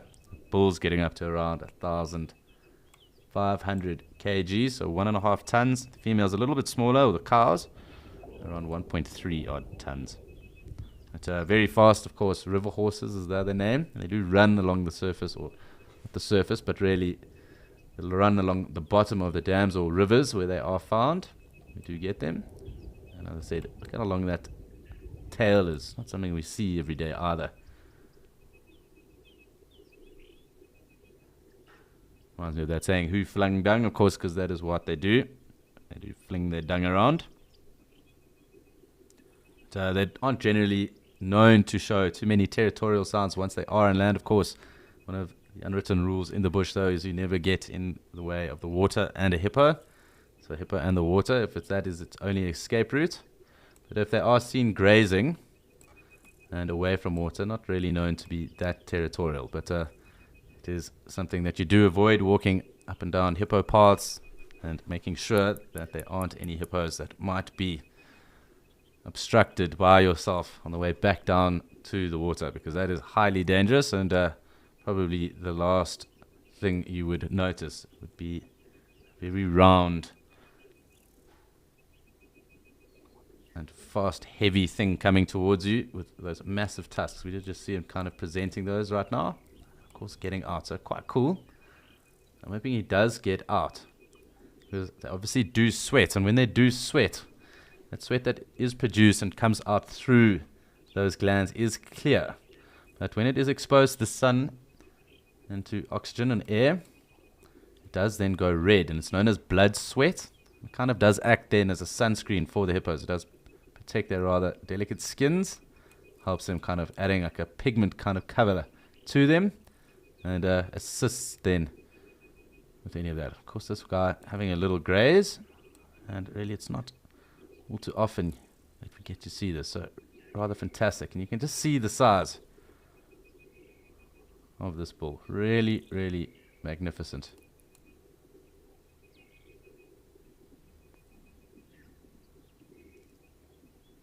And the 4 toes that I was talking about, so clearly an even-toed ungulate. Really, once in water and around water, being highly territorial and very dangerous. And as I said, obviously, when they're found a little bit away, not known to be as territorial. Of course, a number of deaths attributed to hippo throughout the continent per year, even per month. I know 1 or 2 people that have succumbed to hippo. Very unfortunate set of circumstances, but really not much that could have been done at the time. Very imposing when they want to be, that is for sure.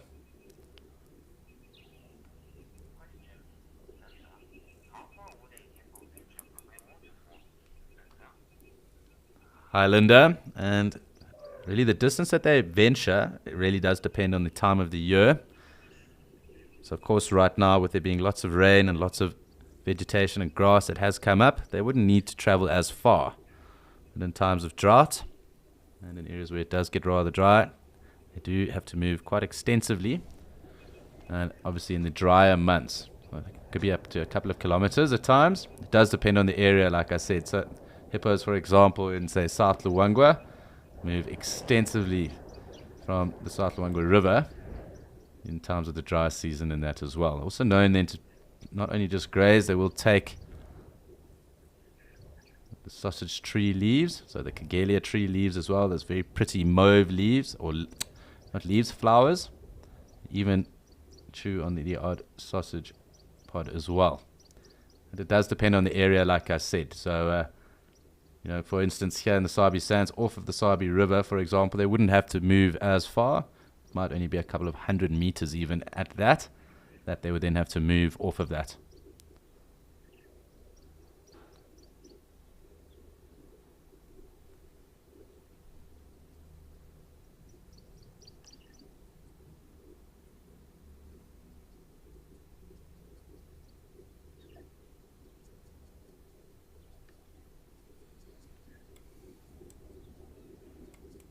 So up to a couple of kilometers, of course, it could even just be meters, such as what's going on right now. This guy feeding on the fringes of the waterhole.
So sitting here talking about hippo, watching this one go about eating, and of course using his lips to pick at the grass at the moment. They will obviously take other aquatic plants and matter. I did mention also Cagelia flowers, so the sausage tree pods as well in certain areas where they would fall.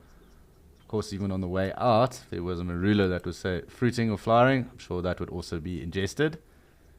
It can take up to around 40 kgs worth of food in a day. So, of course, one of the megafauna, like I mentioned. Really just quite cool. So a lovely scene that's unfolding at the moment. Nice to have this hippo out, of course, grazing.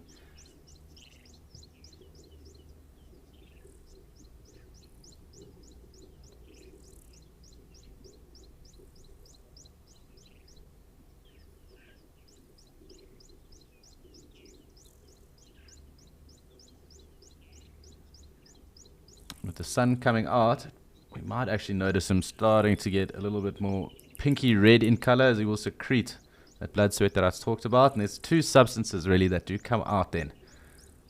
There's the hippocratic acid is the one, that's kind of the red pigment, and it's the norhippocratic acid, which is the other, which is kind of like the yellowy kind of tinge that it does give to them. It does protect them from the sun. And once dry, then it'll kind of go more of a browny color as well. But it's two substances that kind of the research has led to that then kind of create that blood sweat on the hippo. But perhaps that might not happen. It is a bit windy and it is a little overcast, so you might not feel the need, but definitely something that they do.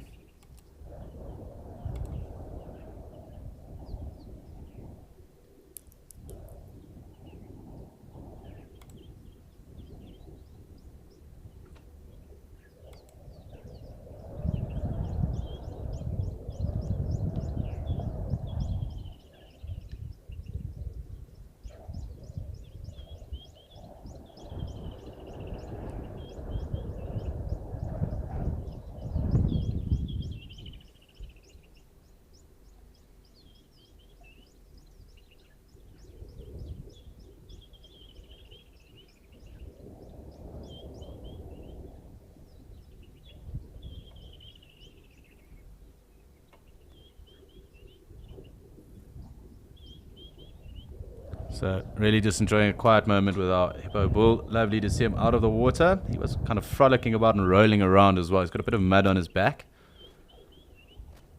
I also notice just how long that tail is. And when they are out of the water like this, they can have quite a smell on them as well. You'll definitely know if one is in the area. And another way that we would notice also that hippo are present or around, say, a water source. Sometimes because of the fights that they do get into, those territorial battles, of course, scars and the rest, is flies. So if you notice flies over a pair of, or a set of bulrushes or long grass, it might be, say, along a river or a big dam. It's definitely a place to avoid. So there's probably a high chance of a hippo being in that. And as we spoke about earlier, you definitely want to avoid getting in between the water and the hippo. Really just being around its area that it would be territorial around, so that water source that it calls home.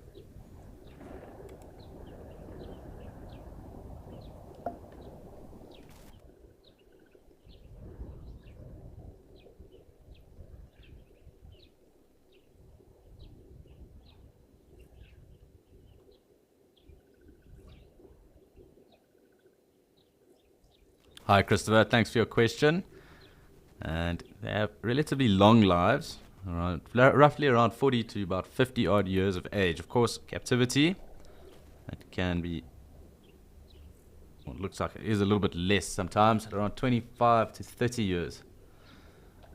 Well, actually, jokes a bit more, so up to about 51, so that's really total. So in the wild, obviously, conditions do dictate that. So on average, you're looking probably at around 40 odd years, you know, in really good conditions, good environment, lots of food, and probably not too much competition, up to around 50 odd years. But of course in the wild and in areas where, you know, resources may be slim, maybe more prevalent to drought and the rest, of course lots more competition, that lifespan can drop quite considerably.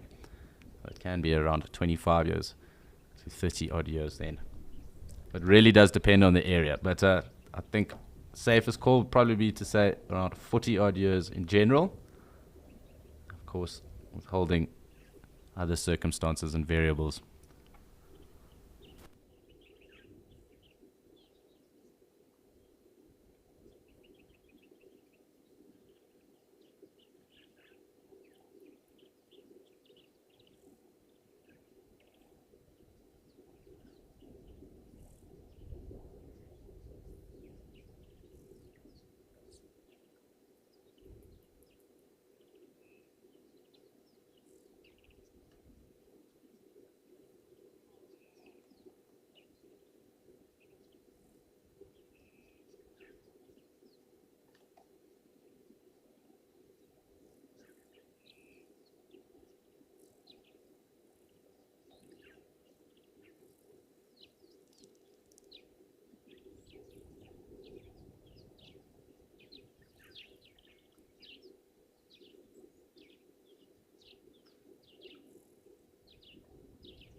So still rather wet from obviously being in the dam itself, but does look like perhaps starting to secrete a little bit of that blood sweat.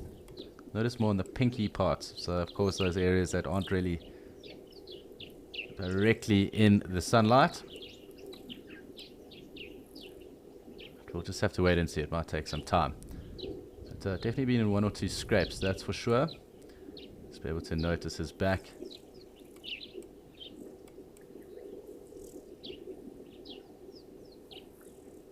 Those tusks being really formidable and very sharp as well. So the bottom one's being sharpened by the top each time they kind of open and close those mouths. Much the same as warthog. And known to even pierce through crocodiles and that as well. And definitely the last place you want to find your body either. Some severe puncture wounds, that is for sure.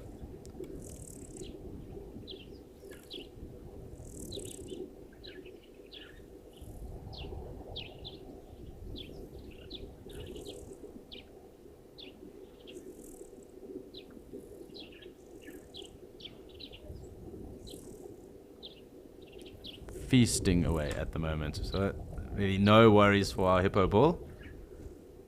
Casually going through the smorgasbord of grass that is available here at Gari Dam.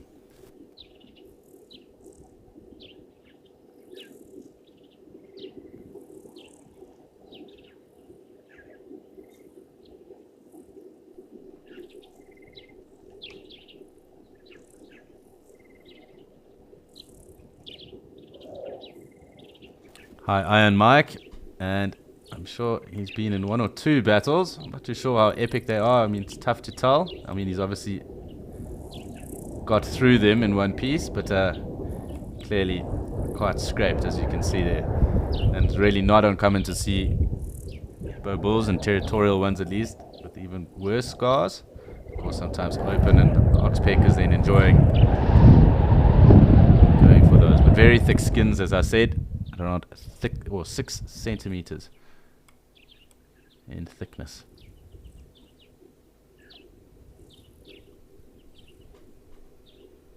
Some of those scrapes could have even been while growing up and finding a place to live. Perhaps a lion taking a chance too. It's also not uncommon. There are areas where lions will actively hunt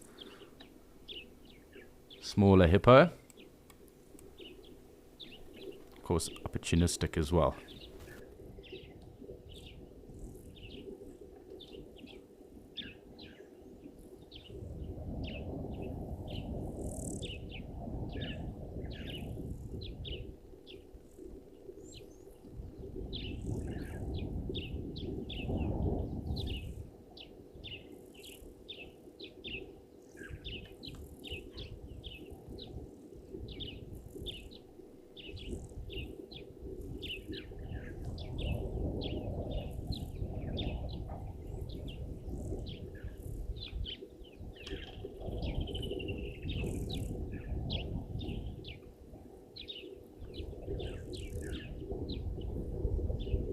There really is quite a big wave. Just zoomed out a little bit, wind moving the camera around a little bit, so trying to keep stable. Of course, also just admiring the body size on this hippo as well.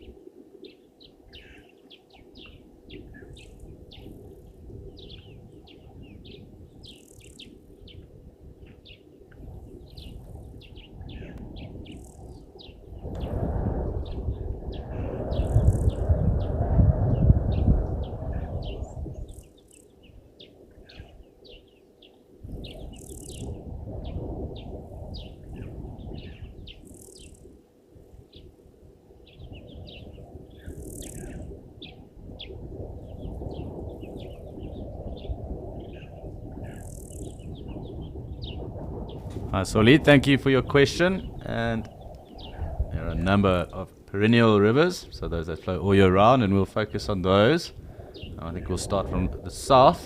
So the Crocodile River is the southernmost perennial river, then the Sabi River, then the Olifants, then the Letaba, and then the Lavuvu, and after that the Limpopo River.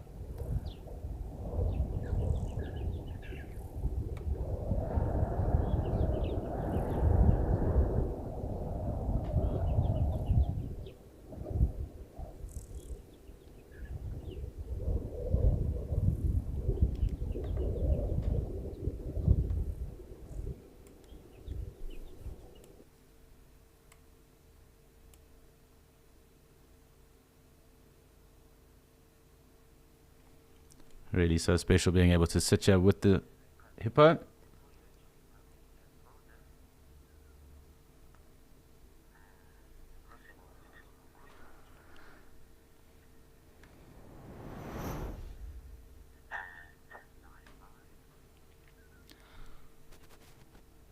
So unfortunately the tech monsters got a hold of us there.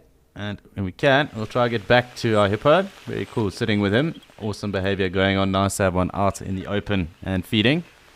At the moment, a couple of springbok that are here in Okakuyo, around the water's edge. The Egyptian geese family also in frame. We'll just leave it here for now because it's quite cool having the sun out for a moment. And a bit of action going on.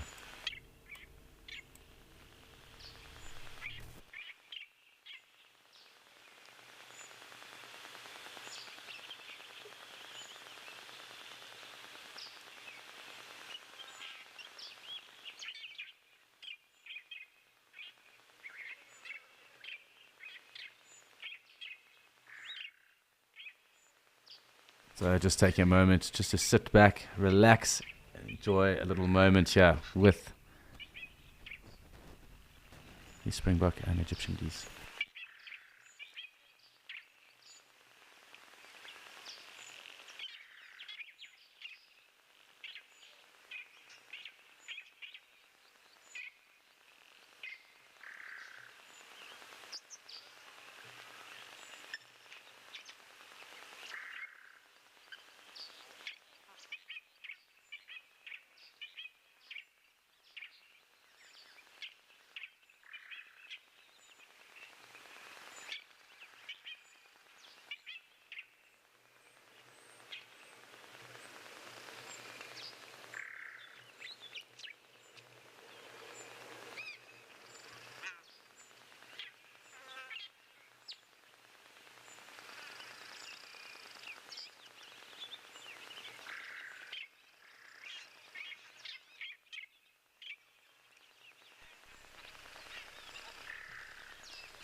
A couple of the impala, well, not impala, a couple of the springbok now come through to the water's edge.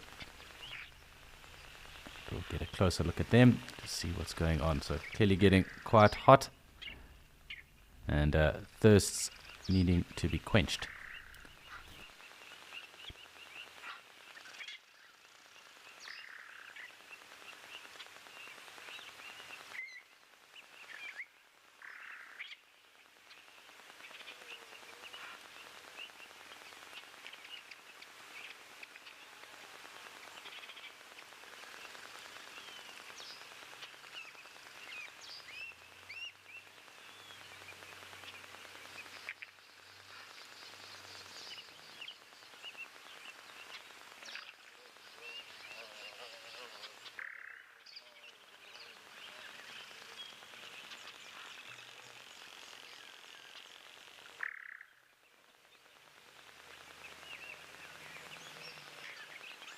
So just a peaceful scene here, really. Nice to have the springbok coming down to the water's edge. Of course, getting a bit of water before they commence with grazing. It's been a very relaxing day here. Still a few egrets that are there with them. And the odd blacksmith lover as well.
So the Egyptian geese have shot across to the northern bank of the waterhole. Of course, a number of the springbok also just milling about. So everyone in frame here at the moment.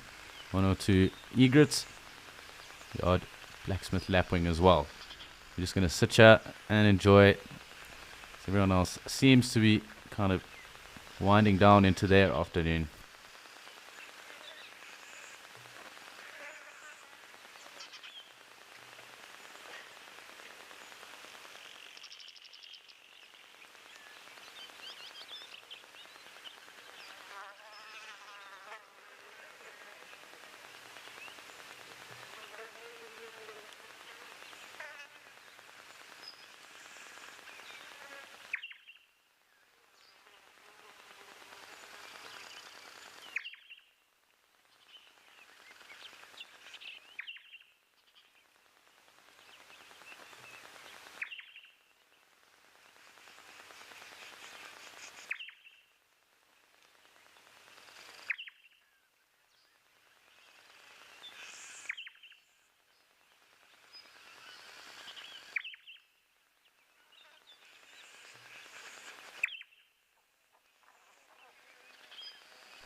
So from one relaxing scene to another, or from here, Okakuyo, down to Kariega to see what is going on there.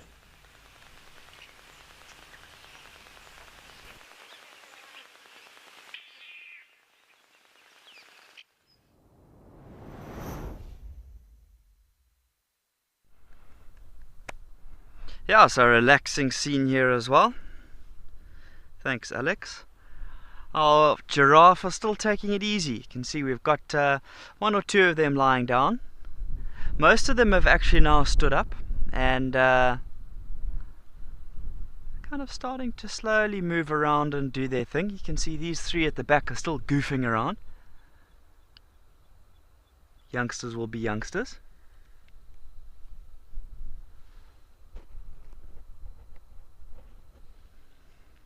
think it's a bit of a friendly sparring session that's going on here.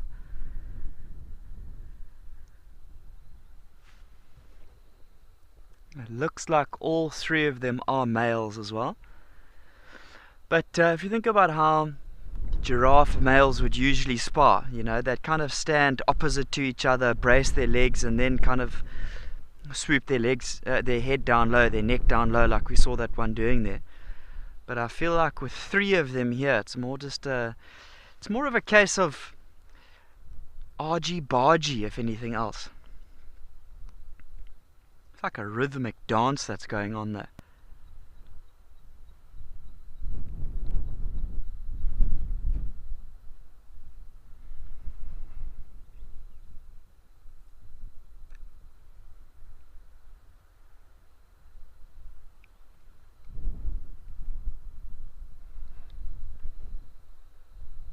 Quite mesmerizing to watch, actually.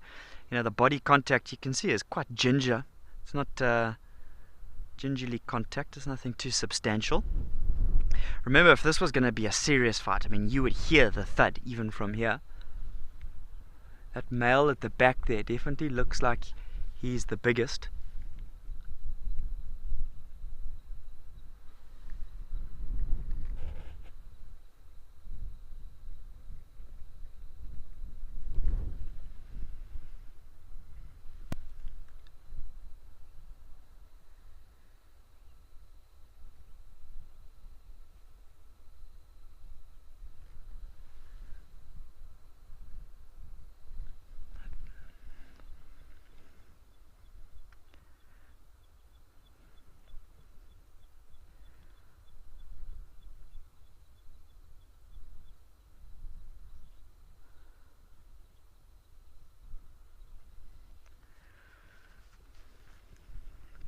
William, 100%. There is a possibility of necking being a dangerous situation. Remember, giraffe are such tall animals, so if they were maybe necking on a slightly slippery surface, where they are, it's a nice sort of grassy covering now, so the chance of them falling is quite low. But you can imagine if they were necking properly, you know, really going at it on quite a rocky surface, quite a pebbly surface, and one really manages to middle a blow and the other loses his footing and falls to the ground, that could potentially be quite a dangerous situation. You know, he could struggle to get back up. Because they're so tall, and if he does fall quite abruptly, there could be a broken leg or something like that. But you must remember, not just for the giraffe, but for a lot of animals out here, in terms of sparring and going through the process of growing up, there is a lot of boxing, there is a lot of sparring going on. Nothing that's too substantial in terms of an actual fight. And in so doing, it kind of prevents these huge fights taking place by the time they do mature and are looking for dominance. So this is just a little bit of friendly sparring going on. You know, if you think of like what we're talking about now, if you think of a lion pride, if there's 6 cubs in a lion pride and maybe 4 of those are males, those males are going to be competing with each other, you know, just friendly little jabs and things like that. But all that running and jumping on top of each other when they're youngsters, that's going to help to determine who is the dominant male of those 4. So that by the time it becomes time to be potentially a dominant male, they've kind of got a passive idea of who's who in the zoo, so as to call it.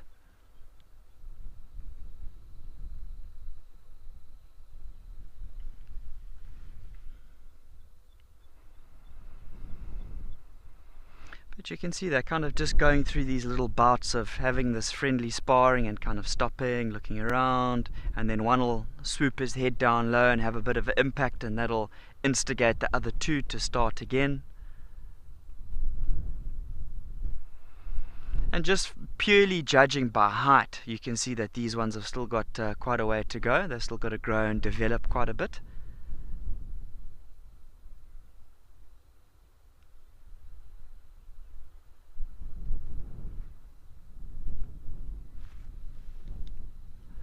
See if we can take a look at the rest of the journey here. See what everybody else is up to. You can see we've got one or two there. I'm going to keep going all the way along. That's quite a nice scene with the two of them being framed by the tree here.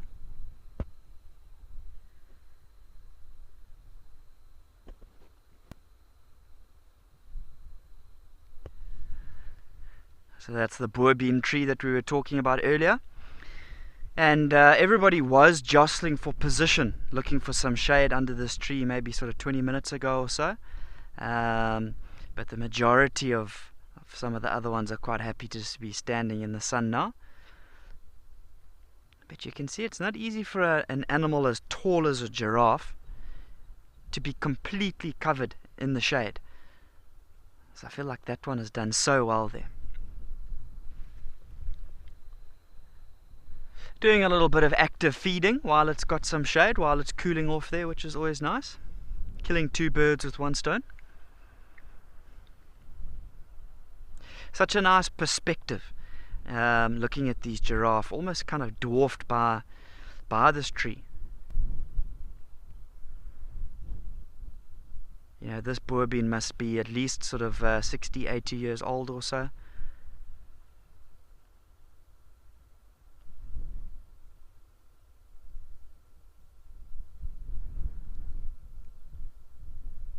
Yeah, so if you look at the giraffe and his, you look at the Zulu name of the giraffe, Ndlulamiti.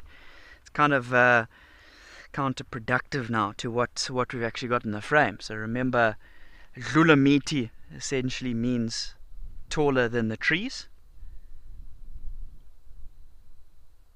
Ndlula, tall, and miti is a tree. Ndlulamiti, so they're supposed to be taller than the trees. But having a look at this scene, either they've got their name wrong or we're looking at some small giraffes. No, lovely for them that they've got themselves a nice little spot. So I've kind of just repositioned myself slightly more from where we were earlier. That small little waterhole that we were talking about is on the right hand side of this tree, maybe about 60 meters away or so. So not too far away.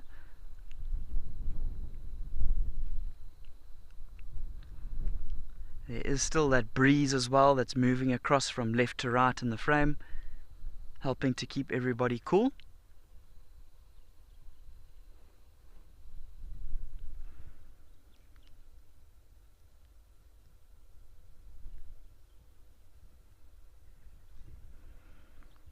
Betty, it's a good question. The main purpose of tannins is to deter animals. So remember, for plants and trees obviously as well, there's two main defenses of those plants. One is a physical defense and the other is a chemical defense. So the chemical defense being tannins, which make those leaves taste bitter. So those tannins are the defense mechanism of that tree. So that is what the main, and as far as I know, the only reason for those tannins are. So with this wind blowing in a sort of a southerly direction here, remember those tannins will get released by a certain tree, and it'll let those pheromones go, and the prevailing wind conditions will move that along. So all the trees sort of south of this one here, they will start to pick up on those pheromones that are being released, and so in turn will start to release their own tannins in the plant to put off any further browsing upon that tree. So that's why you will quite often see, if giraffe or whatever species it is are feeding on trees that defend themselves by those tannins, they'll walk into the wind, not with the wind. In so doing, they'll get those nice sweet leaves. Remember, for giraffe, they do love feeding on those acacia trees, the ones with the thorns on. And that's obviously the physical defense of the tree. So for giraffe, they've got a very long, hard tongue. The tongue of a giraffe is probably close to about 30 centimeters or so. It's really, really long. It's almost like a dark purplish color as well. But it's quite a hard tongue too. So when they are feeding, they will try and strip off the leaves and leaving those thorns behind. But it's inevitable that every now and then they will get a thorn. which they seem to deal with pretty easily, between having that very hard tongue. And then they've got quite a viscous saliva as well, which tends to protect the gums and things like that almost. Quite often you'll see like stringy bits of saliva hanging from a giraffe's mouth. Sort of early morning when a giraffe is backlit by the sun, it's a little bit easier to see.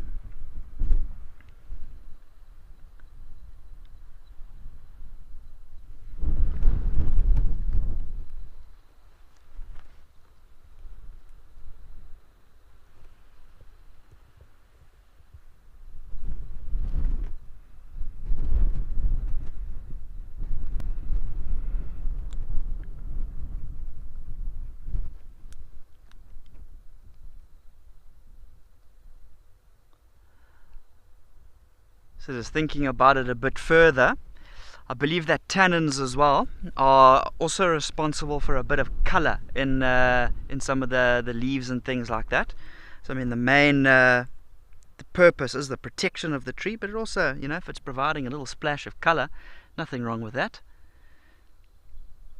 You know, you look at something like a tamboti tree, which when we start going into sort of like autumn time, you know, end of our summer season, think of the color of the leaves of those tambotis. You know, and in the middle of summer it'll be a very green leaf, and then as you start to head into autumn, they change to that beautiful sort of reddish color, burnt reds.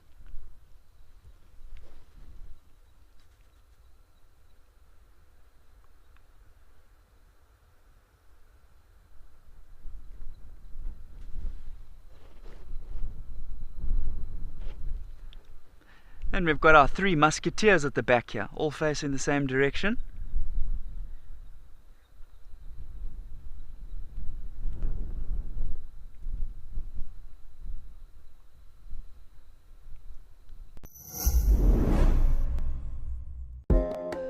Here at Wild Earth, we know it's not always possible to watch your favorite show live. If catching up on safaris is critical to you, then download the Wild Earth app and watch the catch-ups here first. Catch-ups are available on our app before YouTube, and in addition, there are cut-downs of each show for those who only have time to watch the best bits. That was incredibly cute. Download the brand new Wild Earth app today and don't miss out.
Yeah, and it's just been an amazing day here on Kariega.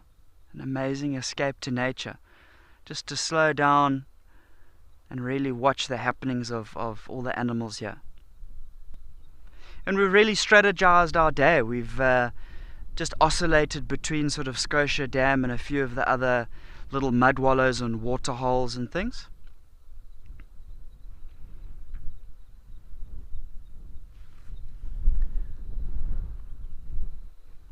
I know we did manage the other day to find those beautiful male lions, but in conditions like this, when it's so hot, they'll definitely just be tucked under the thickest bush that they can find, trying to stay cool. You know, they've got their big thick manes that's going to make them a lot hotter. You know, they need to take a page out of an ostrich's book in conditions like this. You know, those manes on a male lion's always beautiful, but in hot conditions, they've got to feel it, eh? Whereas you look at your ostrich, no feathers or long hairs or anything like that going all the way up the neck, pretty bare, helps to keep themselves nice and cool.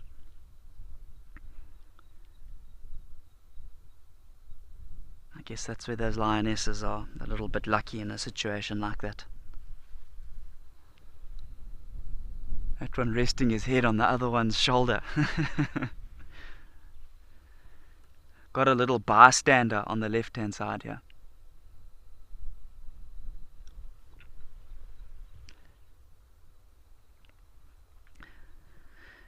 Zoe, the black giraffes, that's just a genetic sort of trait. So there's a higher amount of melanin in that giraffe, making it a bit darker.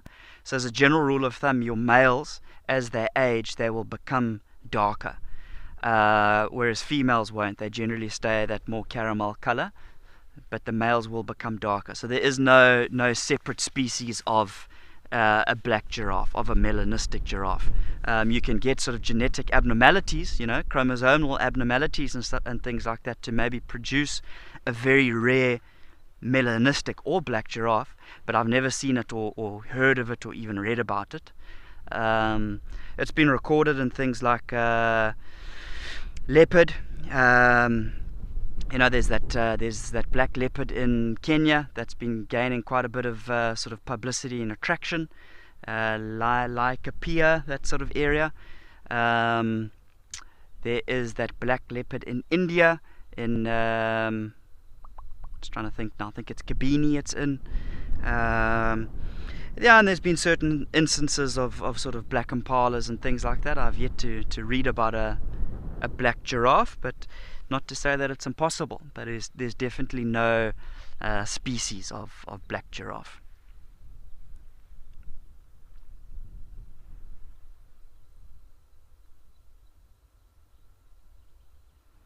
Everybody's slowly starting to move off. So you can see behind them there's a bit of a thicker vegetation line moving along there. And this looks like it's one of the small tributaries to the Kariega River. The Kariega River is not too far. It's just sort of 300 meters off from where I am here.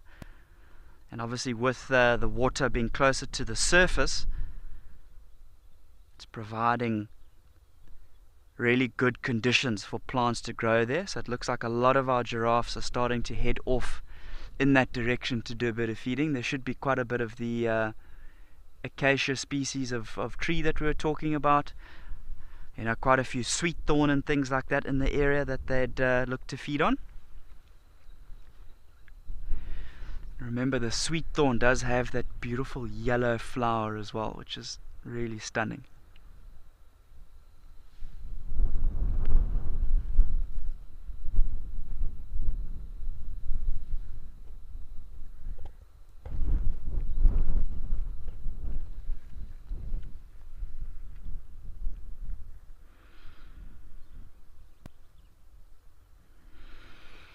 Shirley, thanks for the question. Yes, the Kariega River is, and the Bushman's River as well. So we'll get both of those rivers on Kariega. And then you'll obviously get your small little tributaries and things like that, and you'll get certain sort of ephemeral streams and things like that that are more sort of temporary when there's massive rains and things like that. But it provides really a good amount of water.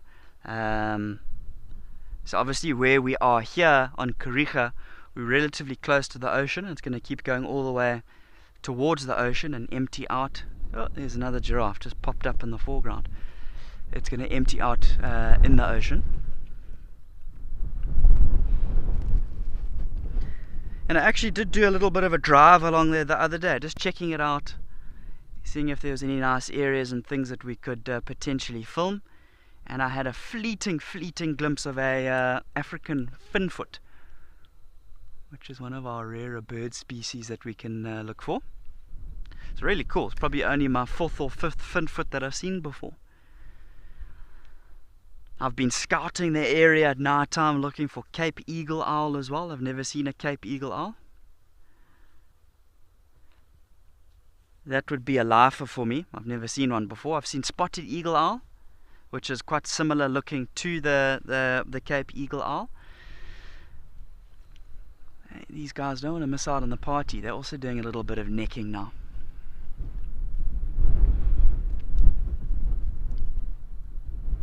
Necking's contagious, apparently, just like yawning.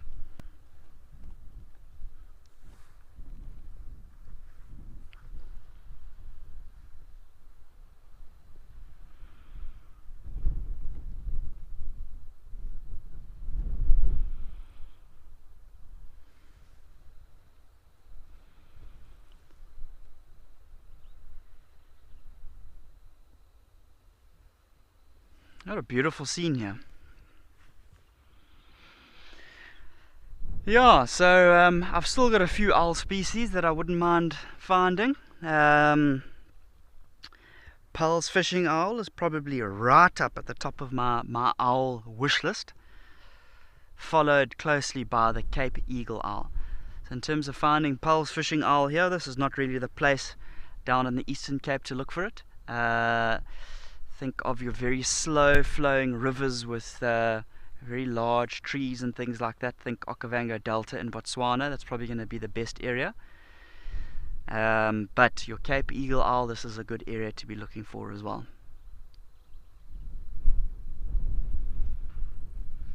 Going to be more sort of nocturnal, whereas you look at your sort of barred owl and potentially even or more so than the barred, your pearl spotted owl will be more crepuscular. So calling at those sort of sunrise and sunset times.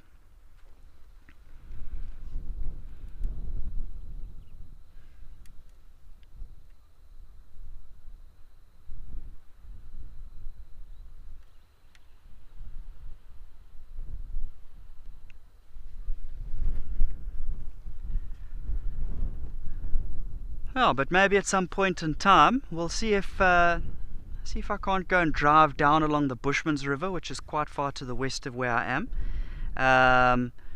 Similar looking vegetation to what we've got here, but it's always nice just to try and potentially investigate a new area and have a look to show you what it looks like.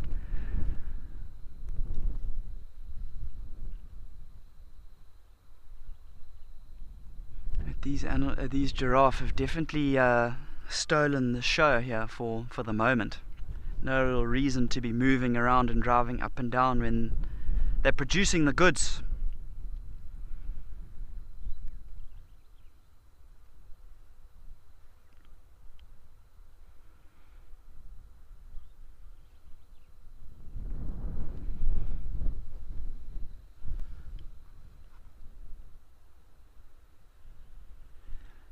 Just having a look at this giraffe in the center of the frame, that's kind of bent down quite a lot. I'm hoping that he's going to poke his head up for us.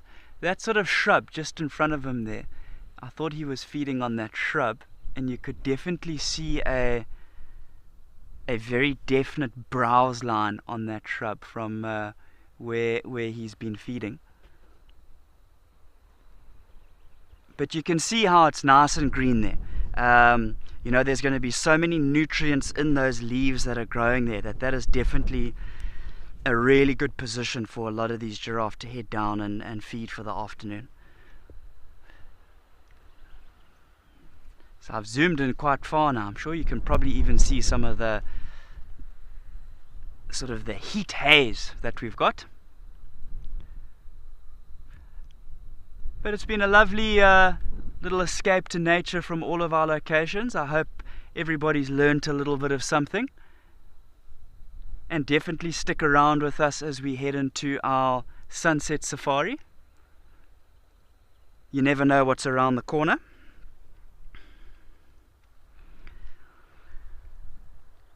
And remember, for the first hour, we will be doing back to school. So it's exciting stuff ahead. Hopefully all the animals will read the script, put their hands together for us, and put a lovely show together. We'll see you all in the sunset safari soon enough. Thanks, guys.